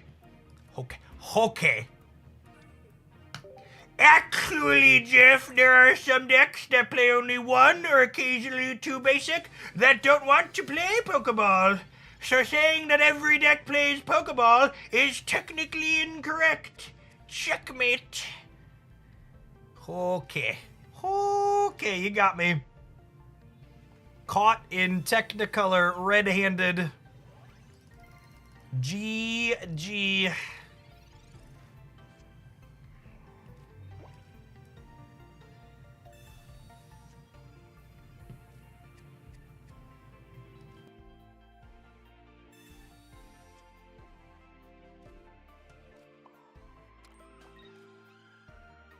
played another pony out. I think I played another pony out.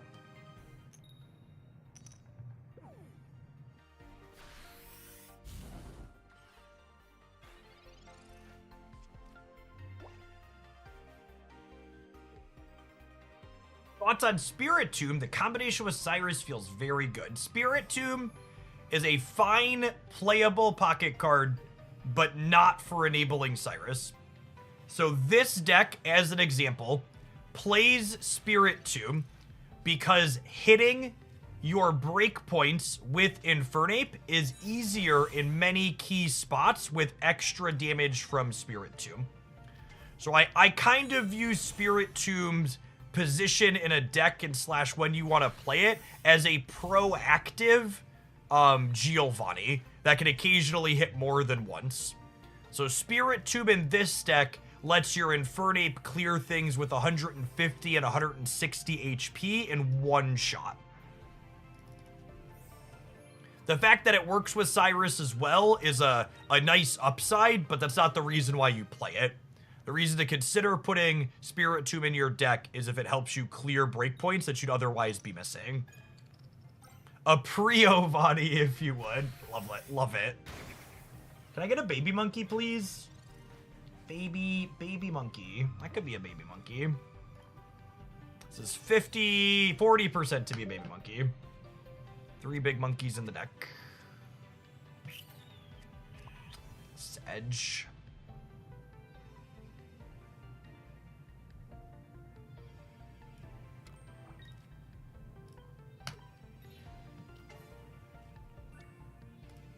Shuffle my ponies. Attack for 60.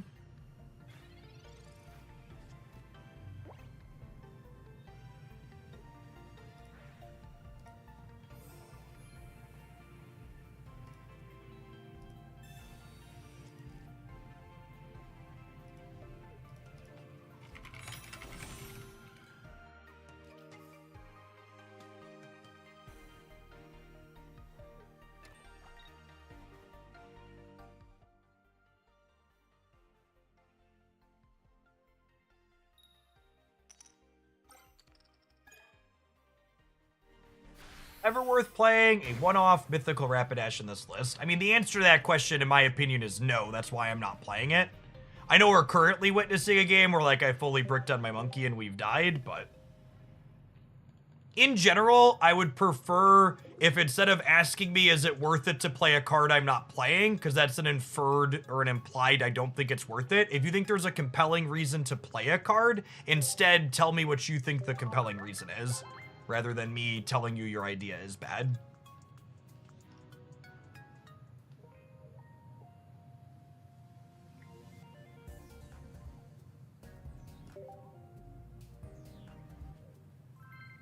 In a post-Cyrus world, I've thought about playing 2 Mews and 2 Budding Expeditors. You know, that's on my to-do list. Maybe we'll play a couple of monkey games, then we'll do that after the next break. I've been meaning to play some Mew plus Expeditioner.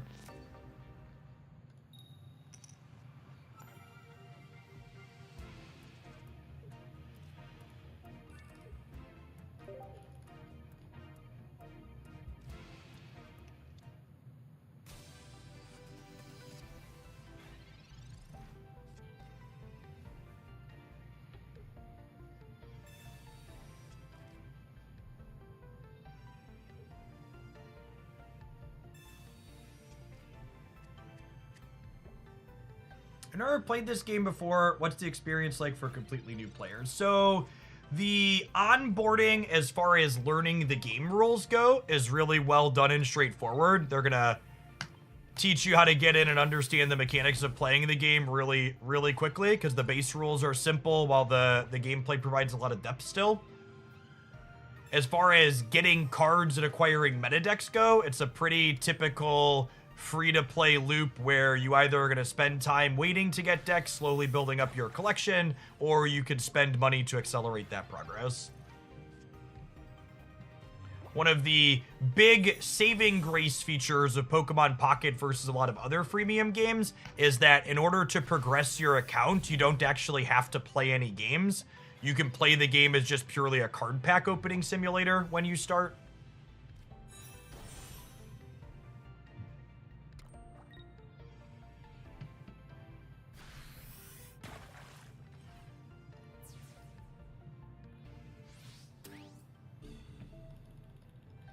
There aren't hours of daily chores that you have to do to actually collect progress, which is great.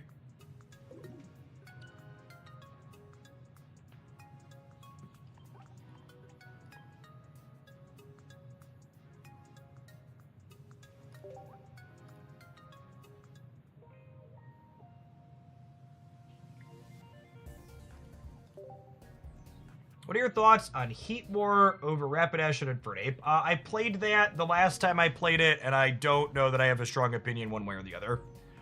There's a good chance this deck is bad regardless, and you should follow your heart, but...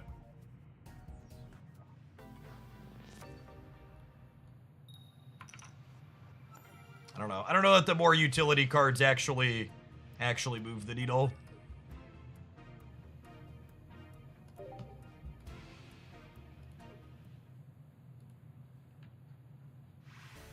Is it always worth playing Professor's Research instantaneously? Not always, but usually.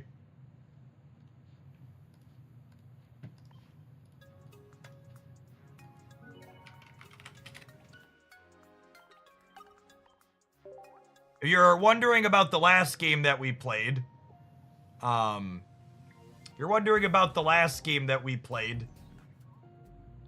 opponent had used Psyduck, which meant I couldn't play my supporter. Spraggles was playing Dodrio and Infernape, and it felt slick. I mean, it's not any better or worse than this. I'm pretty confident Dodrio is worse than Rapidash, especially in the Executor metagame.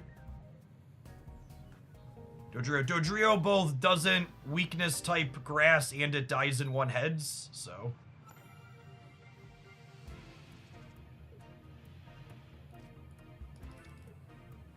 I don't know that I have a strong opinion between Rapidash and Heatmore, but I am confident that they're both better than Dodrio, given the context of the metagame.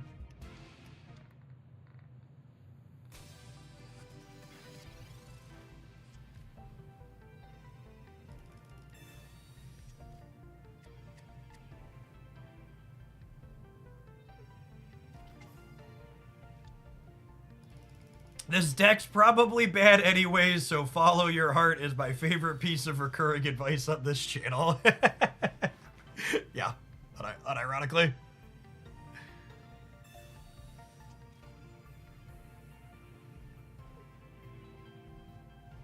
Do you play Pokemon Unite or Pokemon Go PvP? Not anymore, but I played both of them in the past.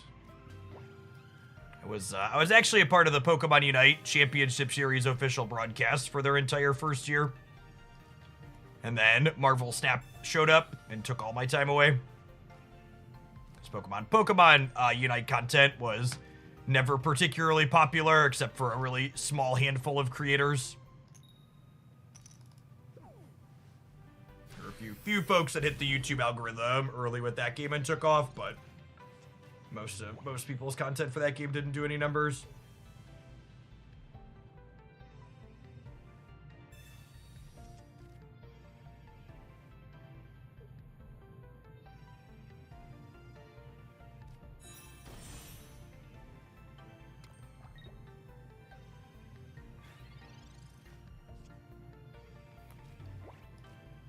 Can I get a baby monkey, please? Cool. Alright, and I think we actually want to pivot to Spirit Tomb here, because I want Spirit Tomb to mark damage on the Mewtwo, so that way Infernape can clean it out in one, yeah? You play any console games? I'm a daily Genshin Impact player on my PS5. But outside of that, like, I occasionally fit another single-player story stuff, but not super often. Genshin pumps out a lot of content. It's my, like, hour to 2 or 3 hours a week I have of independent gaming time is that. My wife also plays Genshin, so some of my time spent doing that is significant other co-op time.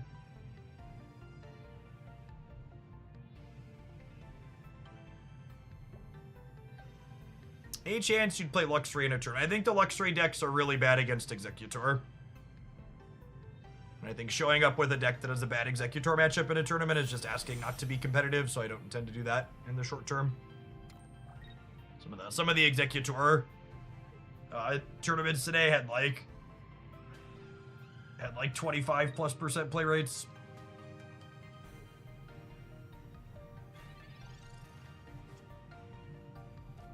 I think there's a good chance between now and the next card pack releasing, all of my tournaments are going to be Blastoise, Dialga, and the Mewtwo deck. Maybe we be cute and play Mismagius at some point because it's my infatuation, but realistically, I think most of them are going to be one of those three.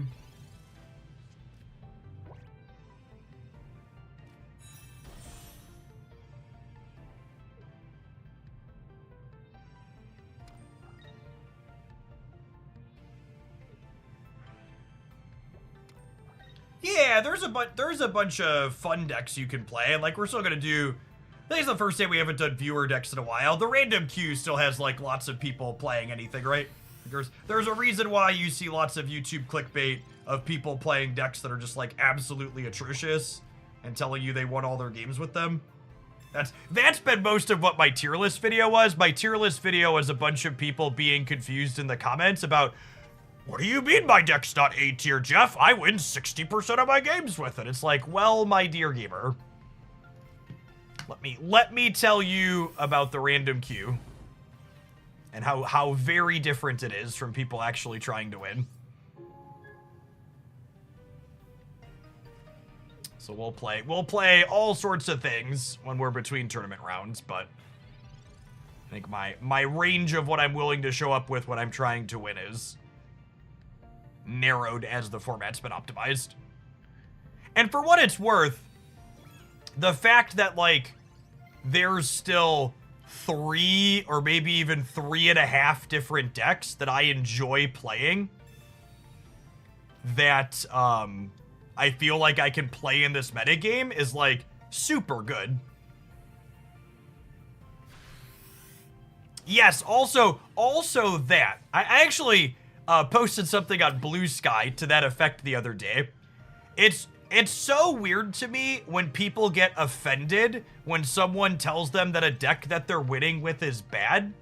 Because if a deck that you're winning with is bad, you should take it as a compliment, because it means you must be a really good card game player to win with something that's trash. Like, unironically, you should take the compliment.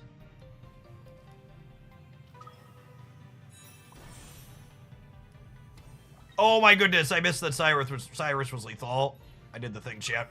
We were talking to chat. I'm a BMer. Oh, the BM.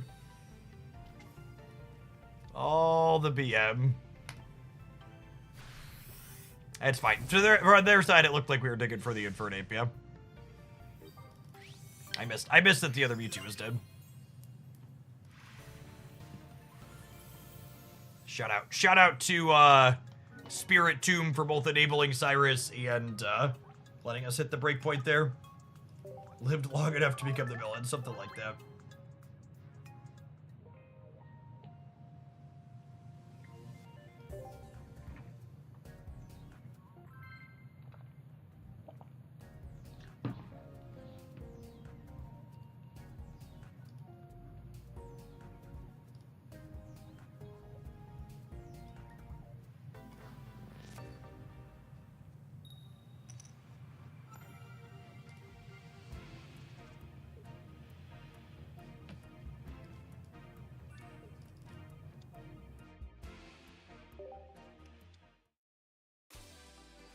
All right, I would like a stage 1 monkey, please. That's a stage 2 monkey. We get a draw step and then a redraw to scramble this egg.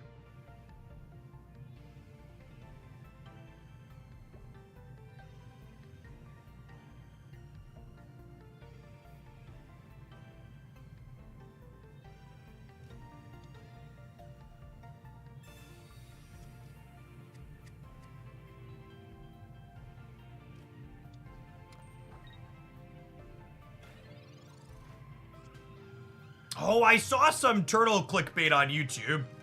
People talking about how the turtle, they were winning with the turtle when it was just like an Executor EX deck. Those are my favorite ones. Magnezone and Executor are definitely like the jank carriers right now. You're right. You're like, all right, I'm gonna load this up, and it's actually trash, but the surrounding details are good enough that we probably still get there a lot of the time. The turtle was present. I was there.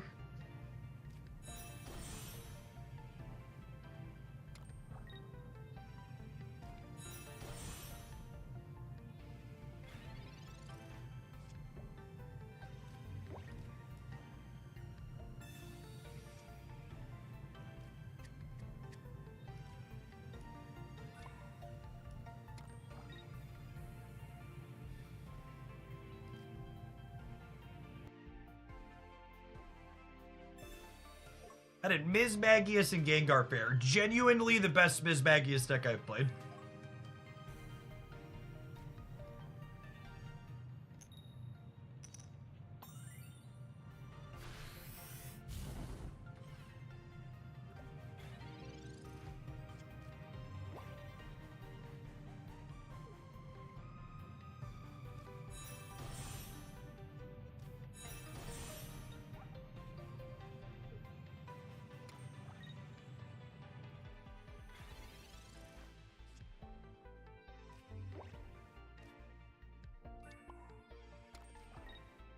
Actually, can't attack here because I'll lose the game. Need to find a angsty teenage monkey before we can clear this egg tree.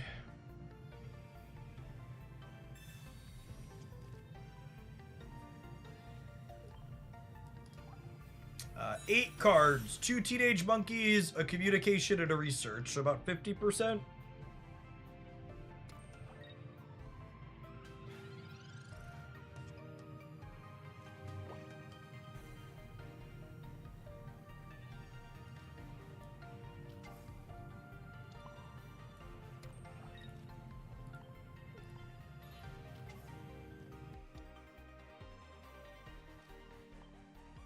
Gengar Mismagius will be a highlight at some point in the next week. I don't know when exactly it fits into the schedule. You can dig through the VOD today to find it if you wanted sooner than that.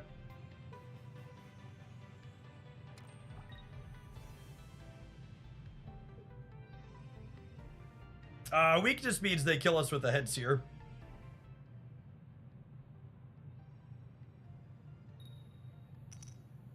I'm glad we played these games. I feel like I needed to get this out of my system. Playing these games with my deck that just like can never win if it doesn't draw its inconsistent stage 2. It's like, yeah, I don't want to do this to myself in a tournament.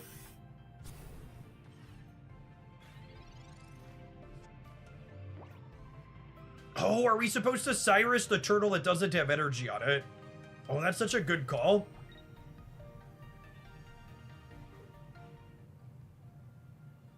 Yeah, I was probably supposed to truffle shuffle this out.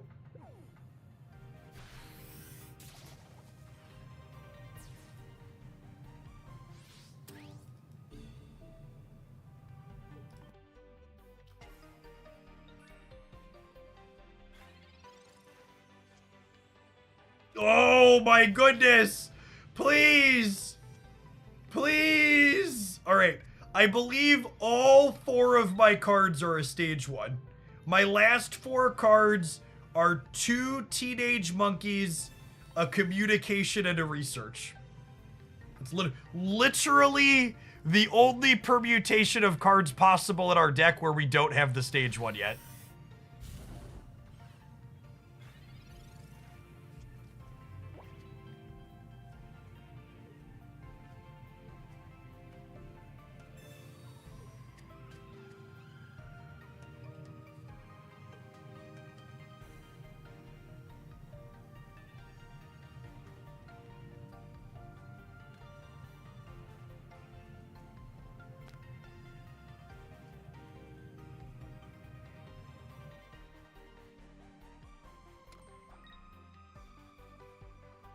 It's fine though, chat. Our opponent chose to register the unplayable turtle, so we're gonna win the game anyways.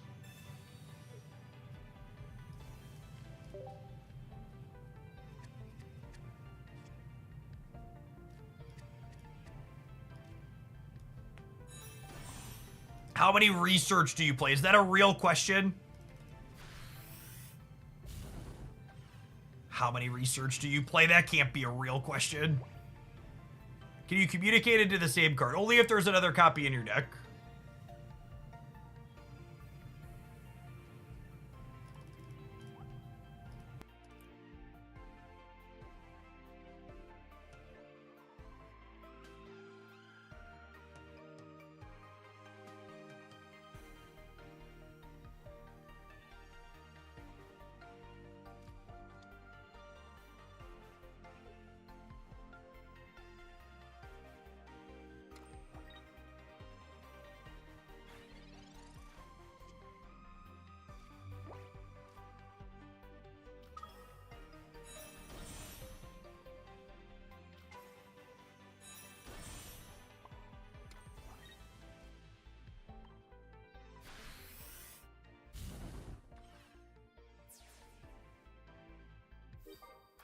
Why does Jeff play Old Rapidash? Because you want an attacker that hits efficiently for energy so you can build up your Infernape behind it. Rapidash, while going first, hits an Execute for 60 damage due to weakness. So it gives you a chance to scramble their egg before they can do anything. They could have Erica plus Cape. I was going to say and Sabrina, but you can't attack with Frenzy Plant twice. So I'm pretty sure they're just cooked, yeah? It's turtle time! Toot toot! Turtle time! Turtle time!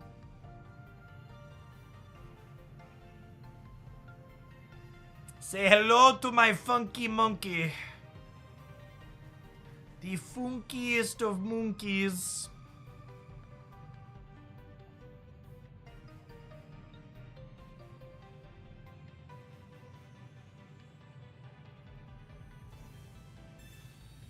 This card's really bad even without the extra text, so I forget that it has it.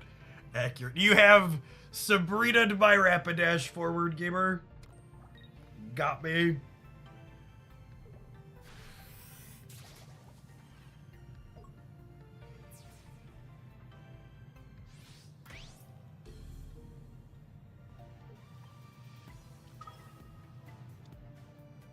We'll burn this turtle to the ground.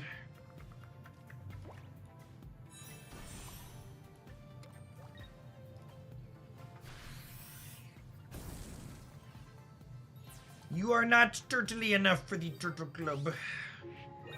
The monkey is here to see you out.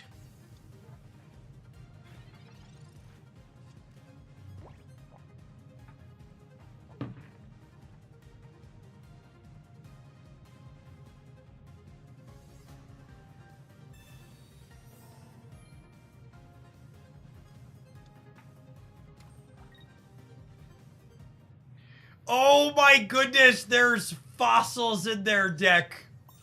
Because they're living under the delusion they could retreat the turtle and then attack with it again. You need 6 energy on the turtle to retreat it with Leaf and discard a fossil to attack again. 6 energy, gamers. Holy... 6, it's so much energy. It's so much energy, holy. So you assemble your stage 2, you put 6 energy on it, you retreat to a fossil and discard the fossil with Leaf, and then you've successfully attacked for 152 games in a row. Mewtwo is in the corner like, am I a joke to you? Am I a joke to you?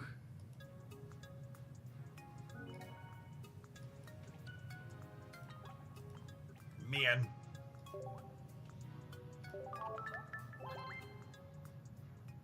That is exactly why they put the 5th energy on the turtle.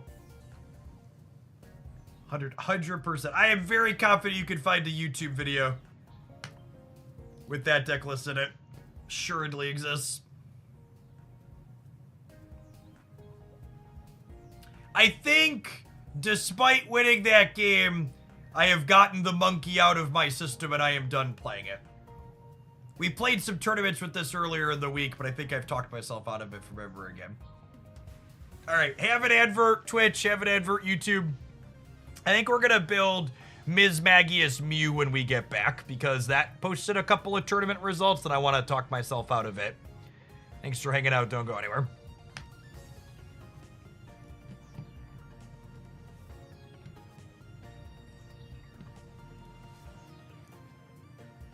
Have you tried out Electivire, Magnezone with Surge and Volkner? That sounds like too many slots.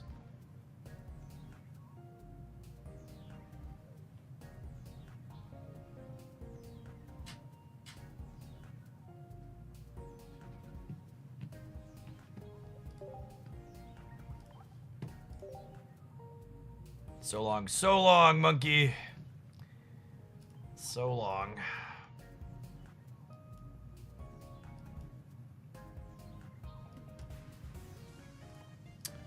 Should we play some with this? I have this in my deck editor, and I played it a little off stream.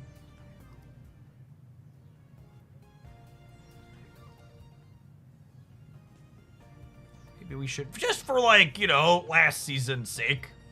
I haven't played any of this on stream this season.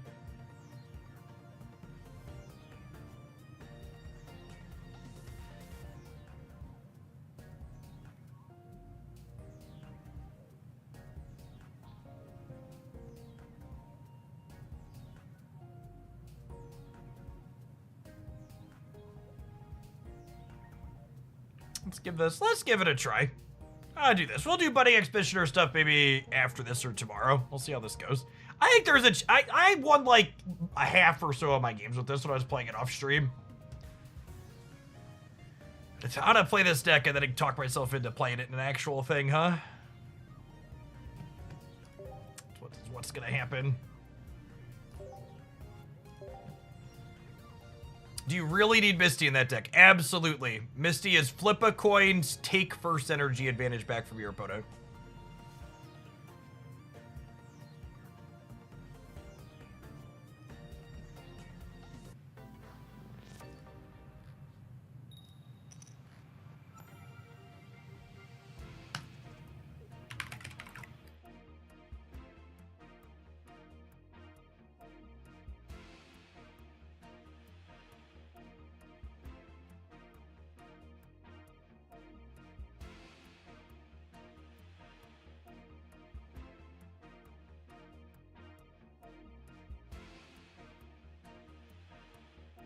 All right, I have a story arc update from the YouTube comments from earlier for people that were here. I know you're dying for an update on this. So, the person who commented, why don't these tier list videos ever include Pachirisu? I win with a lot with it.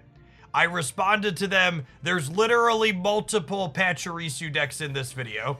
And they came back and said, no, I'm talking specifically about the 18 trainer one, and the 18 trainer one is literally one of the 3 Pachirisu decks in the video. I truly don't know how these people dress themselves in the morning. Like, I don't like I get, like, okay, maybe you skimmed and missed it the first time, but, like, after I told you there's a bunch of decks in there, why wouldn't you go back and double check to see if the specific one you care about is actually there or not?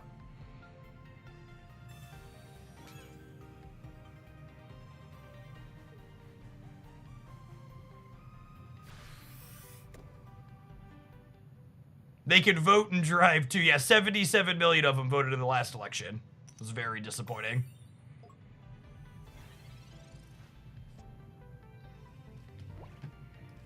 All right, Starmie clears this next turn, assuming they don't flip it other heads. I think the last bench slot might want to be second Starmie, so I think we chill for the time being.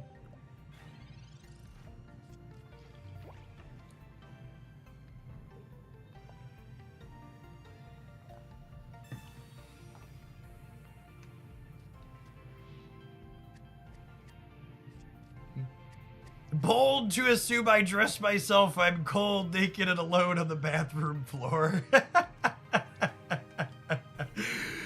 Oh, man.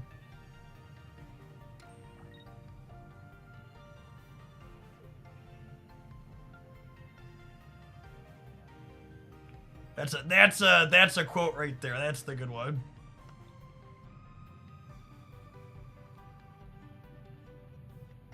Why don't we play new Finian? Because 50 HP dies to Skarmory in one. Also dies to a handful of lightning things with weakness, but 60 HP is better than sometimes blinking.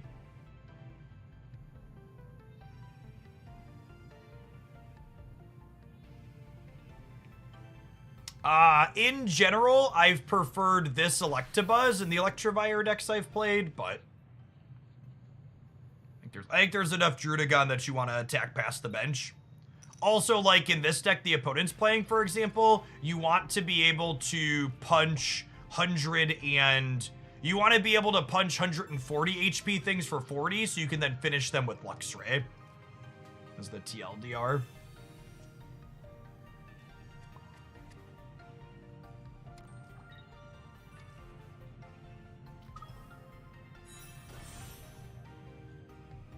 Alright, let's cook the Shinx here. And then just run them down with our Deadly Star.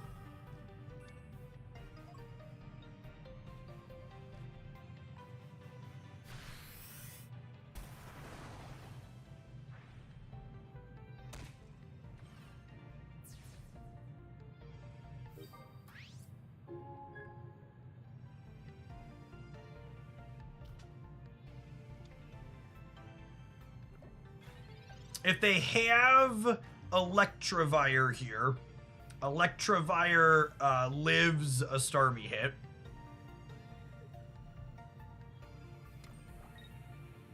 My last 1250 points from the last expansion from Genetic Apex got me a second full art Starmie, yeah.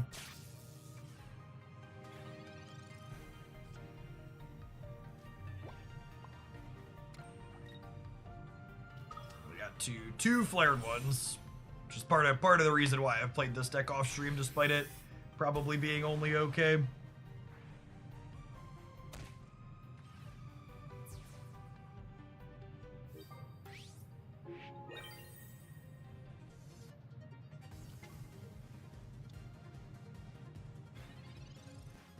How is this deck's egg matchup? I think it favors the egg deck generally.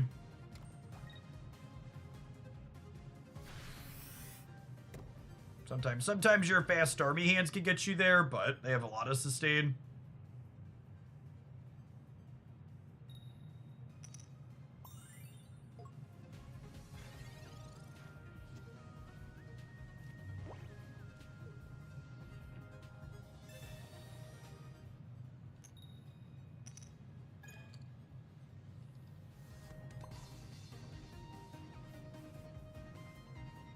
When playing the deck list you played in the tournament, but with Skarmory instead of Potion. Skarmory's really bad in that deck. Giving up a single knockout point is really rough. All of the Dialga decks playing a bunch of one knockout point Pokemon have really mediocre results.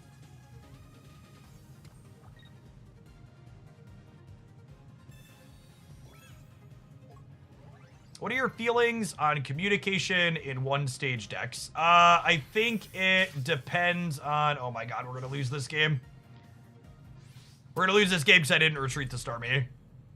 We were going to lose anyways, right? Because the Luxray follow-up kills us. And we lose because the Cyrus is Cyrus and not what's it called? I guess maybe they don't have the Luxray, but there's only going to be 4 cards left in their deck. I really like one communication in these stage 1 decks that really want to find a particular stage 1.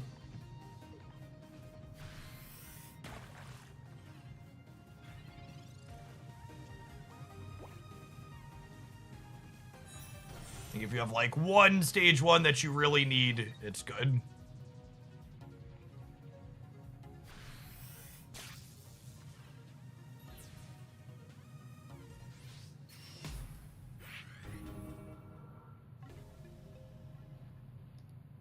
Have you tried any of the community ranked ladders for Pokemon Pocket? That does not sound enjoyable to me.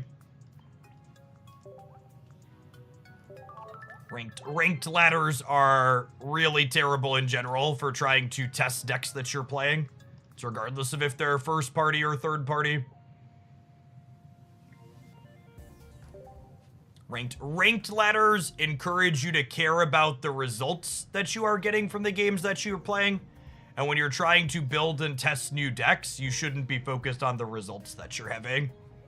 You should be focusing on the things that you're learning about the matchups that you're playing.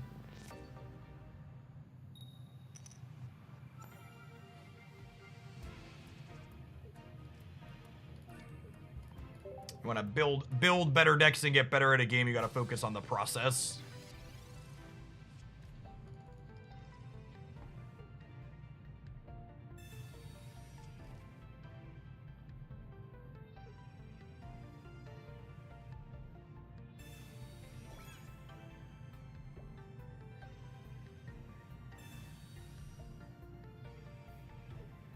There is a Discord bot creating a community-run ranked ladder. If you do some Googling, there's been a couple other creators playing in it. Much more power to them if they enjoy the numbers go up experience. Like I said, it's just not the reason I play games like this. We are not gonna attack. Trading 20 for 20 sounds not great.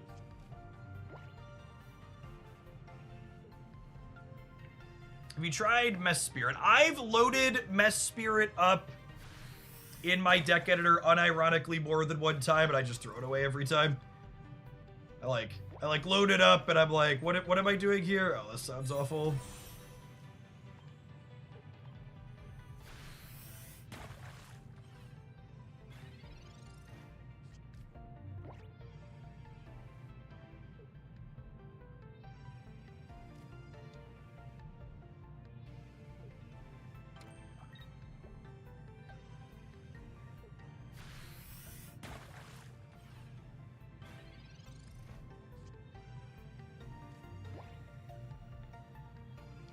Oh, man.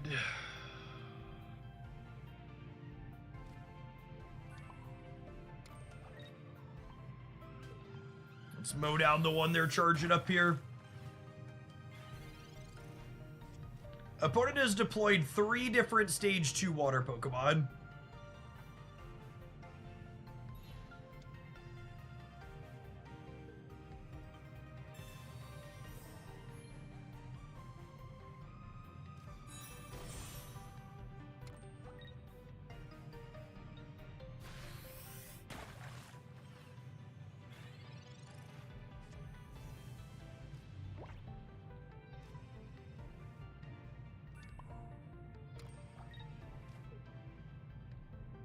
Alright, I'm gonna drag the Froakie up here. And then we'll Aqualiner this. And then this has taken enough damage that they evolve it and have X-Speed or something to shuffle it up. The Starmie can finish. They have Papa Penguin here.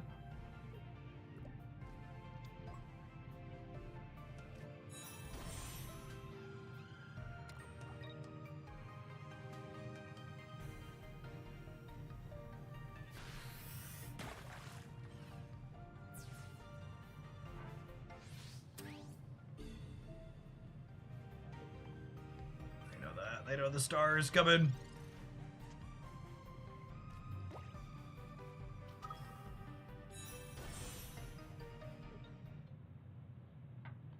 Papa Penguin goes down and the game is over.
66% to be a Finian.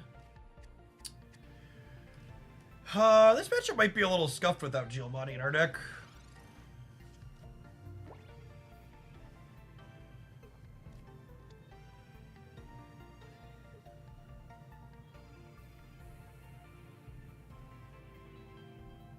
They have Lucario, they clear the duck before we get energy set up in the back line. First energy advantage, definitely a big deal here.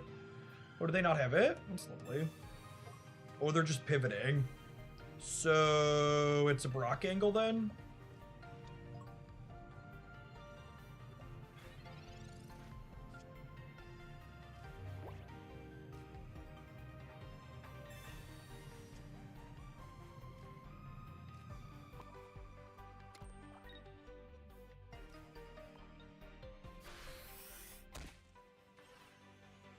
Is the heater on loud today, or am I being sensitive? The heater's not on at all. I'm not sure what you're hearing, but there's...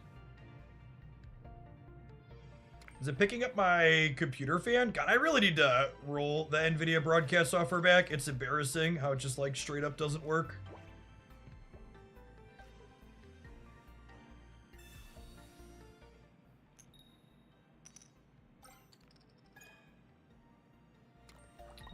This is what I mean. Someone was asking about the copies of Misty in this deck. Why Misty is important? There's definitely, when I stop talking, my microphone is definitely still staying on with something super, super low, but it's very low.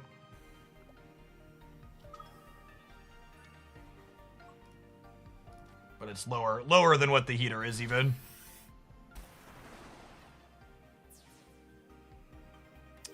It's negative 55 to negative 60 dB, and for reference, when I speak, it's hits about negative 1 dB or so.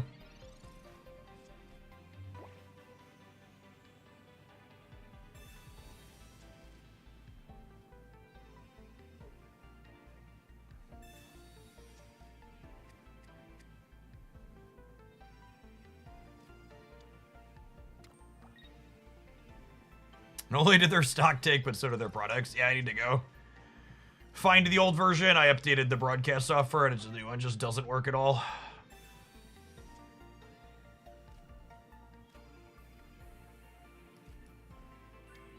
Do you have audio gates? In my experience, the software audio gates in OBS tend to clip the start of my speaking quite frequently. Whereas previously I was using a piece of software called NVIDIA Broadcast that does real-time noise filtering reduction. But they did a 2.0 update and it just straight up doesn't work anymore.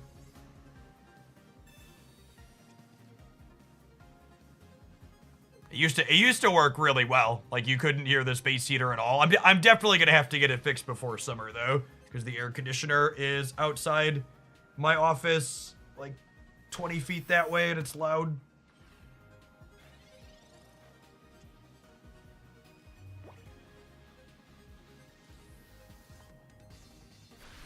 The newer version of the broadcast tool is also taking more GPU power. It's just funny because it doesn't even work. That's wild. Yeah, I don't know. I don't really use a lot of my GPU because we're just like playing Pokemon. So I haven't noticed that aspect of it, but I have noticed that the noise filter just straight up doesn't work anymore.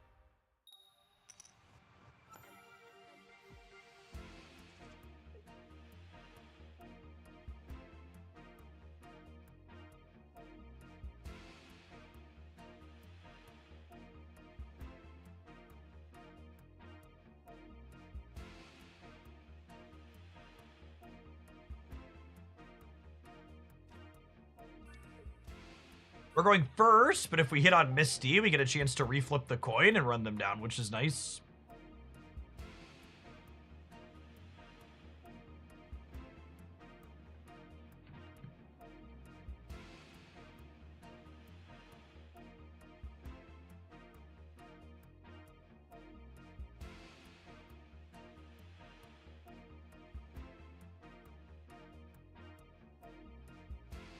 Hello, opponent.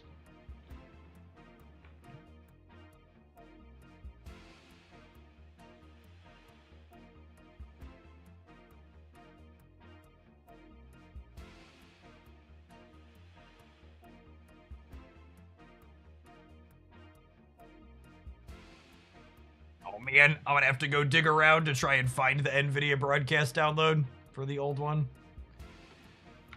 Sitting in my, it's not in my downloads folder, rip.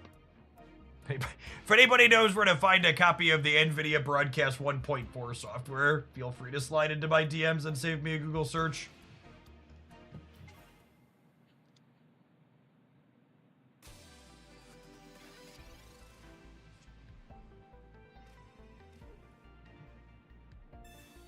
So it says, this is the purpose of Misty in these decks. When she hits in a spot like this, it essentially let me re-flip the first energy coin of the game. It means that we get to have our cake and eat the evolution too.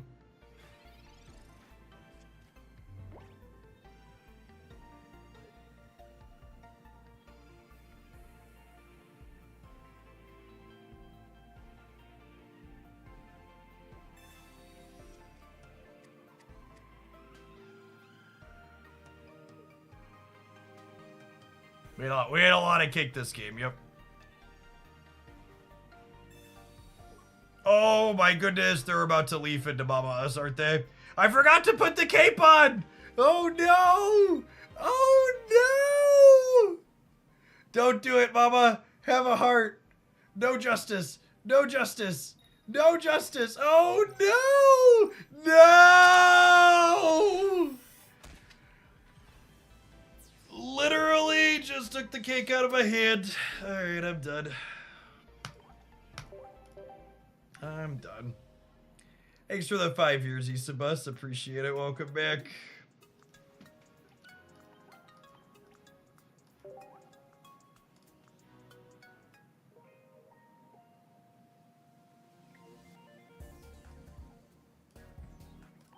Today is clear out all the cope decks day. It's officially play and then delete the afternoon.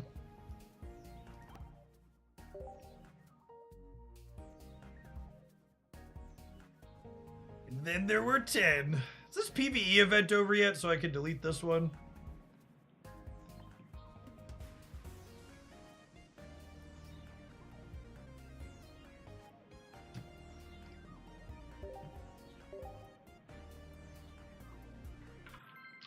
This is the day the dreams die. It is. It is. Jay Shad, thank you for that prime. Appreciate the over 3 years. Welcome back.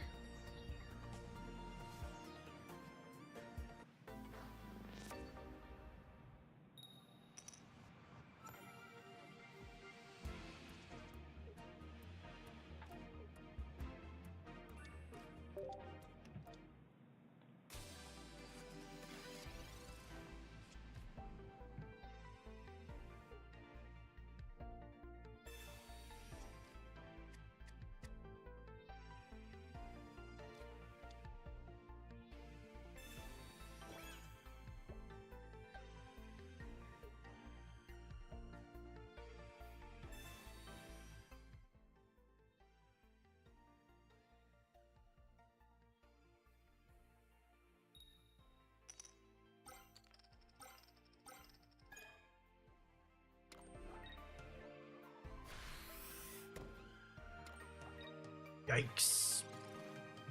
Well, I mean, at least they didn't have Palkia. I think I want to maximize my chance of drawing Big Ghost, yeah? I'm not looking forward to the 5-win streak event. Well, lucky for you, the 5-win streak event is not coming back this season.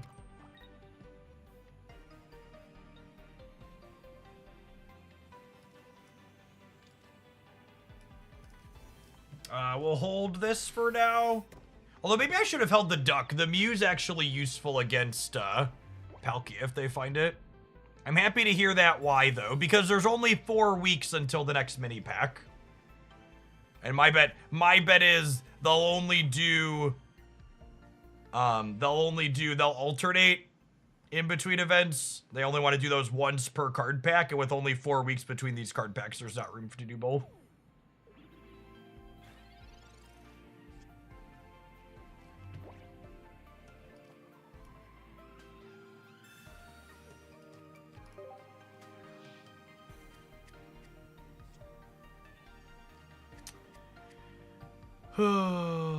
Unlucky.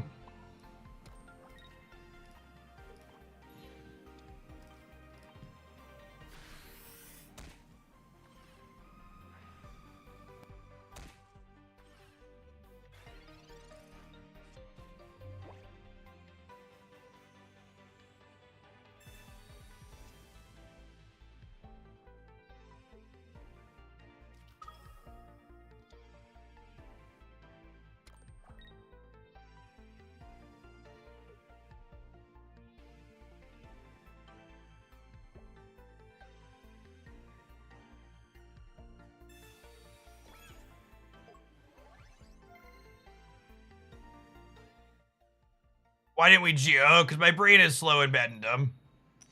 So I'm doing something in Discord while we're trying to play the game. I should stop.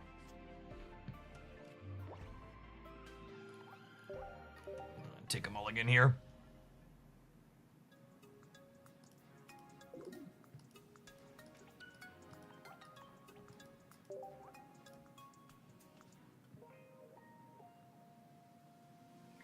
Did I Professor? I don't think I Professored. I think I just missed it.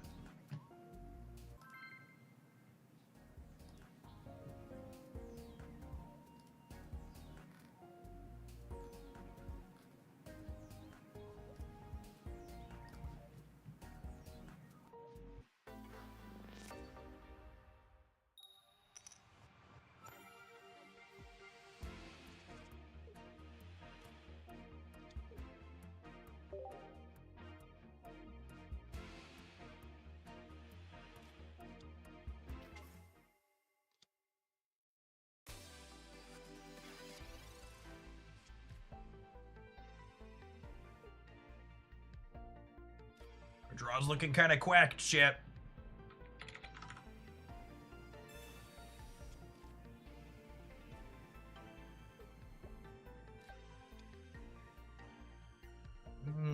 Fellow duck enjoyer, eh?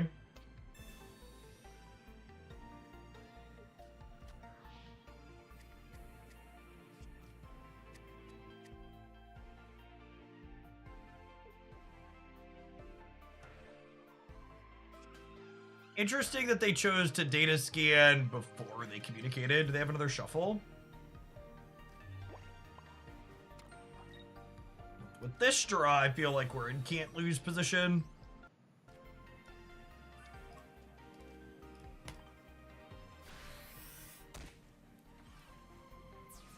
We're playing 2 ducks and 2 Geo to give us a fighting chance to scramble eggs.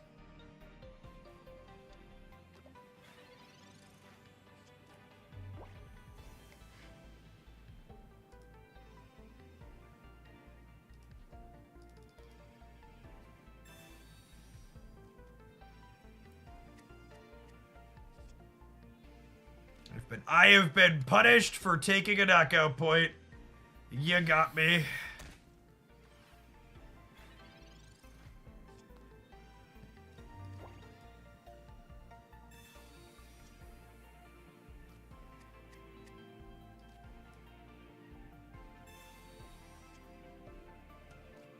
Gosh, part of me wonders if I'm supposed to play around the second copy of Mars.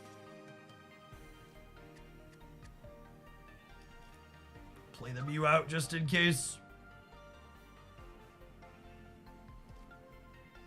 I guess I play the other duck also, right? So that way when they duck my duck, I put the other duck up and they need 2 potions or another basic.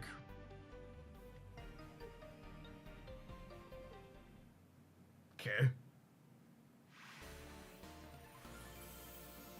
I don't know what the game plan was there, but it feels like they ducked up.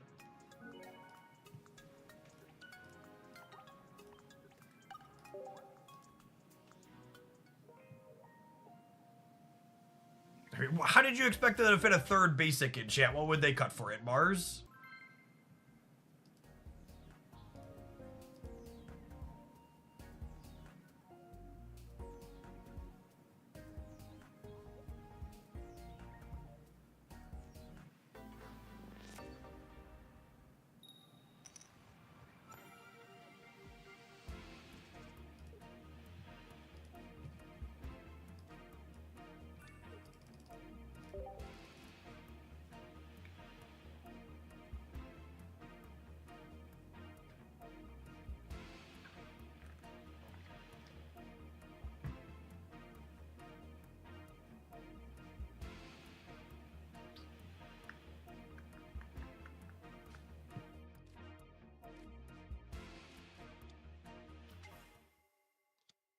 Pikachu EX. There's a name I haven't heard in a long time.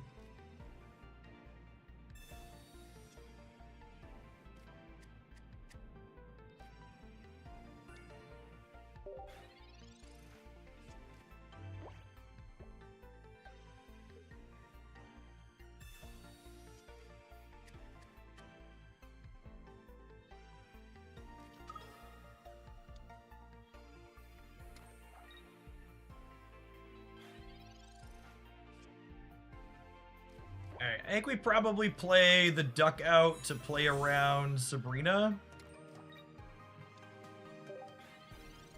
I don't want Mrs. Hat to take a hit if she doesn't have to.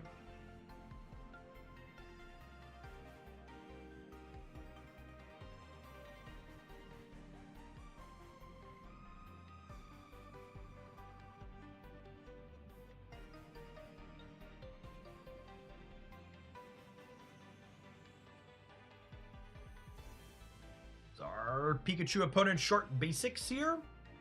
Feels like a I'm short basics pause.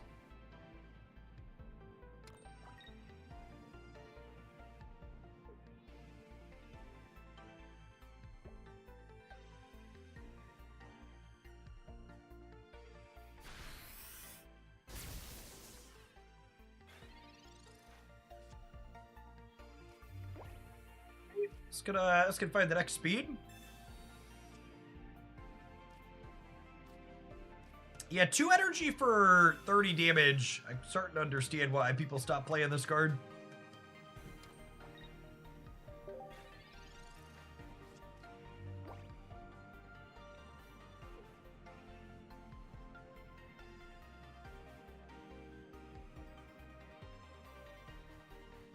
Yeah, the one time we took a stock meta Pikachu list that was playing 7 basics, so we played it in a tournament, my conclusion after 3 or 4 matches was I can't believe people play this deck with only 7 basics. Which makes sense. People are always hyper greedy and play too few. So when even the deck that like wants lots of basics is still playing too few, it's like, ah. Oh my goodness, do they still not have another? They still don't have another, LOL.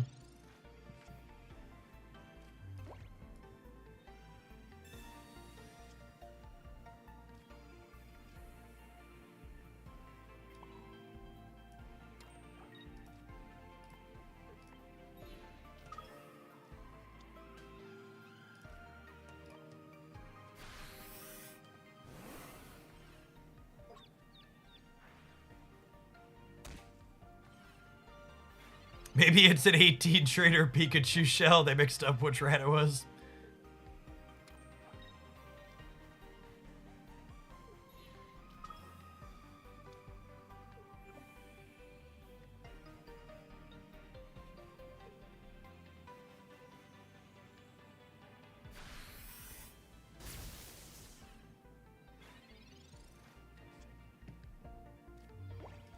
I'm gonna Giovanni this attack, so that way it dies into Azelfs or a single Duck Quack. I'm gonna go ahead and play the Cape out, just in case they research into 2 basics.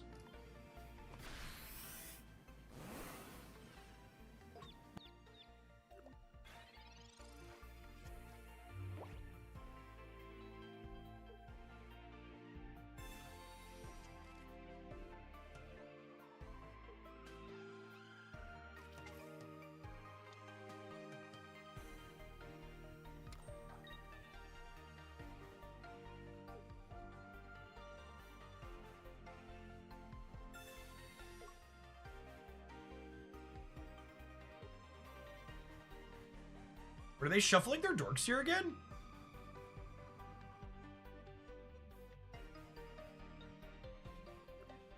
Looking for a type of deck that can play versus everything and get good results in the meta and leads to interesting gameplays and decisions. What would that be? Yeah, I'd recommend checking out this tier list video and take a look at the things in like the A and the B tier. Are ones that have the most competitive tournament results. I think a lot of the things in C can also be super fun, but A and B are pretty proven.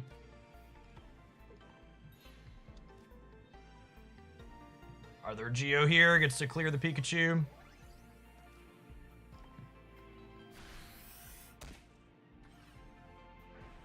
And then Squirrel clears the duck.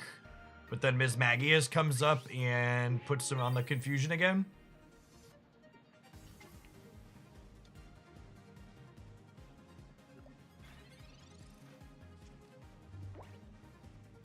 Yeah, there was a patchy Pikachu variation that was playing 2 patchy, 2 Pikachu, 2 Zapdos.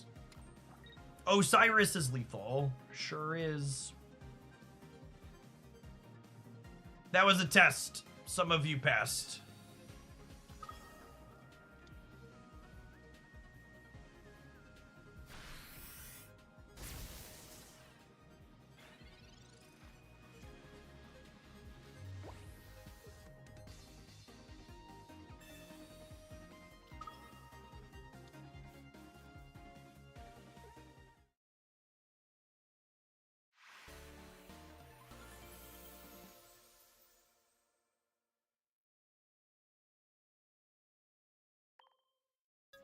Could you please come to the front of the class?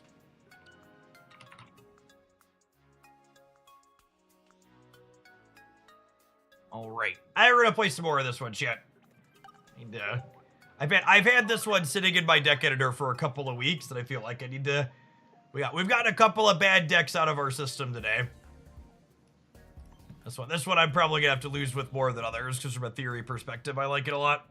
We can take a brief pause to let some adverts happen on Twitch. We're going to tap them on the YouTube side as well. Thanks everybody for hanging out. Don't go anywhere.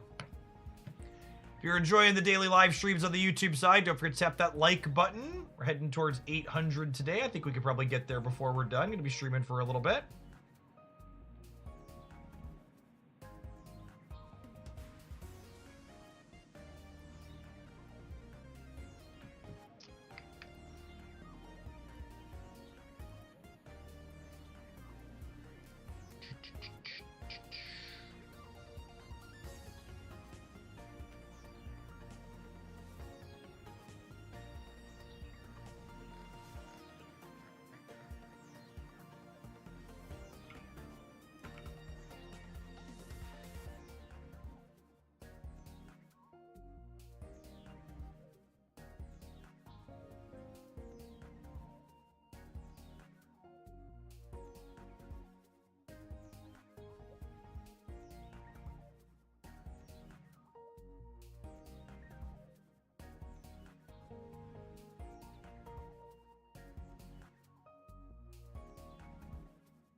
Stand up for a little bit. Stretch it out. Is Spirit Tomb good in a Ms. Magius deck? I don't think so. I think Spirit Tomb really tends to shine with things that deal bigger bursts of damage where you're looking to get a couple of chip shots in first. And Ms. Magius is a chip shot attacker in and of itself. So the things where Spirit Tomb tends to be reasonable in my experience are like Infernape or Yanmega or others that like deal a burst but don't always get close to full clearing in one.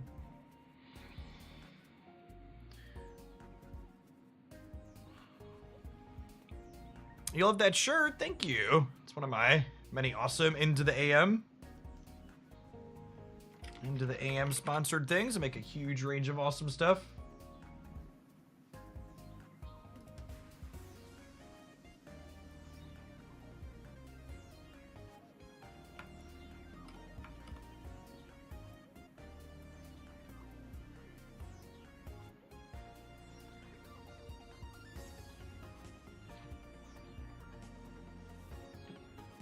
Let's hop into another with this, so.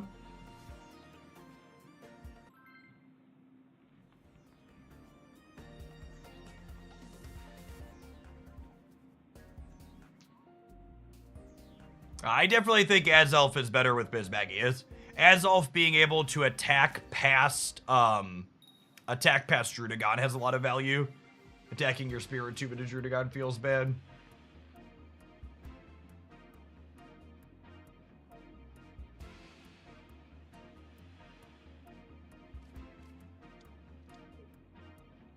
Actually, I'm gonna lead Azalf here against a Fire Energy because if they're a, let's say if they're a Charizard deck's most common Fire deck, I want to hit Charmander on the bench.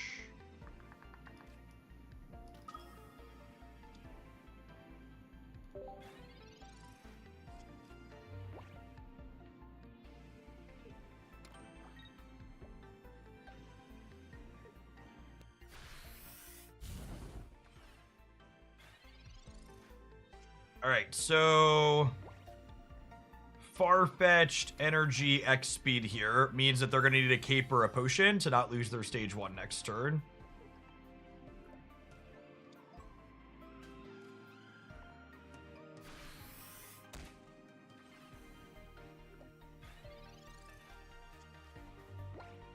What's the interaction between Mew and Infernape? Infernape's text box reads it discards all fire energy, so Mew does not discard anything to use its attack.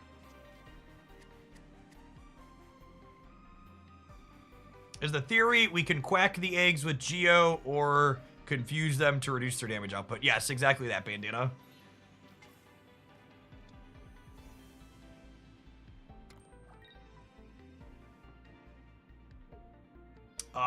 So if they don't have... What?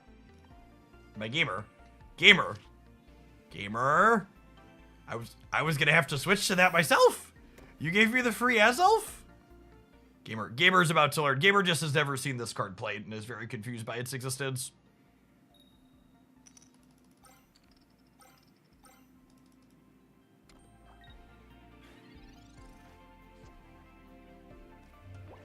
Alright, let's, I don't love the communication for basics, but we have most of the other basics out of our deck, yeah. I think this is 50% to grab, Misdrevious.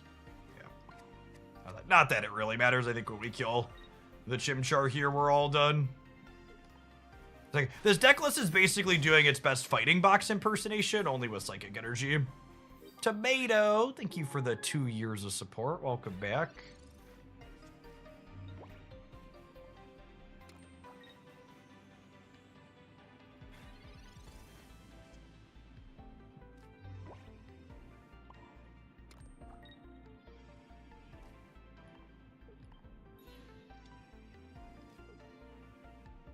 Cape?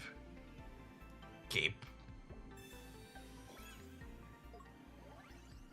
Although I suppose it's worth noting some of these builds play, Geo with Infernape. Not all heroes wear capes, chat, but this Farfetch certainly does. What is the reason for Confused Ray over the 20 damage basic one? So, against Moltres and Manaphy, Confused Ray is significantly better.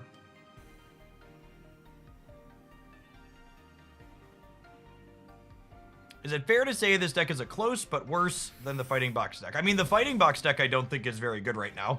In fact, I would put forward that I think there's a good chance this deck is better against Executor than the fighting variations are. The fighting decks have essentially never been playable in metagames where Executor is everywhere, which is what we're currently living in.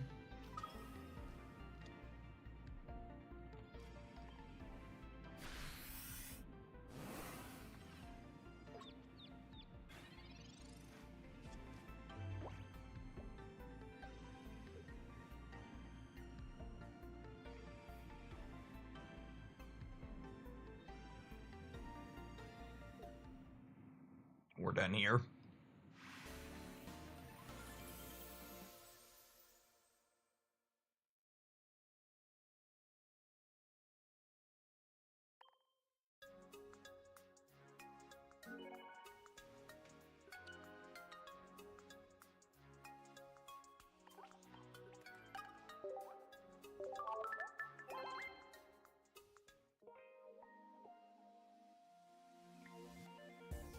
If we ever get Surfetched, I'd fear the Quack metagame. So usually when Surfetched, I believe when Surfetched is introduced in paper Pokemon TCG, it has to explicitly evolve from a card called Galarian Farfetch'd.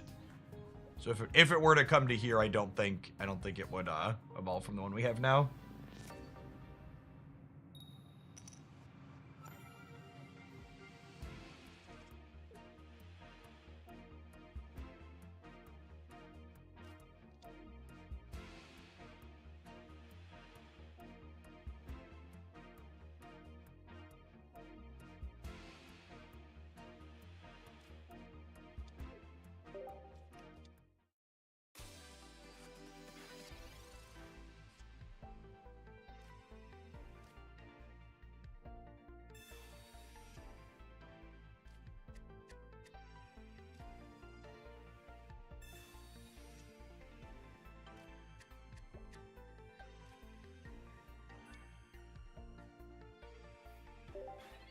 is probably a just power up Mischievous angle. Just let Farfetch go down into the Bellsprout Weeping Bell curve.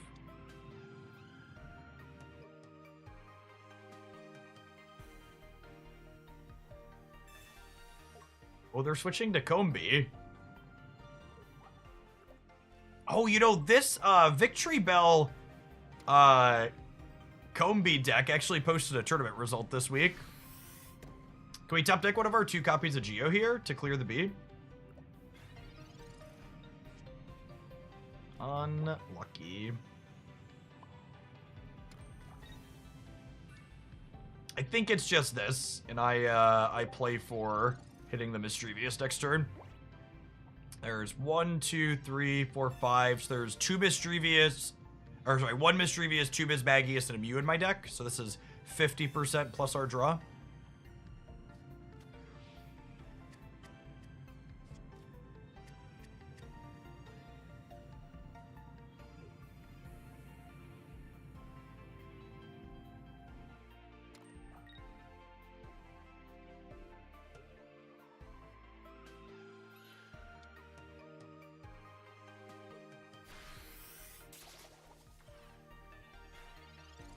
X speed.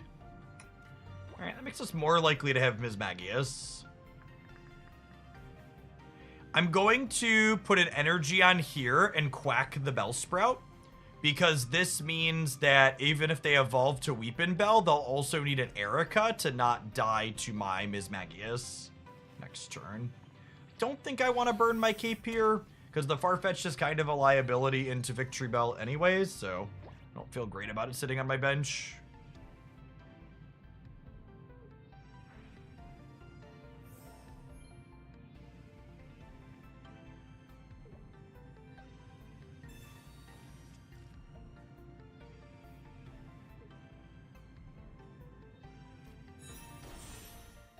There's Vespa Queen. Pretty clean 70 for 2. This is currently 66% to be a Mismagius. There's a Mew and then 2 of those in my deck.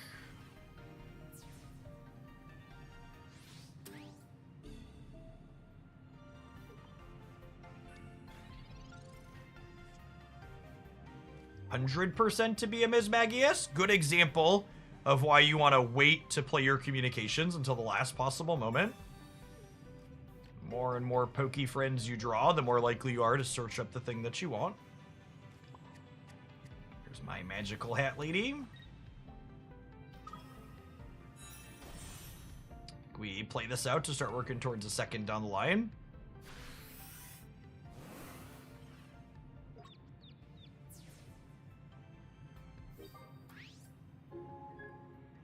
We have a cape for our magical hat lady so she doesn't die into the Vespa Queen, which is great.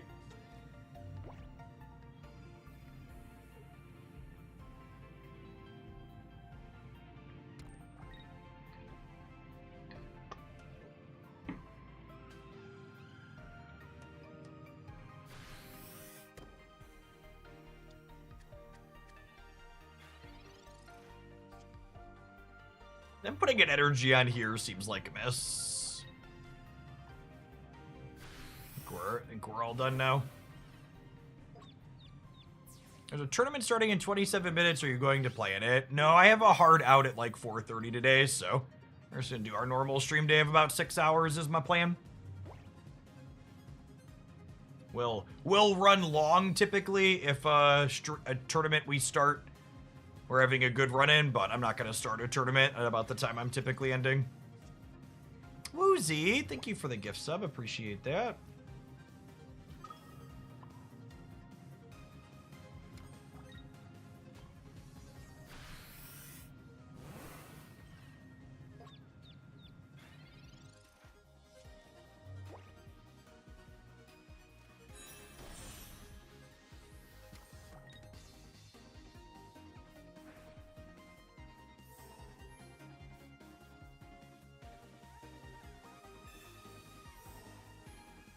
This next expansion should share pack points with Space Time Smackdown. It absolutely will not.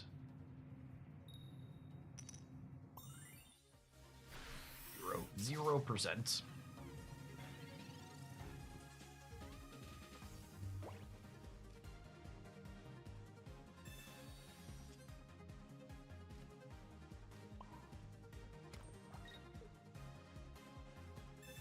I see some folks discussing the Discord server on the YouTube side. Keep in mind that a majority of the channels in my Discord server are not public. I don't have it in me to moderate a fully public Discord server, so if you want access to things like the trading channel and other things on my personal server, you need to be a YouTube member or a Twitch sub.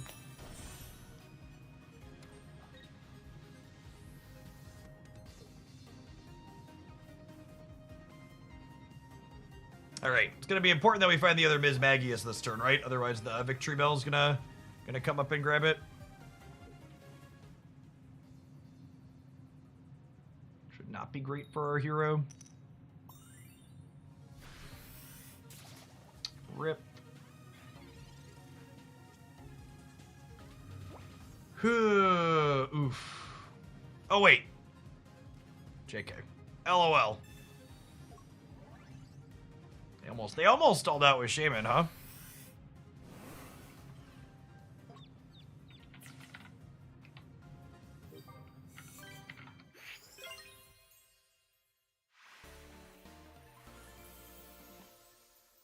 We found it's been so long since we played Giovanni, chat. Remembering it exists to jump up and grab people is a big deal.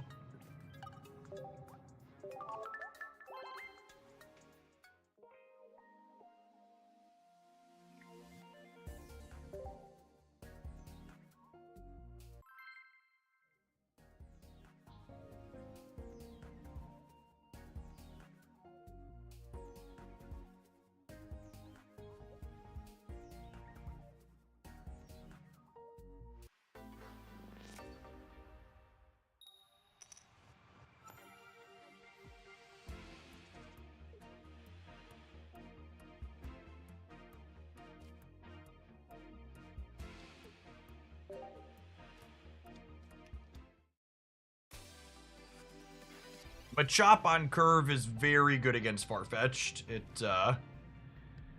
does 20 into 50. So this will probably be a let the duck get sacrificed, then power up this in the back. Is often how these things play out.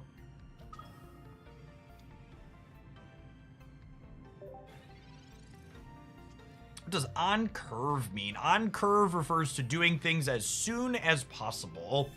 So Machop into Machoke into Machamp are an example of cards that are good on curve because you deal 20 for 1 with the basic, you deal 50 for 2 with the stage 1, and then you deal 120 for 3 with the stage 2. You just kind of go boop, boop, boop, right on up and along.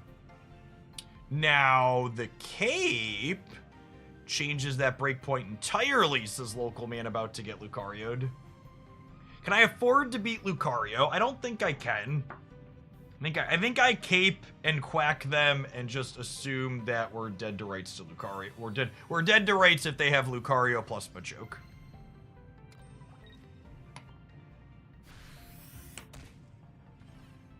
Do you think any changes will be made to the trading system, or do you think it's okay as is? I think if they provide a steady amount of trade dust from third-party sources, or from secondary sources, it's fine.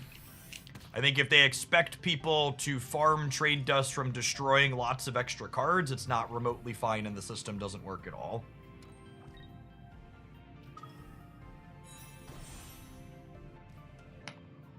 But they've given out like 1,500-ish free trade dust since the system launched, and I think if they give 1,000, 1,500, 2,000 dust complimentary from like login rewards and stuff per month, the system's probably fine as is.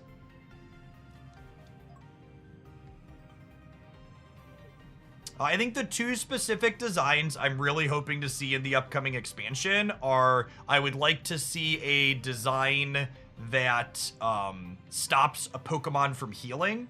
And I would like to see a design that helps mitigate 2-color energy variants.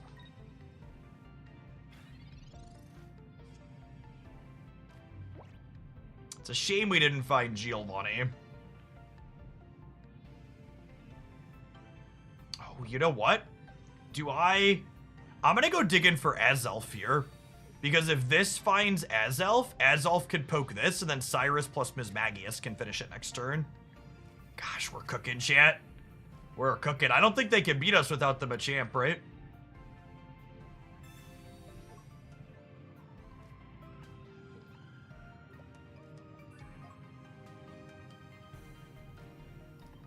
I'm gonna talk myself into playing this deck in a tournament again.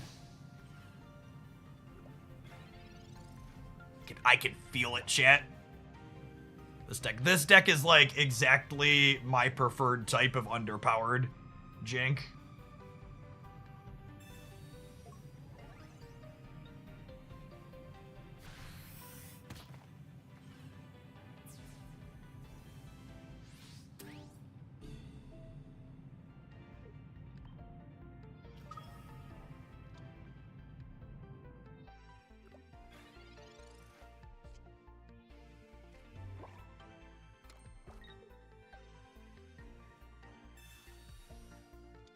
I'd wager they just can't get through what we have going on from here.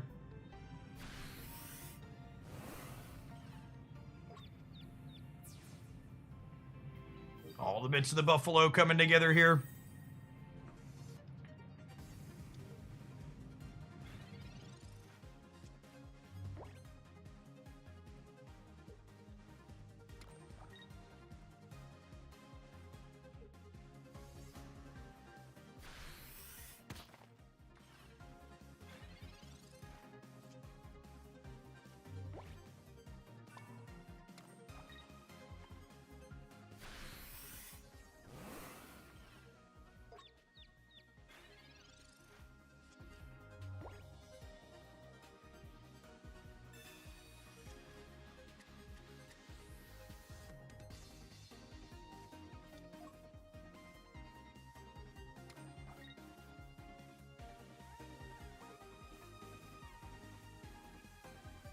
Hold that on board. Mismagius is dealing 90.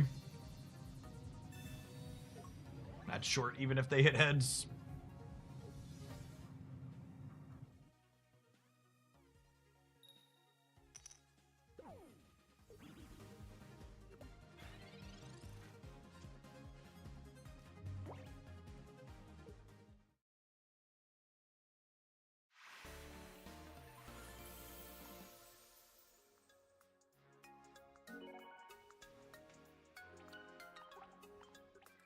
How many Mismagius highlights is too many to post in a single week, chat? 2, 3, 4. This feels like blue-red tempo. Big, crappy creature tempo vibes for Magic the Gathering, for sure.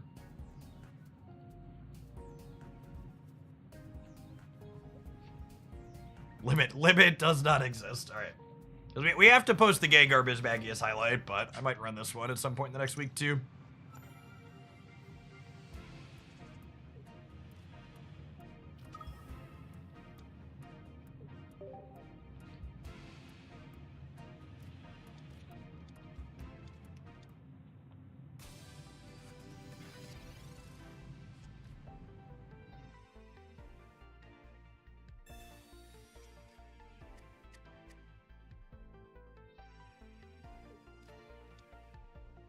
Ooh, Manaphy Dragonite. We talked about this one in my recent tier list roundup. I think it's pretty alright. Not gonna tell you it's good, but pretty alright is accurate.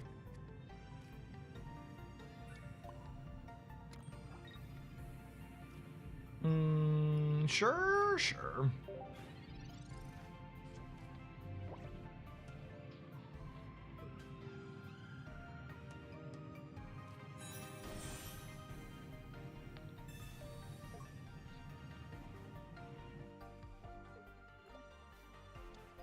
They have Manaphy charge up the bench. But they're 3 turns off of attacking with Dragonite. And that'll give us time to not only pressure with this, but also build this. Actually...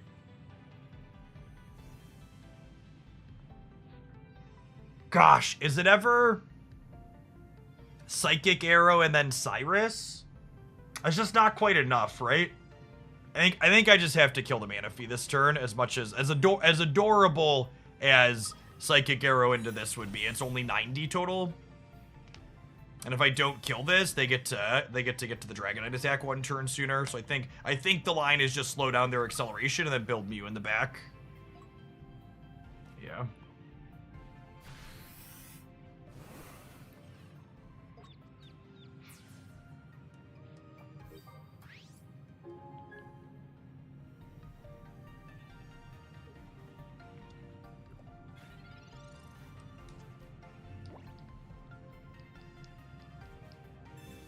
They go second energy, I go first. They go third energy, I go second. They go fourth, I go third.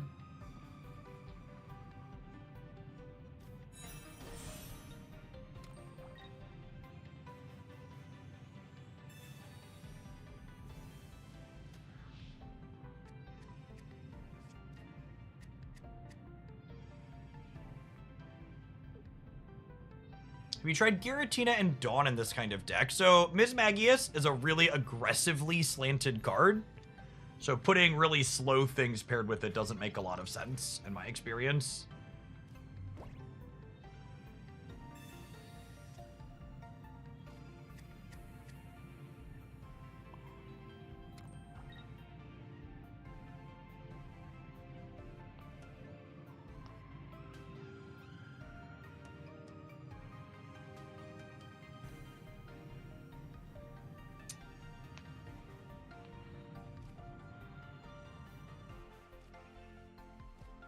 Again, wait on this last bench lock, because they can't put it out this turn.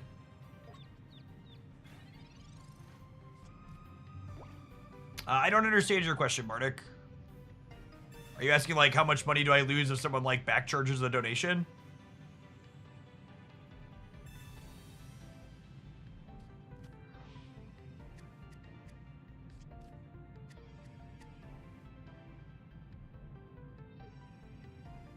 How does this deck deal with Drudagon walls out of Darkrai? You poke their big things with Azolf, and then you drag them to the front with Cyrus. That's the game plan for Darkrai. It's kind of the exact same way the fighting decks deal with it.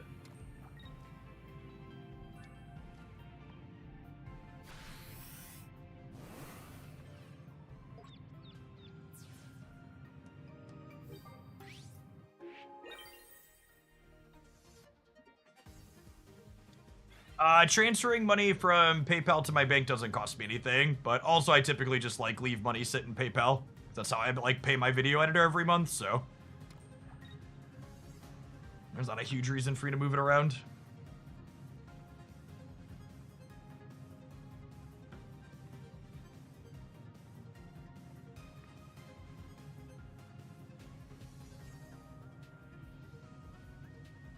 Do they not have the Dragonite? I wonder if they don't have the Dragonite, or if they're debating, do they Tail Smack first? They might be debating Tail Smacking first. Because the evolution, so the Tail Smack first means that if Draco hits 2 and 2, they win the game next turn. And evolving clears the confusion, so I think this is the correct line from them. Is interesting.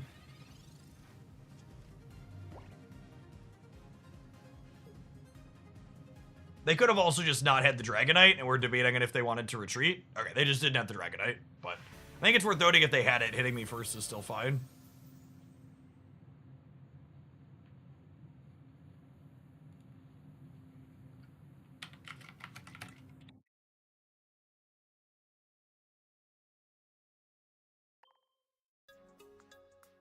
Bardic, that's a very generous tip. Thank you for that.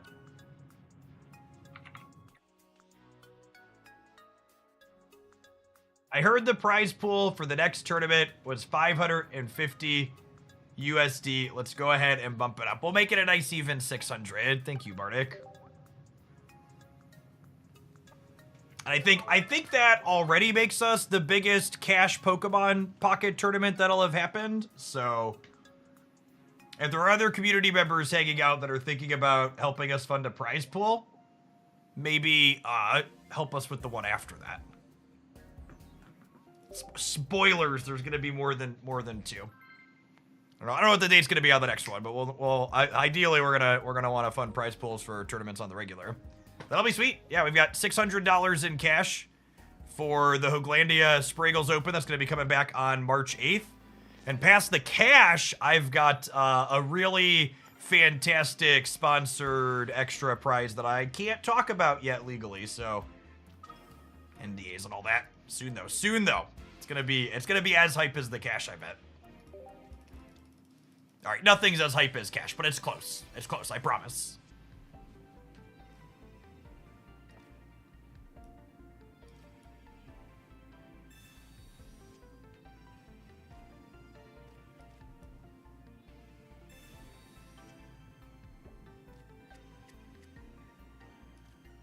Signed photo of Jeff. It's actually me and Spraggles together is the extra one, the signed photo.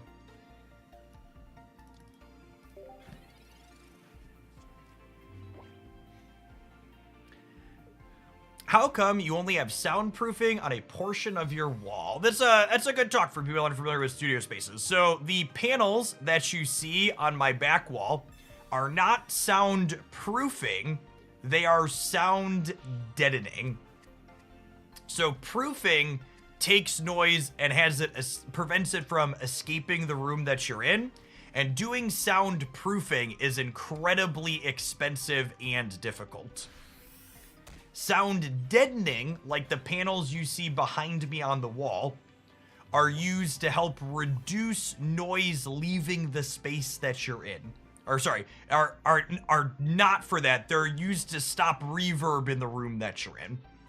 So those types of panels that you see on parts of walls in content creators' room makes the audio quality that comes in through the microphone higher because it cuts down on things echoing a little bit. Because when you're speaking or audio hits a piece of drywall, it bounces back at you. So things like that are fabric absorb the sound as it goes out instead of reflecting it back.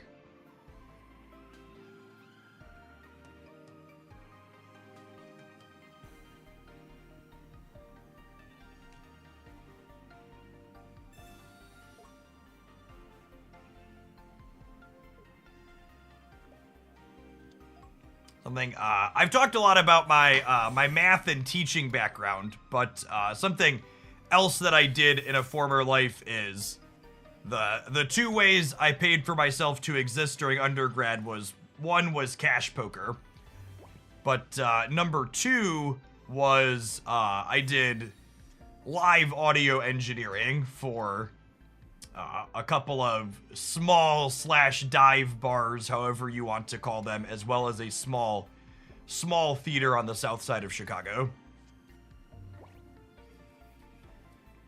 I think we're probably dead here. Our start's pretty slow. They had first energy advantage. My lack of an X speed, plus them having first energy advantage, put us pretty far behind.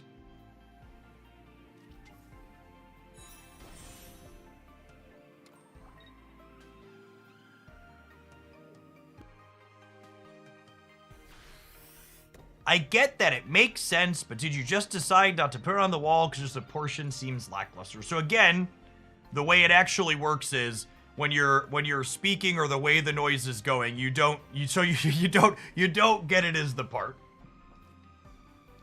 If you got it, I wouldn't still be explaining. But to be kind,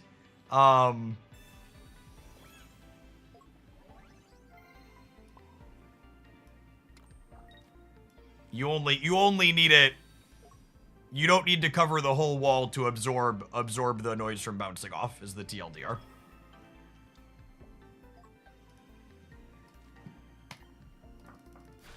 I guess I could have. No, I researched. Right? I say I could duck Giovanni this with the cape. We live the Gyarados hit and then get to confuse it, which is nice. Are you taking deck suggestion today? I am not. I think we'll probably do viewer decks tomorrow. I got most of my bad decks I wanted to play out of my system today.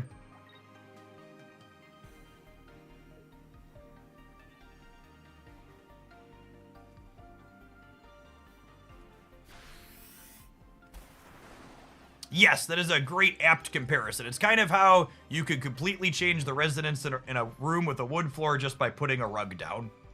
Is exactly 100% correct. Does Giovanni help me hit any breakpoints? 2 Giovannis means I deal 80 plus 140. I'm gonna play it. This is the one we need to kill, so you might as well.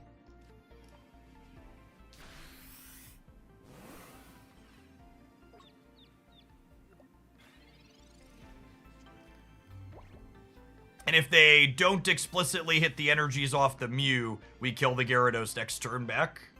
Because they have no knockout points currently. No, you didn't hear anything that I said, Floating. So the panels behind me aren't to stop noise from leaving the room. They are not soundproofing. So soundproofing is expensive to get done well, and it's not something that I need in my space. The purpose of those panels is what's called sound deadening.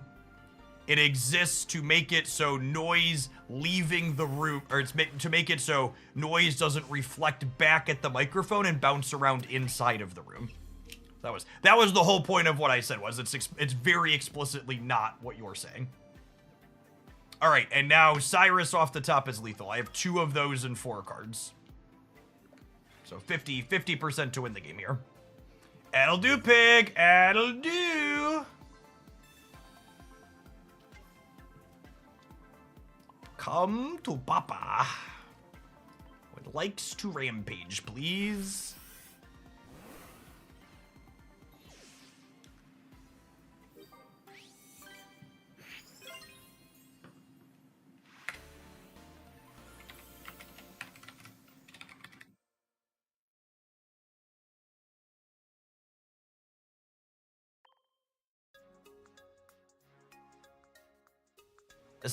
This is no good, chat.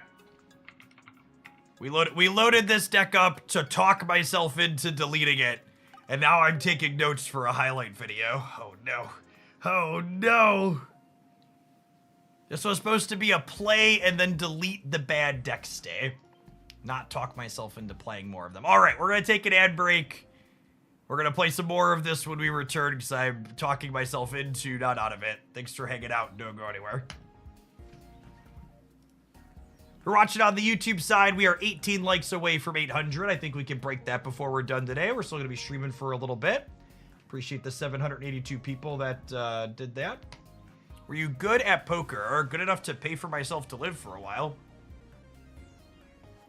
Cash poker is nothing like you see in movies or TV. Cash poker is literally just grinding tedious statistics for hours to make nominal amounts of money, depending on what stakes you're playing for. So I'd make several hundred to a little over $1,000 a month playing, I don't know, a dozen hours of 1-2 low stakes cash poker when I was an undergrad. I'm out of water. I'm gonna go fill this up real quick. BRB.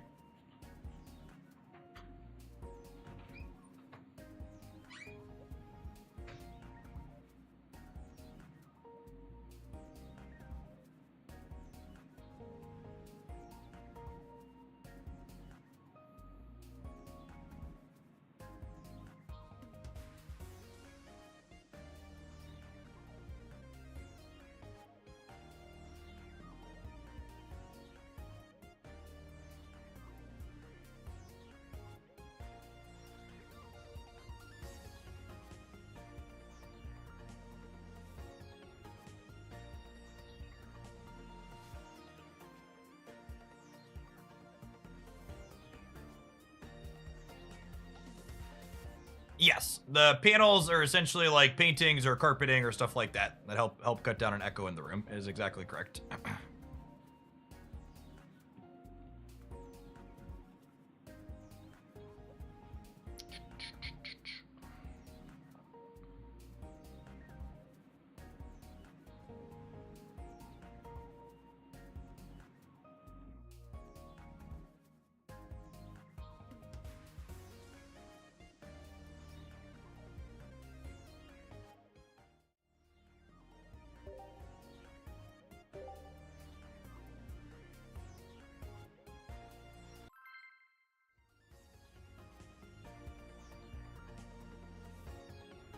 out my Flexispot decks this week, and I'm a big fan of it so far. Awesome, Red Squadron. Yeah, if you're someone like myself and you spend, you know, double-digit hours a lot of days in your office setup, having properly ergonomic equipment is a big deal. Number one best piece of advice is spend your money where you spend your time. I think against a lead Dark Energy, I lead Azalf because a lot of these are Darkrai like Drudagon decks. And then obviously they have Darkrai in the active, so now I'm sad, but I think it's correct on average.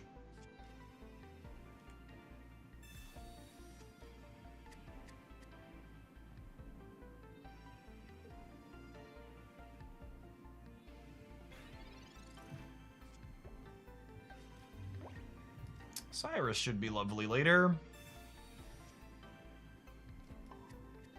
And then Azalf, having the upside here of being able to attack their active Pokemon, which is nice. Oh, someone noticed I don't have flares on my duck. That's a mistake. We'll have to fix that. I'm playing the whole time without him. Whoopsie poopsie.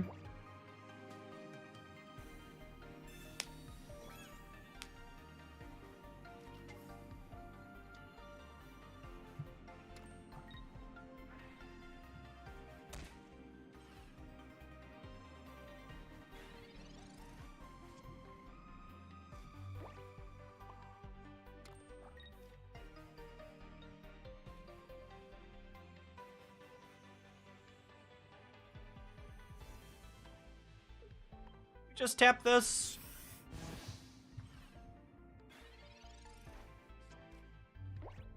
Close though.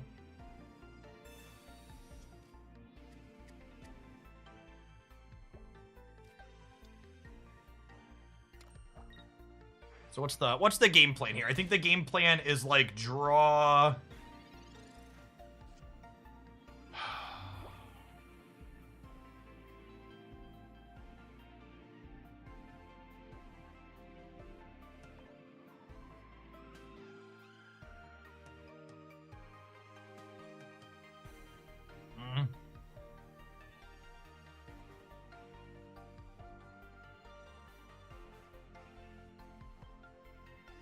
Our lack of Giovanni is really sad here.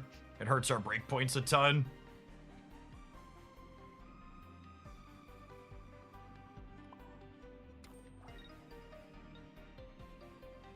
Although, you know what? I can, what if I do this? And truffle shuffle the one without the energy up? And then I do this. And then next turn, even if they have the leaf to kill this, I can put the Farfetch'd up and put this down, and then this finishes it, and then they have no energy left on anything else, yeah? So Leaf gives them a knockout point.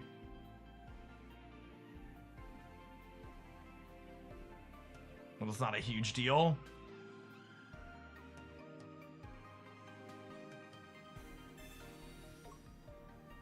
They have to spend their attack to get this knockout point now.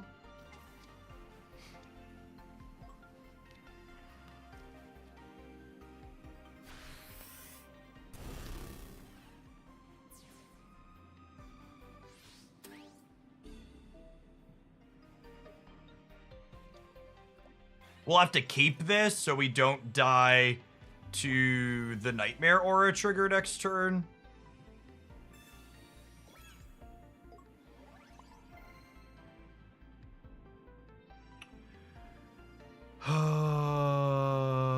I also need to play out this so I don't get Sabrina. A lot of these decks play one Sabrina, one Cyrus. What are my hits in my deck? I have both my Azalfs. There's a Duck, a Mew, and 2 Mismagius in 10 cards. So we could draw her organically. Oh, I didn't need to cape. My brain is bad. The cape, I don't know what I was counting.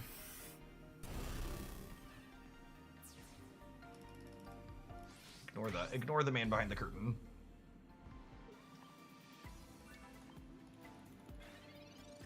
See, hopefully that doesn't come back to bite us. Okay, and then Pokeball pulls one of the basics out, and then Pokemon Communication here is it's a 66% to get us our big lady. Would I rather have an Azelf or a Farfetch'd? I think whatever I'm hitting is going to be in the active spot from here on out, yeah?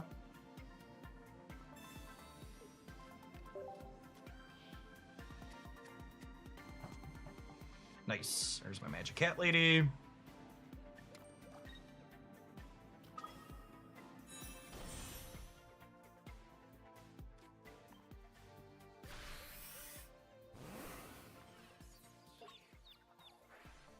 So they're going to need either their second copy of Leaf, or they're going to need, they're going to need either second copy of Leaf or to win a Confusion Flip to win this game.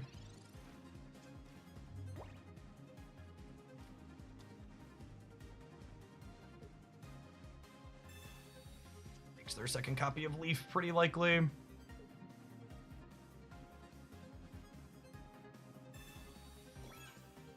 Oh me, oh my.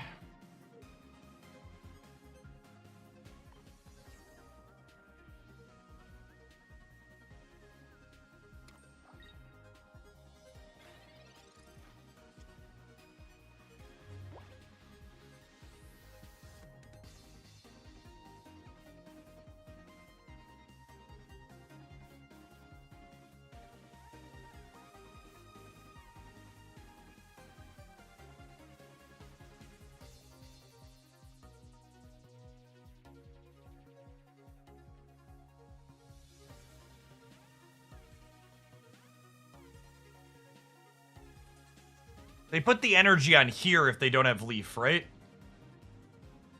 If I don't attack, I live a turn. But I also could just make them have Leaf. I think we're supposed to make them have the Leaf, yeah?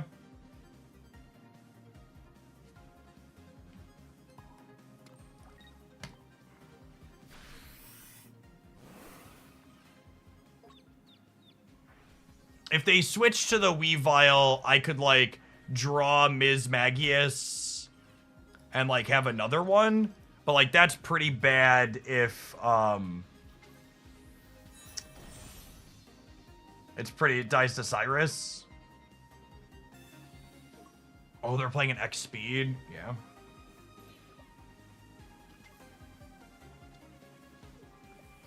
Worth noting, the way this game played out with the X speed, if I wouldn't have played the cape needlessly on my duck, we live here and win the game, yeah?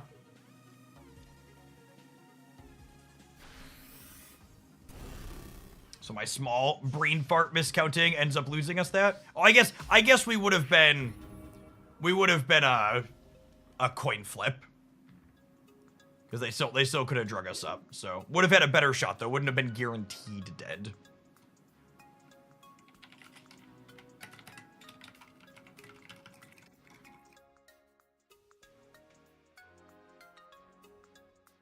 Would have died to the Dark Ranger. So the upside to taking a draw there would have meant that we could have, what's it called? We could have, oh, my brain is bad. We could have drawn the other Mismagius and shuffled them, which would have lost to Cyrus, but it still would have given us an out.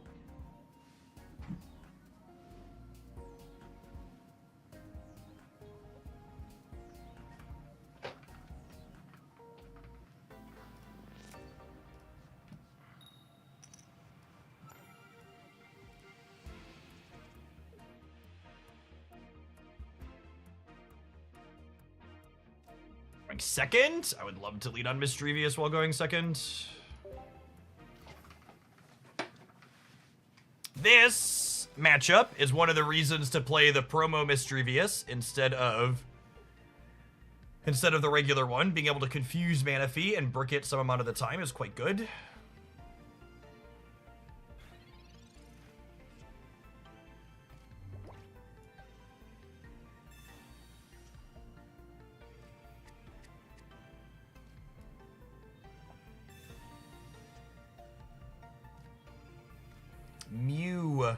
Mew Manaphy Enjoyer, eh?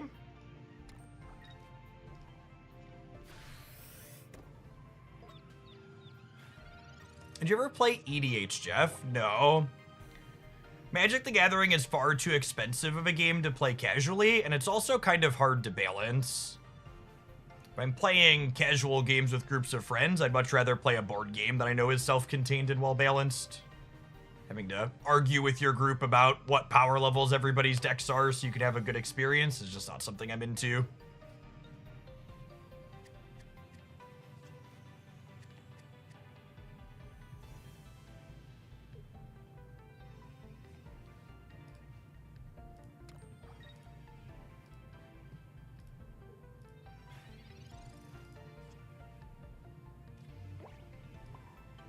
This is smart on their part. They decided to just take the guaranteed energy in case we killed this next turn. They didn't want to flip the coin.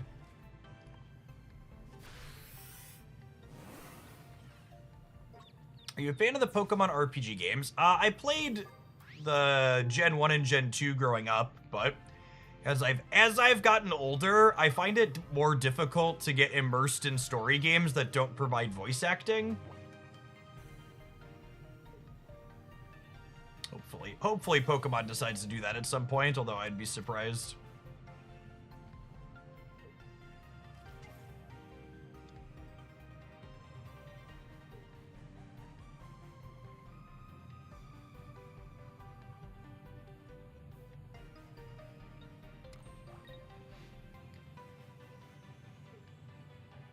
Are they going to release ranked for this game? I hope not. I think Pokemon Pocket is much more enjoyable without a ranked mode.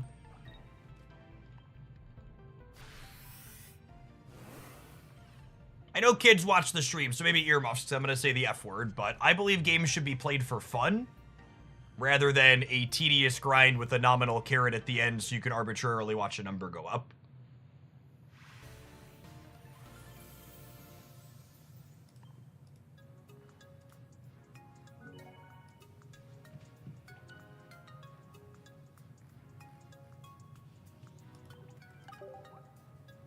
What would make you return to Magic the Gathering? A small dump truck full of money emptying itself on my driveway.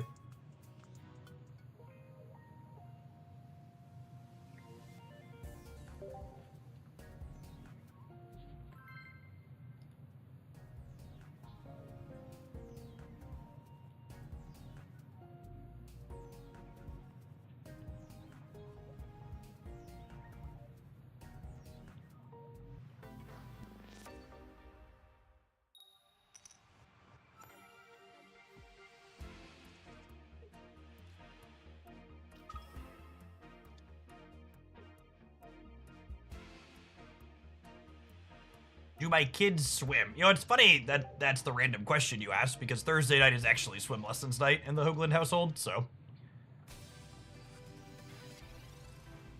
They built a brand new YMCA in the town where I live very recently. It's an awesome facility.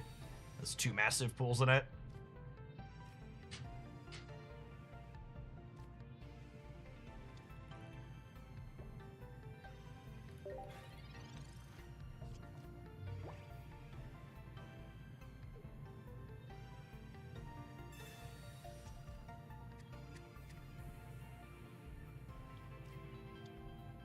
The problem with ranked is that I can't enter tournaments every day like you can as a streamer to get my competitive fix. So the problem with ranked, in my opinion, is that it's convinced a bunch of people because it's convenient that it's competitive. Any system where you can play more games instead of winning more to make your rank go up is inherently not a competitive system. And it's fine if you just enjoy the experience of making a number go up. But it's not a competitive system. And again, if it brings you joy to watch a number get bigger as you play the game, I'm not telling you you shouldn't enjoy that. I'm just telling you you should acknowledge the reality that if you can play more to make your rank go up, that's not how competitions work. Which then gets into the question, well, Jeff, what if they made it like ELO? Like chess. Game systems don't implement rankings that are true ELO because ELO systems discourage people from playing the game. The game theory optimal thing to do under a true ELO system is to stop playing once your rating gets high enough. So no, the developers are never going to spend the time to introduce a system where the end result is their players feel like they should play the game less. I'm gonna put an energy on here and Psy-Shot this, which gets it down to 60, which means this can clean it out next turn, since I don't have an X speed anyways.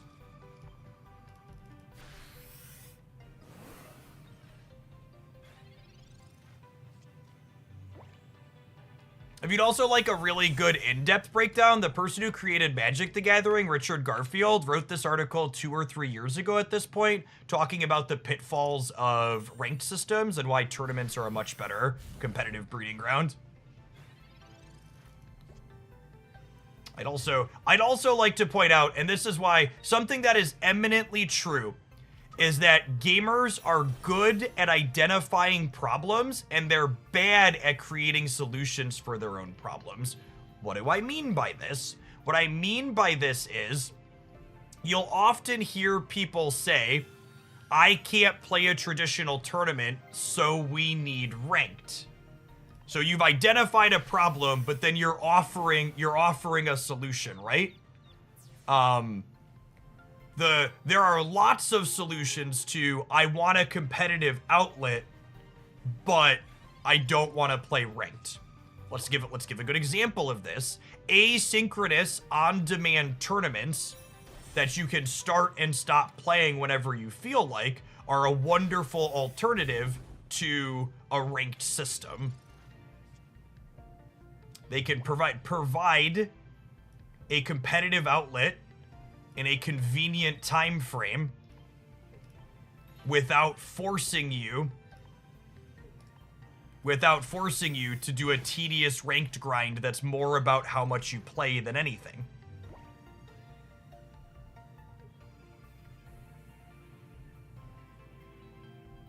And I would, again, that's just one random solution I've seen implemented before. There's other solutions out there that exist as well.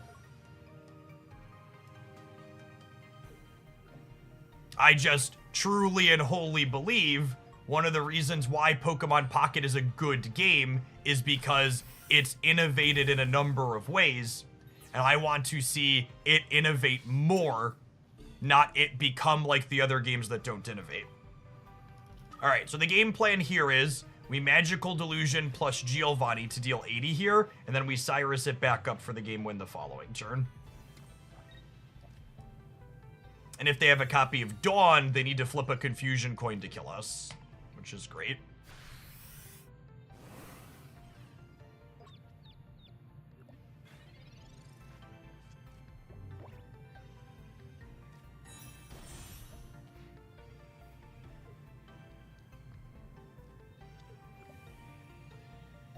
They need a cape or a potion to not be dead here. Cyrus really makes these chip shot damage decks so much more powerful.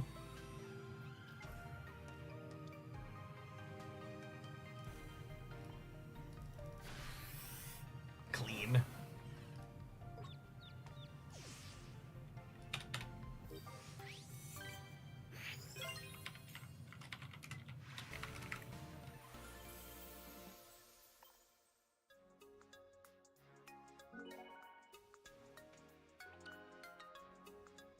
The issue with async tournaments is you can plan your time for one day to do a tournament, but not an entire month to complete an async tournament that happens over multiple weeks. That's not true. You're again, that's you making assumptions about how they're implemented. Like, when I say an asynchronous tournament, there's probably a dozen different ways I can think of to implement asynchronous tournaments in different ways. And all of them have various upsides and downsides to them. But like, when I say asynchronous tournaments are an option, I'm not telling you you need to do it in a specific way.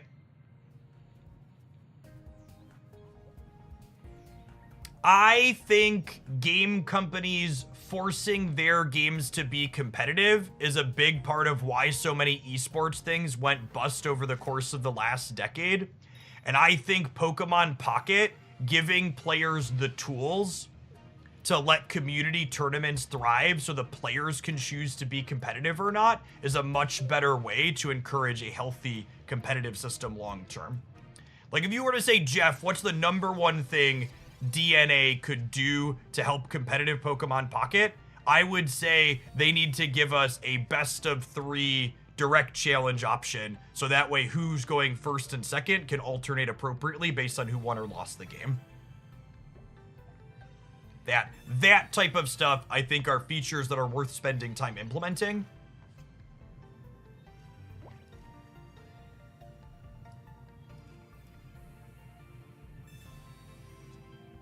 That let the organic, the community is building this anyways. Let's give them better tools to do it better. Okay, so I think I want to just build up Mismagius here, because if I quack this, my opponent could X speed to the Skarmory and finish me, and then I have no good follow-up. So I think just setting this up next turn is ideal. Yeah, a spectator mode would be a nice feature as well, so places can do coverage better. Out of curiosity, how would the alternation of first and second work? You would make it so whoever lost the previous game gets to choose if they go first or second in the following game.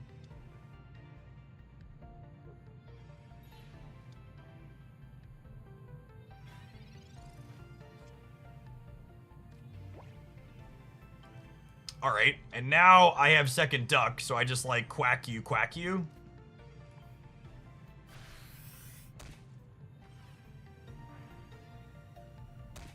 Oh, was I supposed to cape this? Maybe I'm supposed to cape this too. Yeah, I messed this up. I should have caped this to force some MGL money. I was so caught up in oh, I have a second duck, but... Oh, and now they do this, and then Mismagius cleans them. So we got a potion out of them.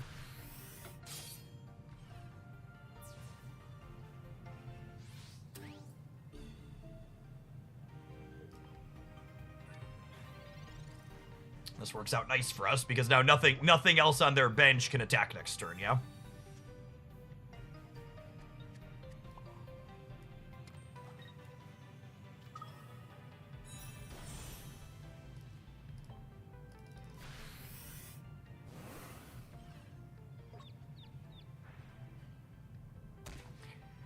I know myself well enough that I shouldn't play this in the big tournament on Saturday, so I'm not going to kid myself with that, but I think we're 100% going to play this in one of the smaller weekday tournaments next week, probably.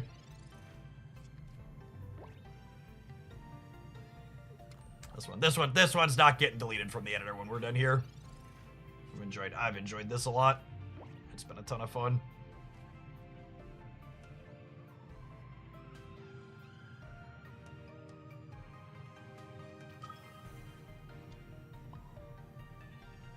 I'm going to put a cape on here, because I'm going to end up at 100 otherwise, and 100 means 2 iron head flips would get me, so...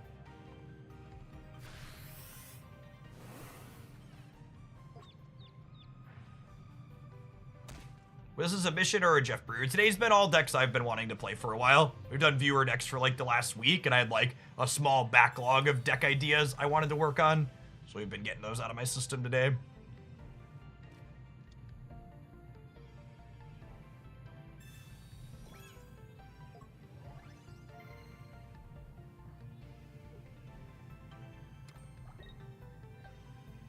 Oh, Wormadam retreats for 1. That's better than I thought.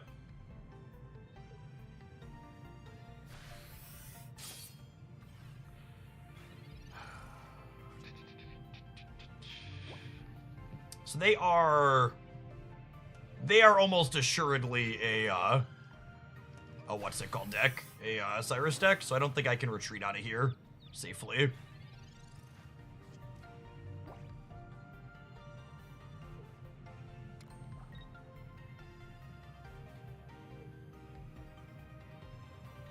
What makes Mismagius better than Starmie in this metagame? It doesn't die to Magnezone in 1. Is a big deal.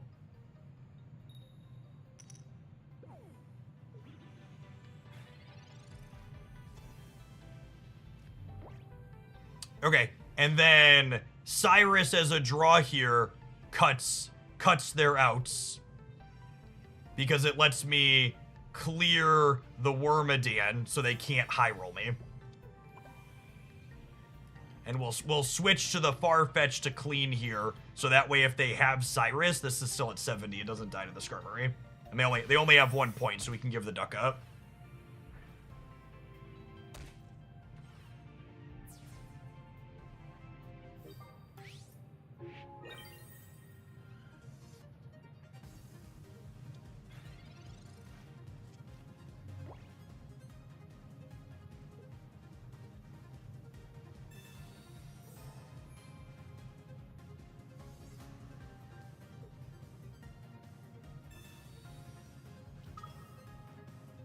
If there was a higher tier deck I really found fun to play, we would play it in a tournament on occasion.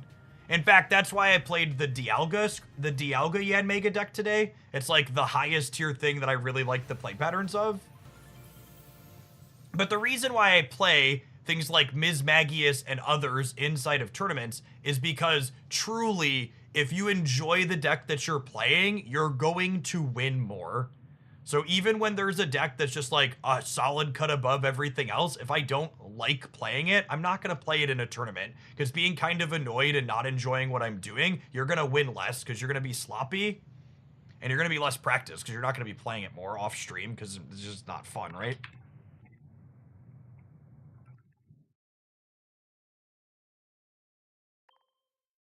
What breakpoints are you trying to hit in this deck with Giovanni? Giovanni plus Farfetch scrambles an egg before it evolves is the big one. But other than that, they're pretty miscellaneous. This deck has weird combination breakpoints too because you're chipping things with Azelf. So like, for an example, if you Azelf a 140 and then Farfetched it for 40 and then Giovanni plus Ms. Magius will finish it.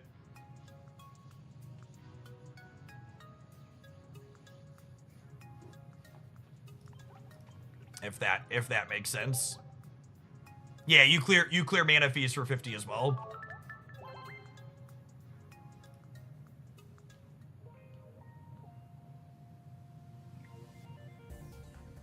All right, we've been live for over 6 hours, so I think I'm gonna go ahead and call it an afternoon. We can throw the deck list up here at the end. I like this core. This core is kind of like a psychic version of the Fighting Box deck, where like you have Azelf and Farfetch'd instead of Hitmonlee and Farfetch'd, and then you have Ms. Magius as your finisher, and then Mew can like attack things on occasion too. So, like I said, I don't think this is any danger of being the best deck in the format. I think with Cyrus and Giovanni and good play, you can like bob and weave and like pick up plenty of wins with it. It's the type of thing I really enjoy playing, but it's definitely a little bit underpowered in comparison. This is just easily this is like my card for the expansion. It's just 100% the case. I love this. Have you thought about making a guide on how to join a tournament? It's literally too easy to make a guide for. You just go to limitlesstcg.com and you make an account and you sign up. Their website is super clean. The UI is easy to follow. Like, my only pointed thing is like, don't be a gamer and skip reading the details in your tournament. So if you're gonna join something, read the full details page to find out if there's any special rules or requirements for it, and then just go and have fun. Even just to we're closing up here, so I could show you. I actually wanted to check if there were any tournaments playing tomorrow. So once you have an account, this page takes you to here. So are there any Friday morning tournaments that are signed up for? Hey, look, there's a Friday morning tournament for the person that ran one today.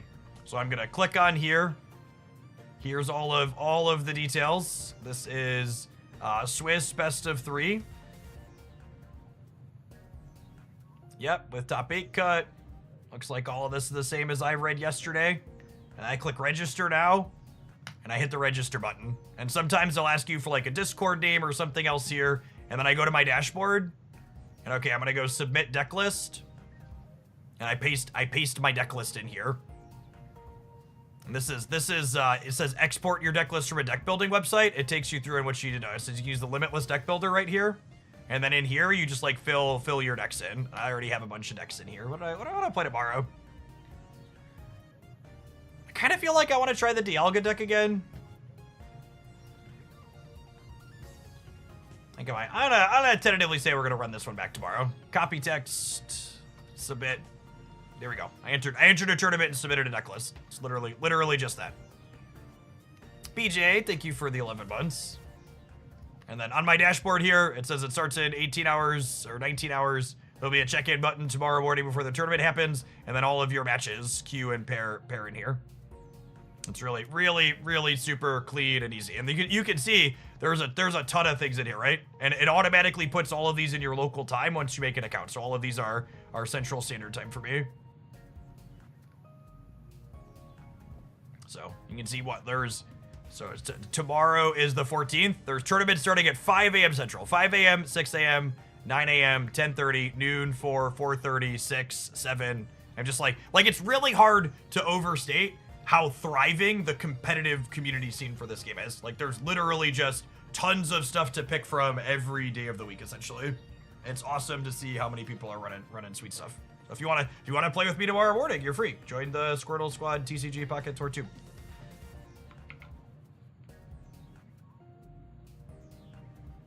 Hey, it looks like Kronos is someone we raid on occasion, and they are 3-1 in a tournament they're playing in. So I'm gonna go ahead and raid you into them. They are one of my favorite best decks gamers. If you're someone, people ask me to play, do you want to see someone play a top meta deck? Check them out. I'm gonna raid them on the Twitch side. I'll catch you in the morning, gamers. We'll be back again for a full day with some tournament. We're gonna do viewer decks tomorrow. So if you're a Twitch sub or a YouTube member, I'm gonna post the link to collab a viewer deck slot in advance.